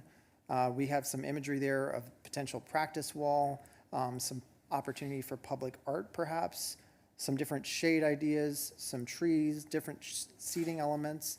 Of course, water drinking fountains, that was discussed, not just regular drinking fountains, but bottle fillers, permanent seating, and the bike parking. All right, so final concept. We ended up, as Commissioner Finland mentioned, 23 34 by 64 pickleball courts and one 44 by 74 tournament court, equating to a total of 24 pickleball courts. The existing tennis court is no longer in place. It is being repurposed, and it allows us to add in approximately 4 pickleball courts that we otherwise wouldn't be able to. We have a larger plaza space. If you can kind of see, let's see, am I able to? Right there. So that is the area actually where there is the manhole that exists. So there's a lot of talk of education, team sports, different meetings. So it was an opportunity there to create a gathering space that's shaded for potential school events, for different classroom sort of setups outdoors, and for different teams to meet, spectating opportunities. So really it created another opportunity for gathering, which we were pretty excited about. And then we have an accessible tournament court that moved towards the south to open up the front and create an outdoor plaza space that could be used for further economic development on the day of a tournament, perhaps food truck events, bring in different vendors that support the event, and things like that. We also saw this as an opportunity to engage with the adjacent playground. there's sort of the gap in between that exists today. And a lot of folks have talked about it may not be the most comfortable situation, sort of having this no man land in between a very activated space and another activated space. So this would allow more eyes on each space and more engagement with each space. And some of the players actually said, you know, I have grandchildren or family that actually use that playground. And so it's an opportunity for them to come see me play, for me to see them play. So we thought that was a win-win.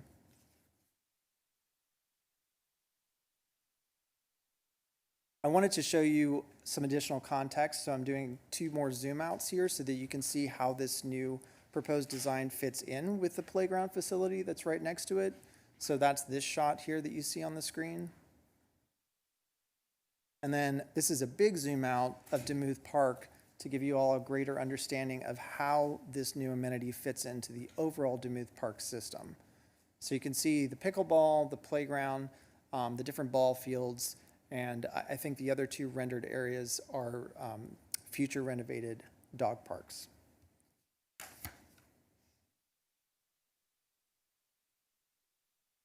All right, cost estimate. So a little bit of background on our process here. We looked at recent bids, including similar construction efforts. We had conversations with product representatives. We did a rough order of magnitude with internal and external partners in our firm. And we considered different implementation methods, perhaps phasing the design, different construction options, things like that. So to break this up for you all, I have it in this chart here of different buckets, breaking it up into site and court improvements, shade structures, believe it or not, shade structures warrant their own bucket, and lighting does as well, site preparation, and construction services. A little bit more detail into what each one of those buckets contains, and just assure you that we're still in the conceptual phase. We're ready to move into construction documents, and when we do so, we'll still look for cost-saving opportunities. All right, project schedule. So where we are today is pretty much the second line, July, City Council. And this is a rough schedule. You know, there's a lot of different things that we'll have to work out with the city. The idea is to move this as quickly as we can, as we know the community is extremely excited about it. And so right now, the way this looks, we would be bidding in the early 2025 and hopefully kicking off construction. Another look at the schedule. The green box is where we are today.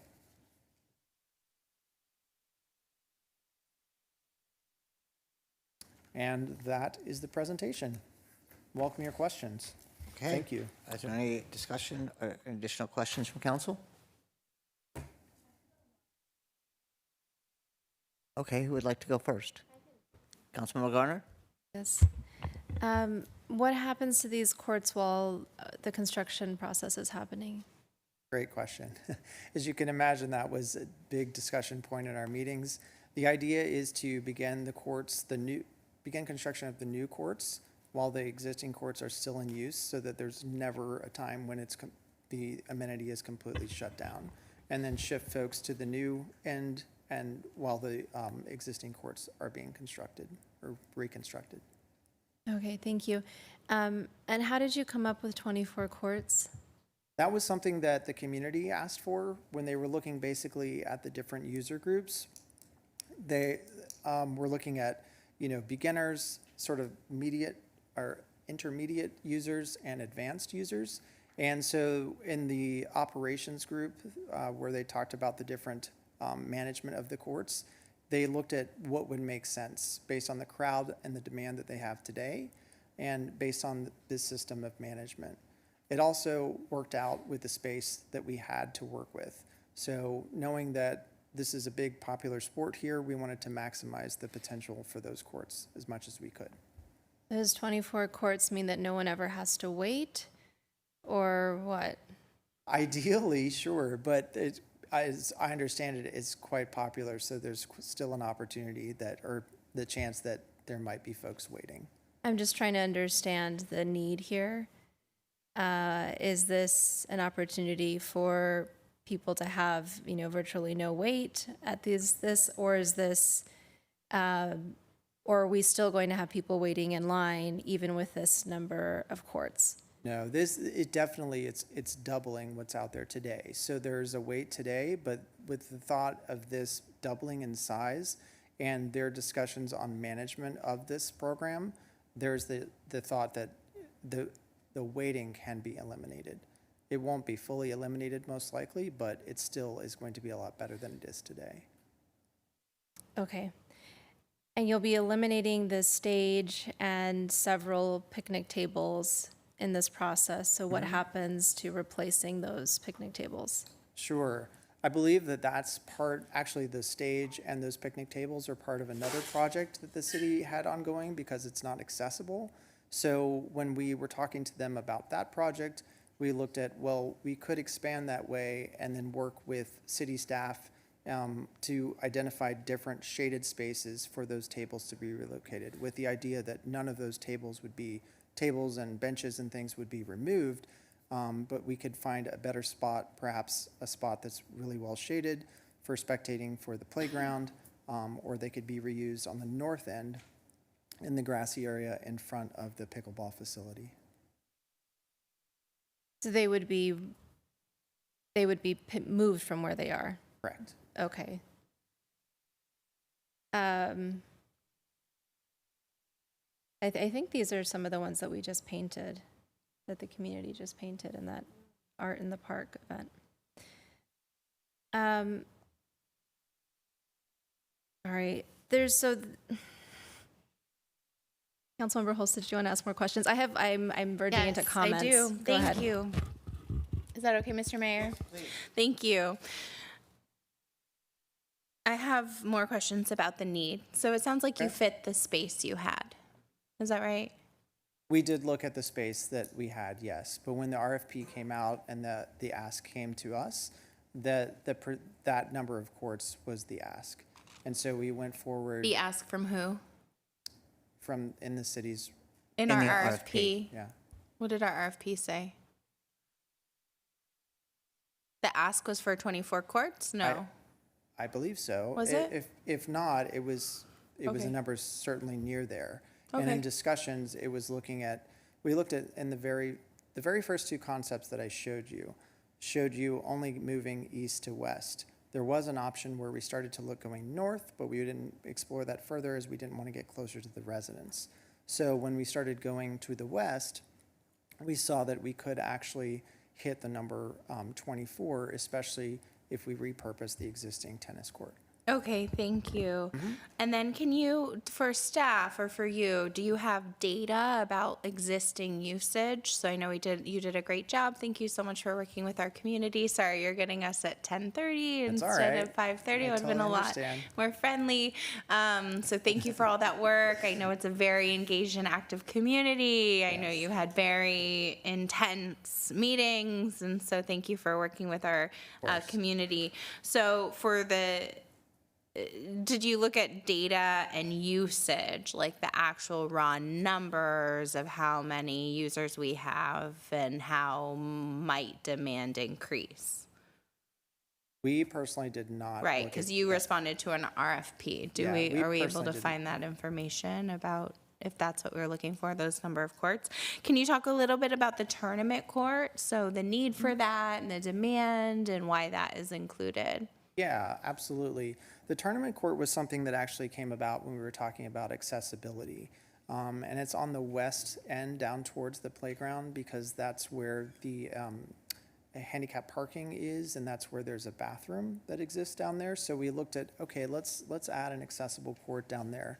And then, knowing that an accessible court is a larger court, we saw an opportunity there to actually create an amenity within this pickleball facility, being a tournament court.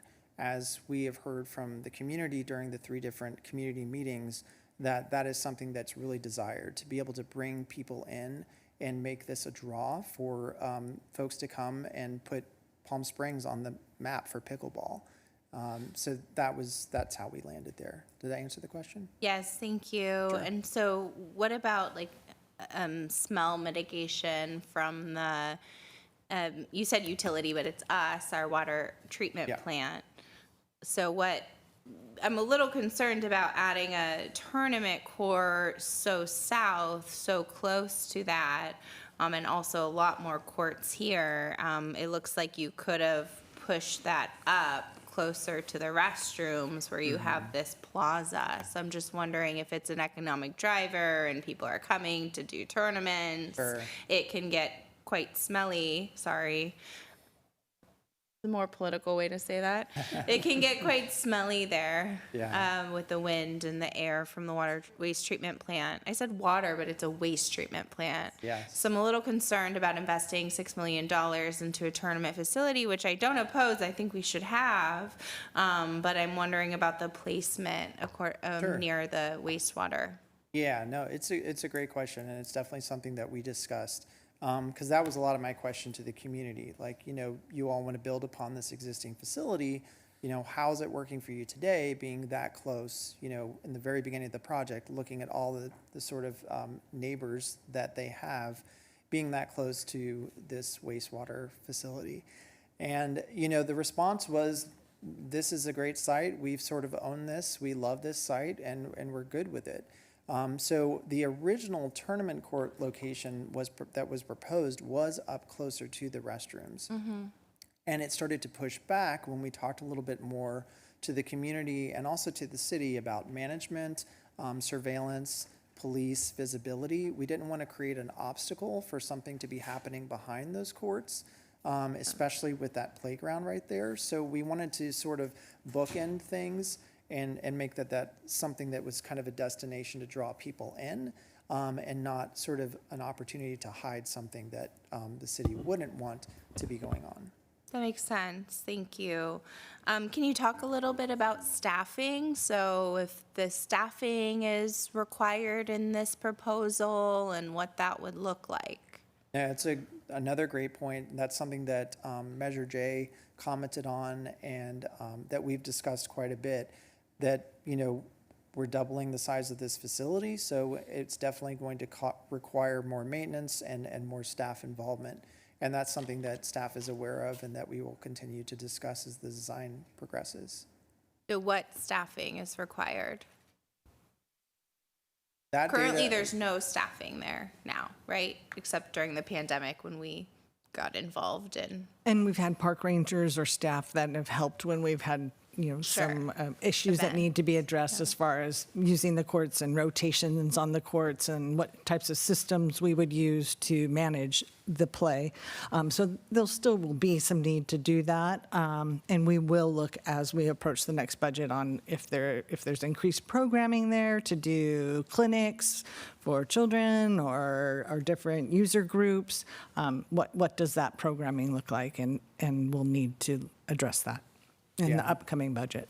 Yeah, and definitely see that there's going to be the need for that. But I do want to say, based on our conversations with the community and as passionate as they are, they really have expressed that they're going to own a lot of that. But I understand that that's not going to be solely, you're not going to be able to walk away, and it's going to be maintained that way.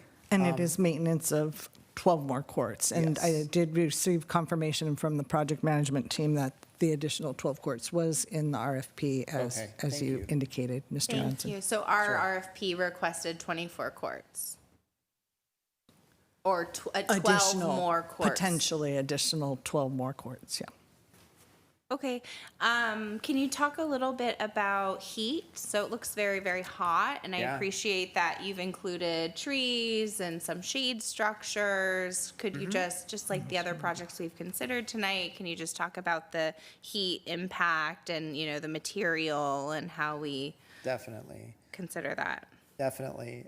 So I got some surprising answers in talking to the community at these different meetings. I was thinking, that they would want trees everywhere, shade across the top, things like that. But actually the trees, some of the leaves, if they're down corridors, blow into the courts and create sort of an obstacle, become another thing to blow away and another maintenance issue. So we definitely looked at structures, shade structures throughout the facility, throughout those different corridors.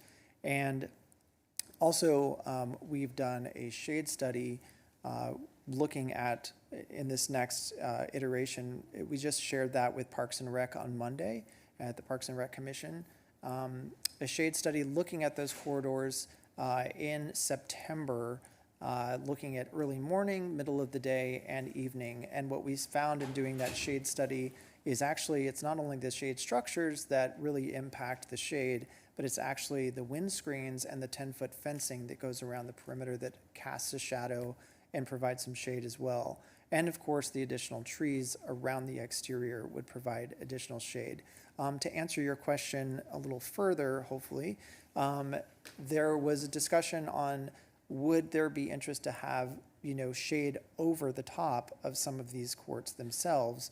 And the response was that that can get a little bit distracting, having that much shade, especially if, your partner's in a position where the angle of shade is not there, then they're in the sun and you're in the shade. So it was more, let's keep the shade to these corridors.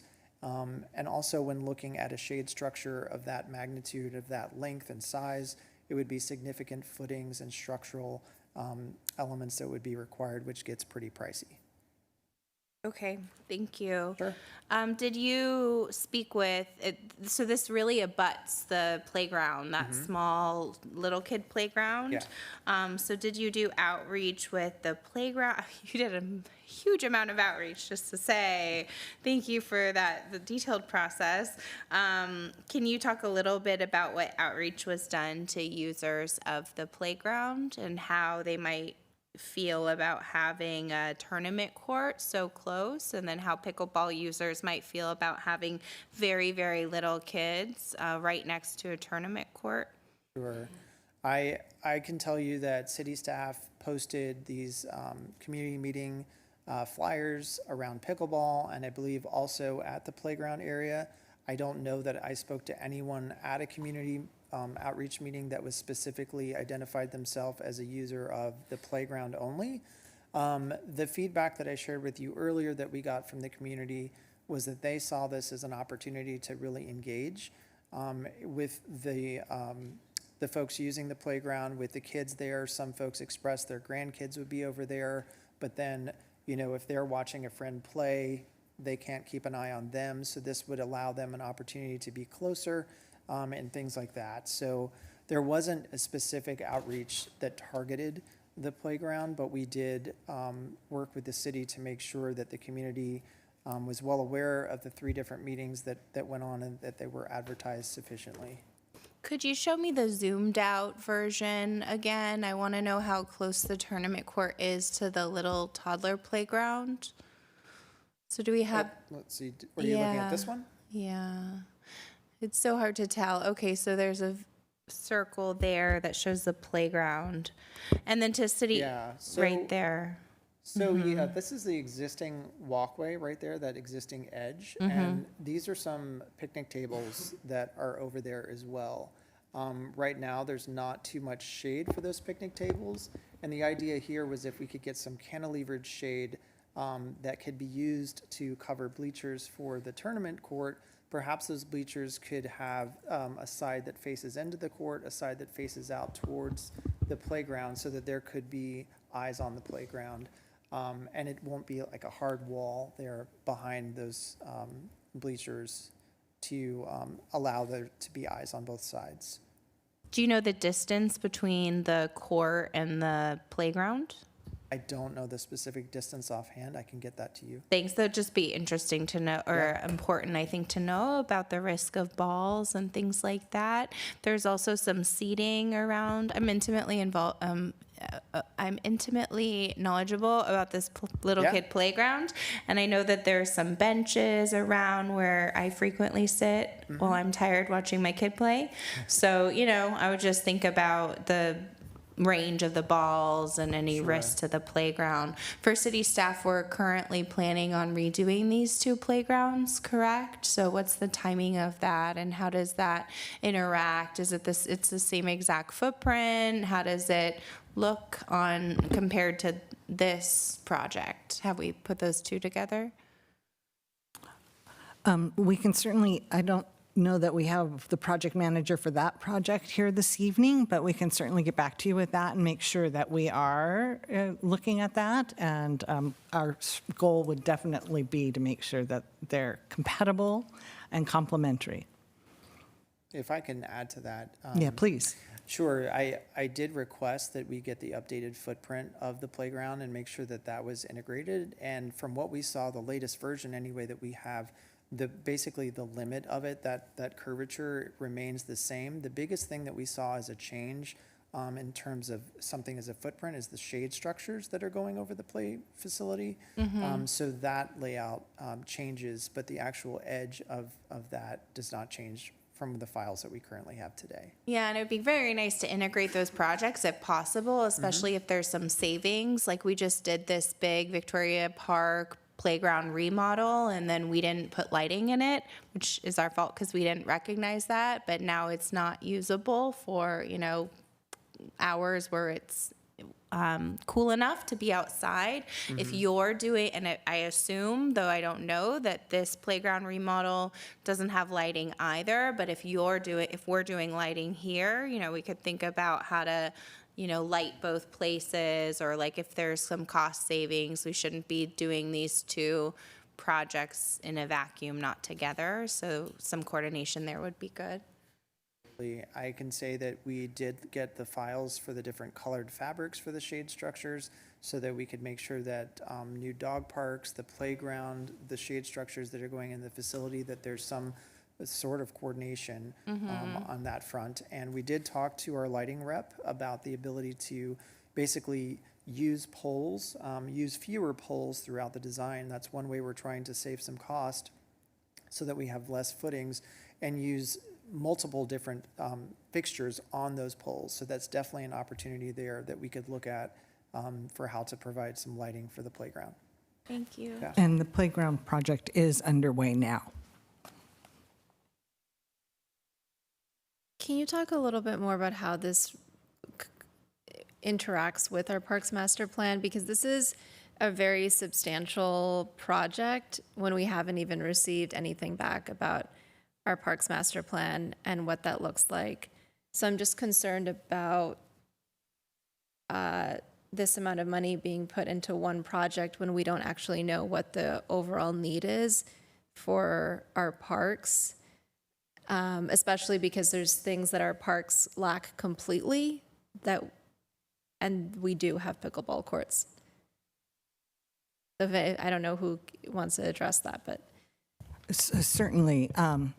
This project is considerably ahead of our master planning process. However, we have shared with the folks that are doing the master plan all of the projects that are on our parks approved capital improvement project list. So they are aware of the pickleball project, the scope of the pickleball project, and any other items that are on the CIP.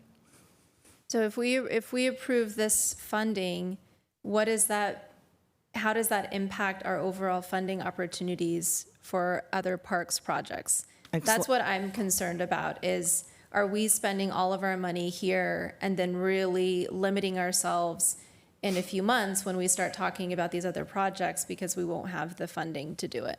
Certainly, I understand, and our finance director and we've all discussed the funds that are available, and I think that's why we're recommending we do keep some funding in Quimby funds, not exhaust all those funds. We had quite a conversation with the Measure J committee about that as well, as they really wanted to make sure that they weren't exhausting those funds for other projects. And he can give us an update on those balances and how quickly they replenish. When the master parks plan comes forward, it will be about an assessment of things that may be needed in parks in the future, and then there will need to be scoping and prioritizing of those things. So that will take a process. And during that time, the funds would be replenishing through Measure J and Quimby at a different pace. So there's still time for the Master Parks Plan needed to finish that project and then prioritize and scope those projects.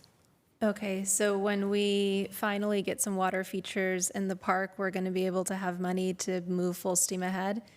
I'm just very concerned about this massive project when we don't have soccer park, we don't have any water features, like things that I've been asking for 5 years. But we're going to get a whole new pickleball complex. So I'm just concerned about the timing of this project and where our funding is and how we're going to make sure that we still prioritize some of these other projects that we've been asking for just as long, if not longer.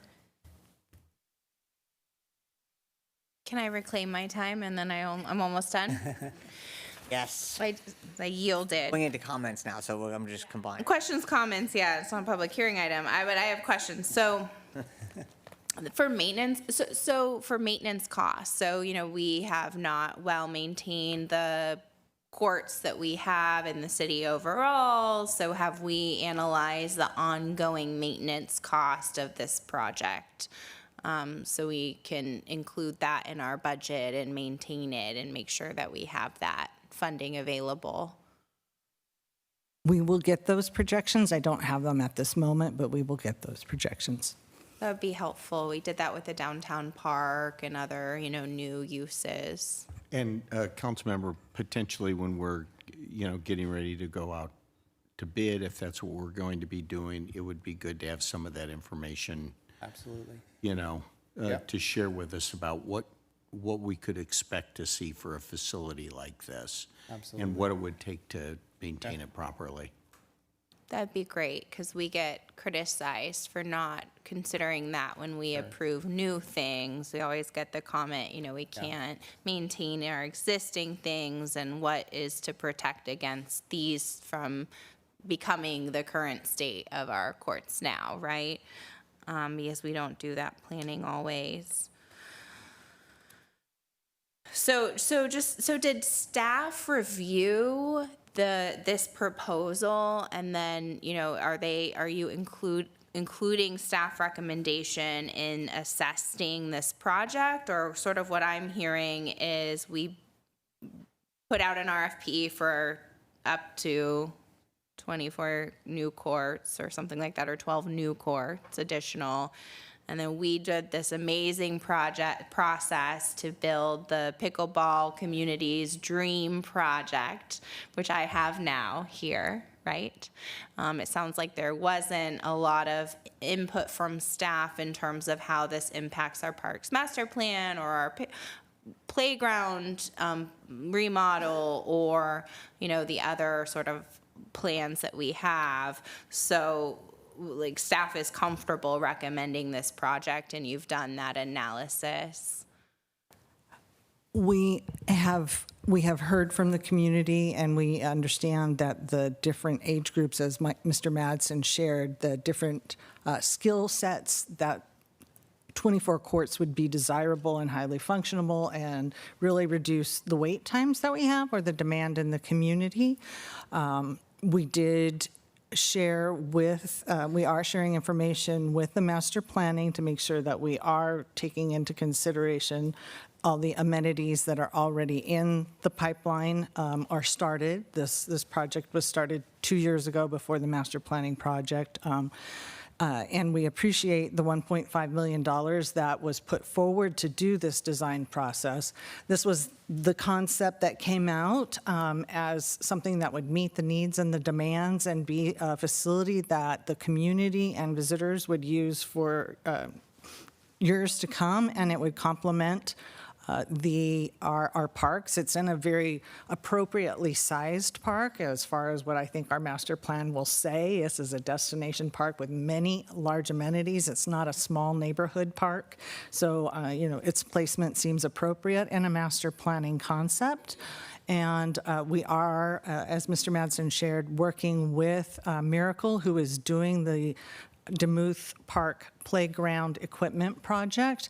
They have been coordinating and discussing ways that the new amenities that are going into Demuth Park, not just the playground, but the dog parks. There's a number of projects, and actually Kimley Horn is working on all those projects. So he's, with the exception of the playground equipment. Right. So they are very aware of the improvements we're making at Demuth Park and thinking about that as a whole and how this fits in. So, Thank you. My And pleasure. has staff assessed like the water treatment facility, sorry, it's very late, wastewater treatment facility and the impact on this amenity and all of those concerns? And those concerns, yes, we've been through those concerns on more than one occasion, and I know our city engineer is here and oversees the water treatment plant and can talk about the improvements they have done and they are doing in the future to manage the wastewater treatment plant, the types of improvements that they do, and the processes they undertake in order to try and mitigate any of those kind of interactions.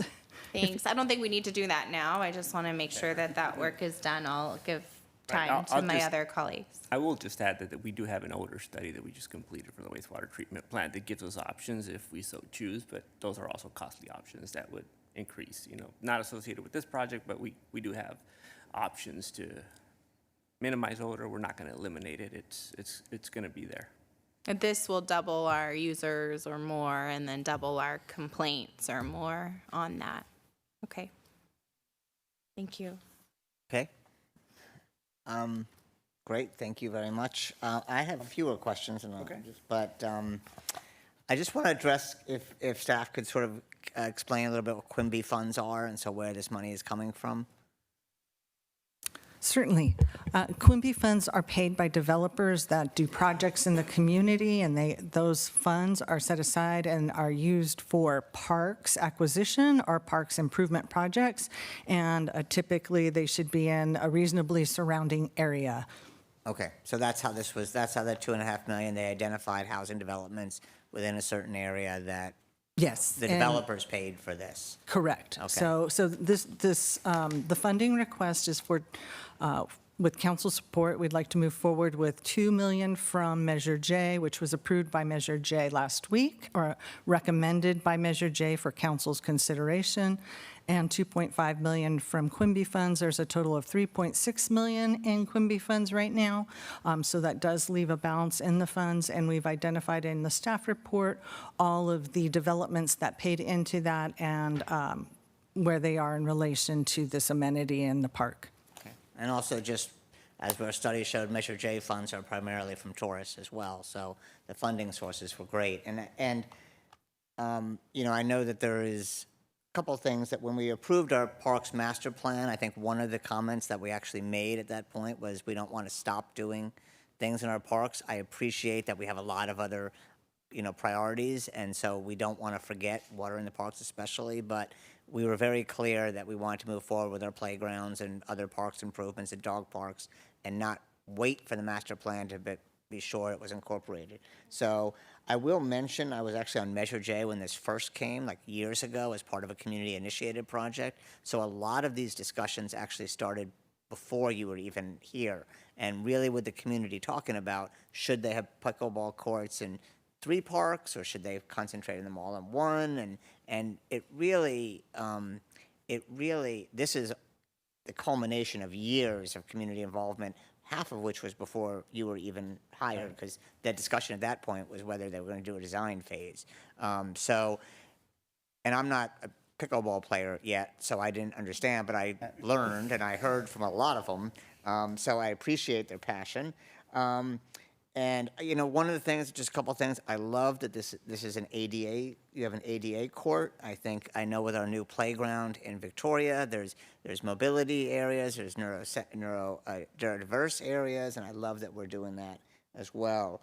I'm glad you're not doing any parking. I know Tamara is still here from the animal shelter. There's a big concern that the animal shelter was going to lose their area, and it was actually the pickleball players who were like, we don't need any parking near here. They should be able to walk 800 feet. So I'm glad that all worked out. And I did want to just reiterate, so no courts will be out of use during this? You'll build all the additional ones and then go back and do the old ones? Correct. That's the plan, because we know that there would be total uproar if we had to shut down these courts. So the idea is to keep the existing facility active and to start construction on the west end there. Okay. And again, the completely covering the courts is something that they did not want at all, or it's just too expensive and maybe somewhere down the line? That's the feedback that we got, was that the shade is, because the sun is moving, no matter what shade structure you put up, it's not going to be a consistent covering unless it's something that's extremely massive. In that case, it gets to be cost prohibitive because of the structural members and wind load and things like that that are going to be required. So the thought was, let's do the shade structures in the corridors, provide some solid places for shade and for resting in between games or for spectating, and find cost savings in not having something like that. Okay, I appreciate that. Again, with our heat yeah. here, I am going to guess that we are going to need to start looking at indoor courts, real indoor courts at some point, not in the far future. And it does worry me a bit that we do this large facility that we're going to get too hot to use eventually, but that's down the line. What I did like is the idea of the tournament court and the potential monetization of this, that these actually could be revenue generators. I know actually Palm Springs Hospitality is using the 12 courts for a fundraiser for their foundation, but the idea that you could actually bring tourists and people paying for meets like we have at our swim center, I think is probably a real key that we need to look at our parks, because it not only will it drive tourism, but it could potentially drive revenue that could go back into the parks to do it. And we're seeing, especially with pickleball, there is a clear revenue driver. We now have a professional pickleball league in the Coachella Valley, and I think we are doing a tournament, am I right, City Manager, in the fall, inside somewhere, the convention center or something, or, well, we're seeing. All right, there's been talk about doing an indoor one here anyway, so, which is interesting. The other thing, so the noise issue, that is, I know we've had some other proposals come from additional noise mitigation. Is that being looked at as well? It's definitely being considered. It's definitely something that came up at the community meetings. In fact, one resident from right across the street attended those meetings and just spoke up on that very topic. So we're looking at different options. I mean, clearly the main way to mitigate noise is to have something solid. There's a product called Acoustifence that could be used. However, you can't see through that. That sort of blocks in all the users. There's some other that it's like pickle glass, where it's like the glass facade. So that's something we could consider, perhaps maybe just for the north side. But there's other things to consider with any of those solutions. It impacts demand on maintenance, potential glare if there's a glass product, things like that to consider. There are pickleball paddles that are certified quiet, so we can't obviously tell the community you can only use this paddle in the city, but perhaps there's a way to encourage use of that. But those are just some of the things that we're talking through.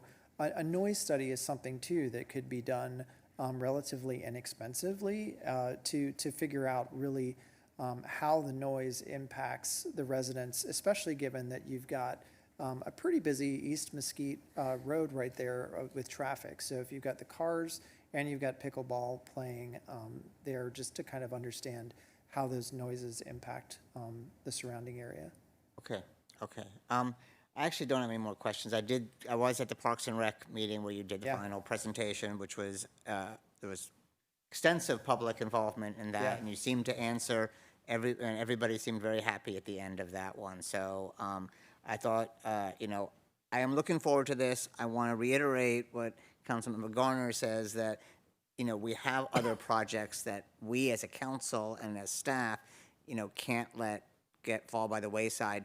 This did originate as a Measure J community-initiated project, so this is also the time to get the community to start talking about, what they would propose in our parks that they want us to focus on, because you can see, I've seen the whole progression of this from the first proposal into tonight, which was a long time, but it has happened. So I am going to support this. I don't know, Mayor Pro Tem, did you have comments or questions? Yeah, I'm ready for them. Okay. Is there any other questions or comments? I am going to make a motion to approve. I'm going to. No, I have comments. Sorry, I didn't know. I thought you said ready to vote. Okay, please go. Yeah. I think it's funny, it was mentioned earlier, we spent way too much time on 1M, and here we are on this one too. I appreciate the input that we have from our consultants, and I know you're here to talk about pickleball and not much of else that was brought in front of you tonight. I think, I know for a year and a half, we've as a body, we've been raising caution on our master plan and making sure every step of the way that we've been commenting on how are we tying in each of these projects to the Parks Master Plan. I'm very concerned about the library landscaping. We've got an arts program that we're going to spend hundreds of thousands of dollars on shade structures coming in. Dog parks are being established. The playgrounds that we've added and we're working on. Swim center, we're spending a nice chunk of money on improvements to the entryway and their locker rooms. So I think we just can reiterate there is deep concern that all of our projects that are ongoing are definitely tied into the Parks Master Plan, and that at some point when we get to see this master plan, we're not going to be regretting that we embarked on that master plan. I think my only reservation about the pickleball courts is I wish we were doing more. I think we can certainly, there's a demand and there's going to continue to be a demand for this sport in our city. The community has spoken out for quite a long time for this amenity to be enhanced in the city. So I fully support what's in front of us tonight. Certainly, I don't think any of us thinks that we don't want to spend this kind of money, but in this day and age, this is the money that we have to spend for this type of amenity.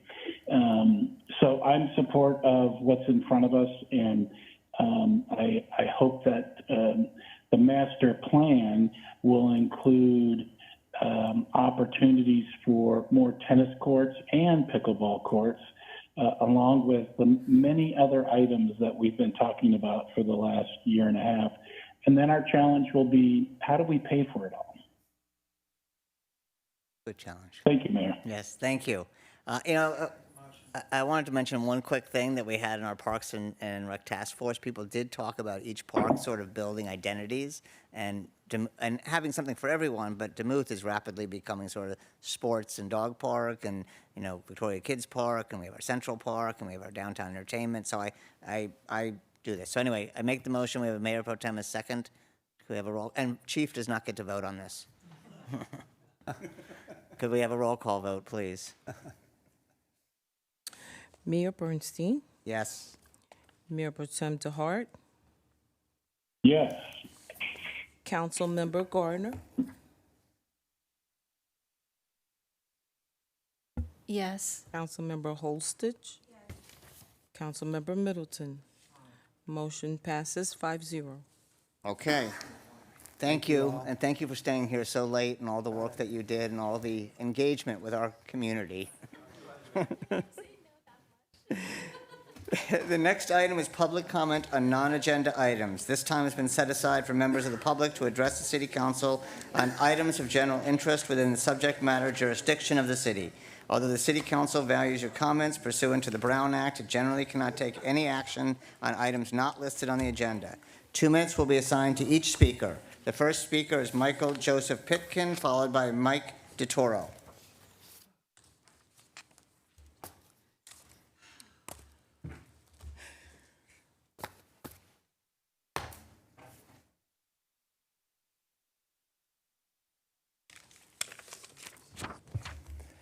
Michael Joseph Pitkin. I moved to Santa Monica last fall. I was immediately arrested for being homeless. The police and the city managed both the shelters and housing. They tried to move me to Winter Shelter, 50 miles away to East LA. I could not, as that would be double dipping in my Medicaid. Veterans have the same restrictions. I begged the mayor to allow those of us remaining to use an empty city-covered parking garage level when it was pouring over 1 inch of rain. I stayed under wet tarp on the beach during Hurricane Hillary with 6 to 12 inches of rain. For months, I worked their shelter requirements. They had a stipulation where they could file a restraining order against me without telling me. I asked for an ADA accommodation meeting with the director to amend that. They said they would set a meeting. Before the meeting, they gave my bed away. I, via public records, uncovered $1.4 million missing in their shelter grants via liens against the shelter. I was beaten 4 times in Santa Monica. 2 times before the beatings, I walked past police sitting in their cruisers at 7-Eleven. I was fisted in the back of my head 2 different times by 7-Eleven employees and supporters. The 4th attack, my HIV blood was everywhere. I am required by law when I shed blood to remove myself immediately to go to police and report hate crime, which I did. A black man judo kicked me in the hip, cracked my hip bone, and started tasering me on the ground. The same liens are happening with Martha's Village and Kitchen and the Well in the Desert. Both have U.S. Small Business Administration liens against them via El Paso, Texas, managed by Corporation Service Company CSC, Springfield, Illinois. As of today, the Well in the Desert is not legal. They have no corporate address. Martha's Village and Kitchen has a history of additional liens against them. California Secretary of State. I found out after I left Santa Monica, they had shelter bed. I qualified the whole time. The next speaker is Mike DeToro, followed by John Rivet. Okay, Mike DeToro is not here. John Rivet, followed by Fawn Davies. They're not there. Fawn Davies. Good evening, Mr. Mayor, council members and staff. We're on the home run. Thank you very much for staying so late and all the hard work you do. I'm here really just to put on your radar that we have a Measure J application that will be coming to the city later this year. It is to really improve and implement the Tarquin Street Master Plan to create some really beautiful open space in the city that will be able to be used by everybody, we believe. The goals of the project are to promote a safe and vibrant neighborhood by establishing a long linear park. It's about a mile from Sunrise all the way up to the beginning of the canyon, to mitigate the extreme heat conditions and providing shade, a lot what the mayor spoke about earlier, about trying to, we hope that we're the first project out of the box for your heat mitigation strategies that you start to develop, promoting pollinators and native plant species, educating and providing interpretive wayfinding and signage for the community, and establishing a beautiful wildlife corridor throughout the neighborhood. So this will be something that we'll be making a Measure J application in September, and since you wouldn't be here, we thought we'd just put on your radar. We're going to start doing some public outreach, and you'll start seeing the neighborhood support for this project. Thank you very much. Thank you very much. The next speaker is Trina Turk, followed by Abraham Ishak. I do not see Trina Turk. Next speaker is Abraham Ishak, followed by Dr. Jesse Niemeyer Romero.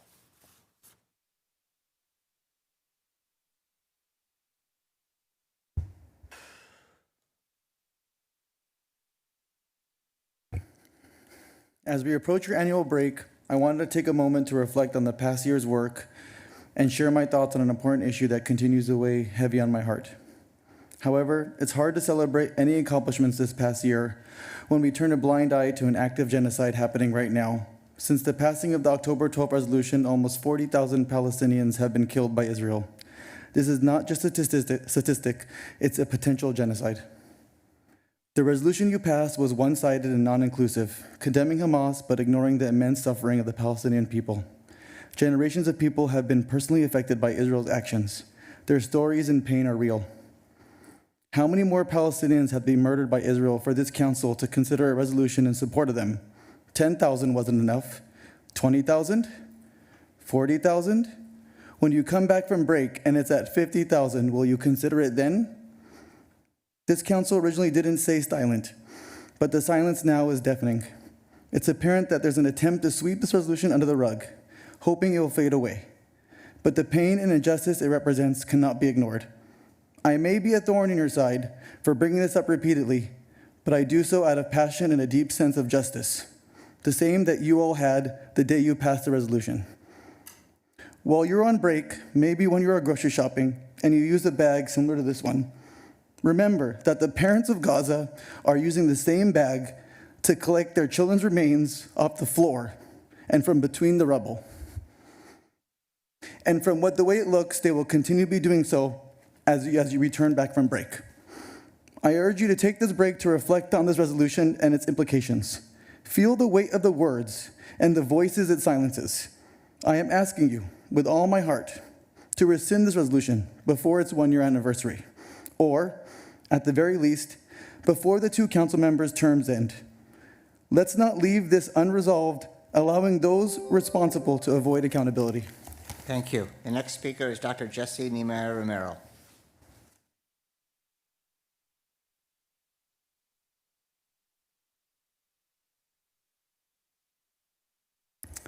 I am here this evening again to request that this council consider a bylaw or a resolution that limits the concerns of this local governing body to local issues and those state and national issues that directly impact the residents and the business of the city and its governance. Please consider the policy that is currently on the books in the city of San Jose as a model for you to follow. Earlier this evening, a council member mentioned that you like to do the hard work here in council chambers. So do the hard work. Have the difficult conversation. Let your thoughts and views be known.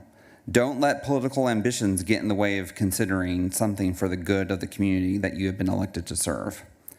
Earlier this year, we were told in a meeting with the same council member that the October 12th resolution was merely a reflection of this nation's foreign policy. What was left unsaid is that the council member was merely just taking on the position of their chosen political party. However, today, the current leading Democratic Party presidential candidate spoke out and called for a ceasefire. There is no doubt that this position will be a part of the party's platform for the upcoming election. So with the 2 members of this council running for higher office, how soon should we expect your opinions to reflect the views of party leadership? I hope the discussion about a potential bylaw will be on the agenda for the next council meeting. Thank you. Thank you. Do we have Eliza Gale online? He's not available. She's not available. Okay, is there any other public comment? No further commenters. Okay, now we'll go to city manager and council requests, upcoming agenda development. City manager? Thank you, Mr. Mayor. We will spend the next month, we'll undoubtedly have a number of other items to add to this tentative upcoming meeting schedule. You'll see when we come back on September 12th, we will have an update for you on some turf conversion projects that we've been talking about for a while, give you an update on that, get your direction, and staff are working on a wireless facilities ordinance for your consideration. And then later in the month, planning will be coming back with general plan elements updates as a business and legislative items. So, but as I indicated, over the next 6 weeks, there'll be a number of other items added to this. So that's all I have, Mr. Mayor. Thank you. Any other council member comments or agenda items? Mayor Pro Tem? Nothing for me, thank you. Okay, I have a couple things. I will keep them quick. So first, I just want to thank the Agua Caliente Band of Kuya Indians for the joint special meeting we had. It was some very exciting projects that they're working on that actually mesh very well with some of our projects in education and arts and culture and keeping local tax local. So it was a very exciting meeting. I have two agenda requests. The first one is we had put aside $750,000 for the improvements to the downtown amphitheater with the goal of making it a more plug-and-play and accessible to more of our community. I realize that we have a Parks Master Plan going on, but since these projects take a long time, if we could use some of that $750,000 to look at design of what that might be before we actually move forward. And I'm going to ask if we could do that. The money was already put aside for Measure J. I'm not asking for approval of any improvements, but just a design so we have something to look at. Do we have support? Yes? Okay. That was 4 nods. Is that? Support to bring something back. Yes, support to bring back something in terms of design for potential improvements and what that would be. And that the design fees that we would pay would come out of that $750,000 that's already allocated. The second request I had is we've had a couple convention center master plan study reports. We haven't actually had any kind of agenda item of an implementation plan for improvements to the convention center. So I'm going to ask for that, as well as potential connectivity to downtown, also to create more pedestrian-friendly and bike-friendly walking from the convention center to the downtown. So if we could get some kind of an implementation plan and recommendation from staff as to where to go next on the convention center master plan upgrade. Do we have 3 majority vote to go forward with that? Yeah, yes. Okay. That is, I had 4 yeses on that, at least. I don't know if Ron is nodding his head or nodding off. And the last thing, I just want to say happy birthday to my husband, Oscar, who is probably well asleep by now, but I will celebrate with him tomorrow. So, and with that, this meeting's adjourned. The next regular city council meeting will be held on Thursday, September 12th, 2024 at 5:30 p.m. I hope everyone gets a bit of a break over the next 6 weeks.